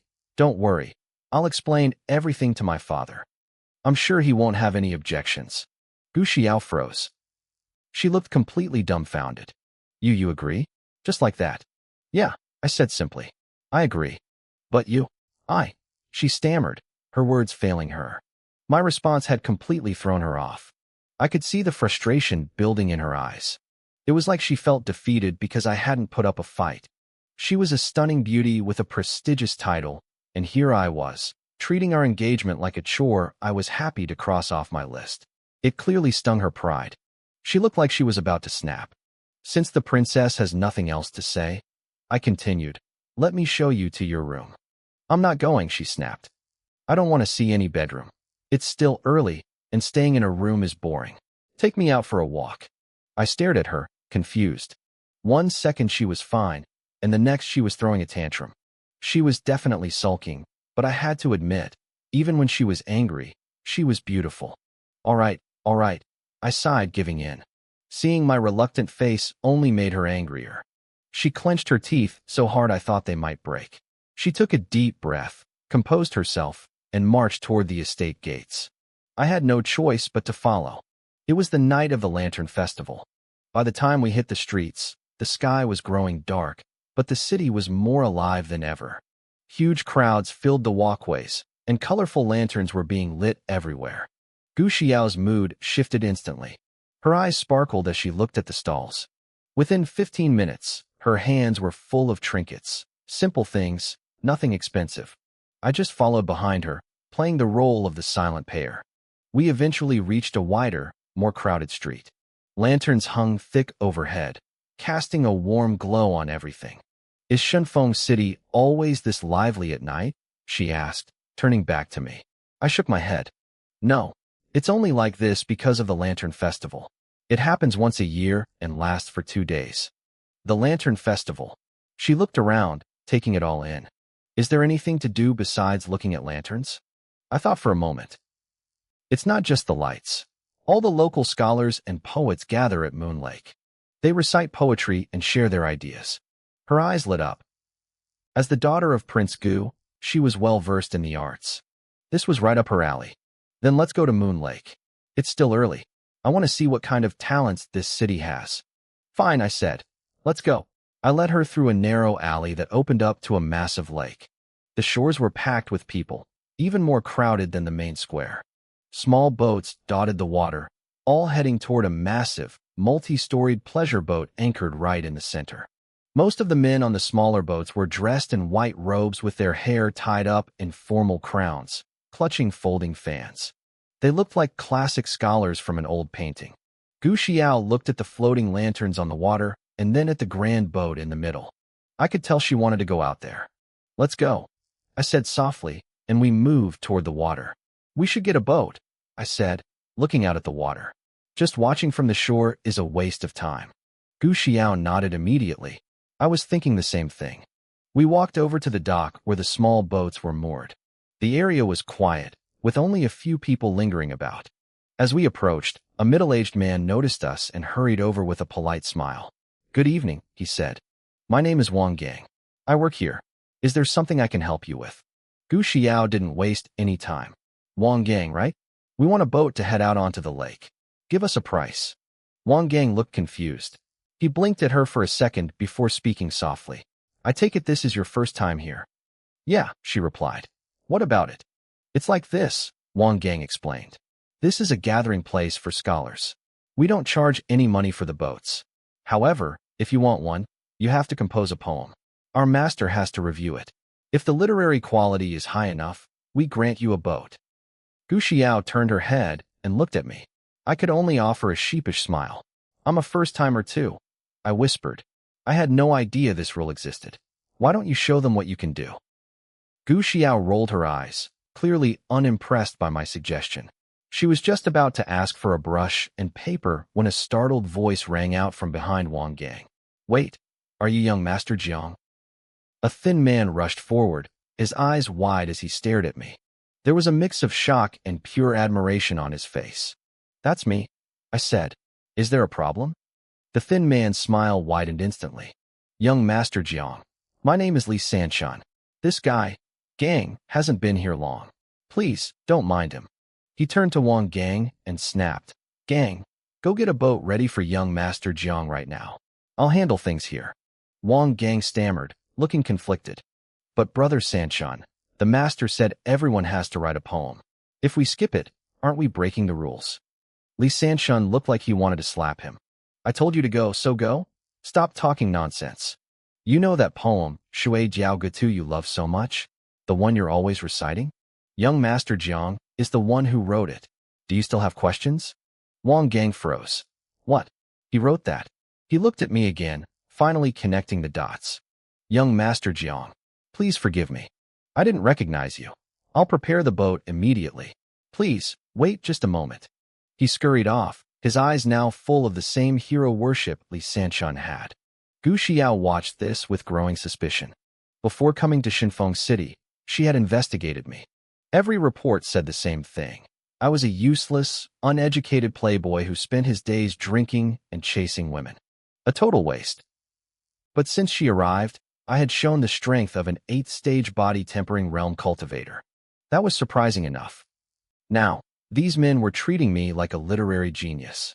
She glanced at me, her eyes narrowing. She wondered if I had leaked the news of her arrival and hired these men to put on a show for her. The more she thought about it, the more it made sense. She decided she was going to expose my little act tonight. She turned to Lee Sanchun. You mentioned a poem. It sounds impressive. Can I see it? She expected him to make an excuse. If it was a fake setup, the poem would be mediocre at best. But Lee Sanchun reacted like he'd found a kindred spirit. He eagerly pulled a piece of paper from his robe and handed it to her. Gu Xiao took it carelessly, but as she began to read, her expression shifted from skepticism to pure shock. When will the moon be clear and bright? With a cup of wine in my hand, I asked the blue sky. I do not know what season it would be in the heavens on this night. I want to ride the wind and return there, but I fear the crystal towers and jade mansions are much too high and cold. People have their grief and joy, their parting and reunion. The moon has its shades and degrees of fullness.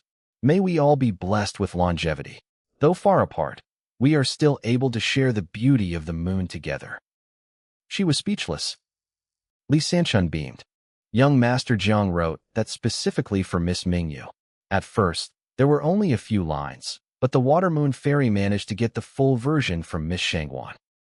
I realized what had happened. The Water Moon Fairy wasn't from Shenfeng City, but she visited every lantern festival. The massive pleasure boat in the center of the lake belonged to her. All these scholars were desperate to write a good poem just to get a chance to board her ship and sit with her. Since she also practiced the path of music, she had become close friends with Shangwan Mingyu. That's how she got her hands on my poem. Miss Mingyu, Gu Xiao asked, her curiosity piqued. Who is she? The #1 beauty of Shenfeng City, Lee Sanchun said. No one has seen her true face, but her grace and those eyes of hers, they drive men mad. Of course, young Master Jiang knows her best. He's the only man who has ever spent time alone with her. In fact, he was even pursuing. I let out a loud, forced cough, cutting him off. Lee Sanchun realized his mistake and shut his mouth instantly. Gu Xiao looked at me, her brow arched. Is there something you don't want me to know? No, I said quickly. I just wanted to point out that the boat is ready. Sure enough, Wang Gang was waiting by the water. Lee Sanchun stood there, staring at Gu Xiao's face. A look of realization dawned on him, and cold sweat broke out on his forehead. He stepped forward and bowed deeply. Young Master Jiang, Princess Xiao, the festival has been going on for a while. Please, board the boat. Gu Xiao gave him a cool, indifferent look. She wasn't surprised he recognized her. She didn't say another word to him, turning instead to me. Let's go, she said. Let's go see, Gu Xiao said. She started walking toward the small boat waiting by the shore. I didn't waste any time and followed right behind her. As we moved away, I heard Lee Sanchun let out a massive sigh of relief. He looked like a man who had just escaped a death sentence. Just then, Wang Gang came running up to him, his eyes wide with curiosity. Brother San, Wang Gang whispered, staring at our retreating backs. Who is that beauty with the second young master? I've never seen anyone like her in Shenfeng City. Wang Gang had seen the famous Yun Shishua before, and he'd been stunned by her beauty then. But after one look at Gu Xiao, he clearly felt that even the city's top beauties couldn't compare. Lee Sanchun's face went pale. He hissed at him, making a sharp shushing gesture. Shut your mouth, Lee Sanchun whispered harshly. That is Princess Xiao. You don't talk about a woman like her. If you want to die, don't drag me down with you. The princess? Wang Gang started shaking. He clamped his mouth shut instantly. Keep it quiet, Lee Sanchun warned. Go back to work and act like nothing happened. They scurried off toward the nearby pavilion, disappearing into the crowd. I stepped onto the small boat with Gu Xiao and picked up the oars. The wood felt smooth in my hands as I began to row. The water rippled with a soft splashing sound, reflecting the glow of the lanterns floating across the lake. It was a beautiful sight, the light shimmering on the surface like fallen stars. As I rowed us closer to the massive pleasure boat, the water became crowded. Dozens of other small boats were drifting nearby, but none of them dared to get too close. They maintained a respectful distance, the men on board looking lost in thought, trying to compose the perfect poem. Our arrival didn't go unnoticed. Since I wasn't dressed like a traditional scholar, I stuck out like a sore thumb. Some of the men nearby didn't recognize me and immediately began to sneer. "Who is this guy?" one of them muttered, looking at my expensive silk robes with disdain. "Coming to a place like this dressed like a merchant's son? He has no class." "It's not surprising," another laughed. "Every year, wealthy brats show up hoping to catch a glimpse of the water moon fairy. It's a waste of time. If you don't have talent, all the money in the world won't get you onto that ship." Then, their eyes shifted to Gu Xiao. I saw the look of pure shock on their faces. Her beauty was enough to stop anyone's heart. Before they could try to call out to her, someone in the crowd finally realized who we were. "That's the second young master of the Jiang family and Princess Xiao," a voice shouted. "They're actually here together? The rumors must be true. The Jiang family and the prince really are close." The atmosphere shifted instantly. The men who were about to approach Gu Xiao choked back their words, their faces turning pale. My reputation had spread through Shunfeng City after taking first place in the sect entrance exams. Everyone knew I wasn't just some useless heir anymore. And Gu Xiao? She was a princess with incredible talent. Wherever she went, she drew a crowd. Still, seeing me on the same boat as her didn't sit well with the scholars. Jealousy is a powerful thing. "So what if he's good at martial arts?" someone grumbled. "This is a place for poetry and lyrics, not fighting. Cultivation talent means nothing here." "Exactly," another added, trying to regain his pride. "Everyone has to follow the rules of the lake. He's probably just here to show off and make a fool of himself." A few of these guys were from powerful families outside the city. They weren't afraid of the Jiang family. They didn't dare insult the princess, but they had no problem taking shots at me. I just kept rowing, a small smile playing on my lips. They had no idea what was coming.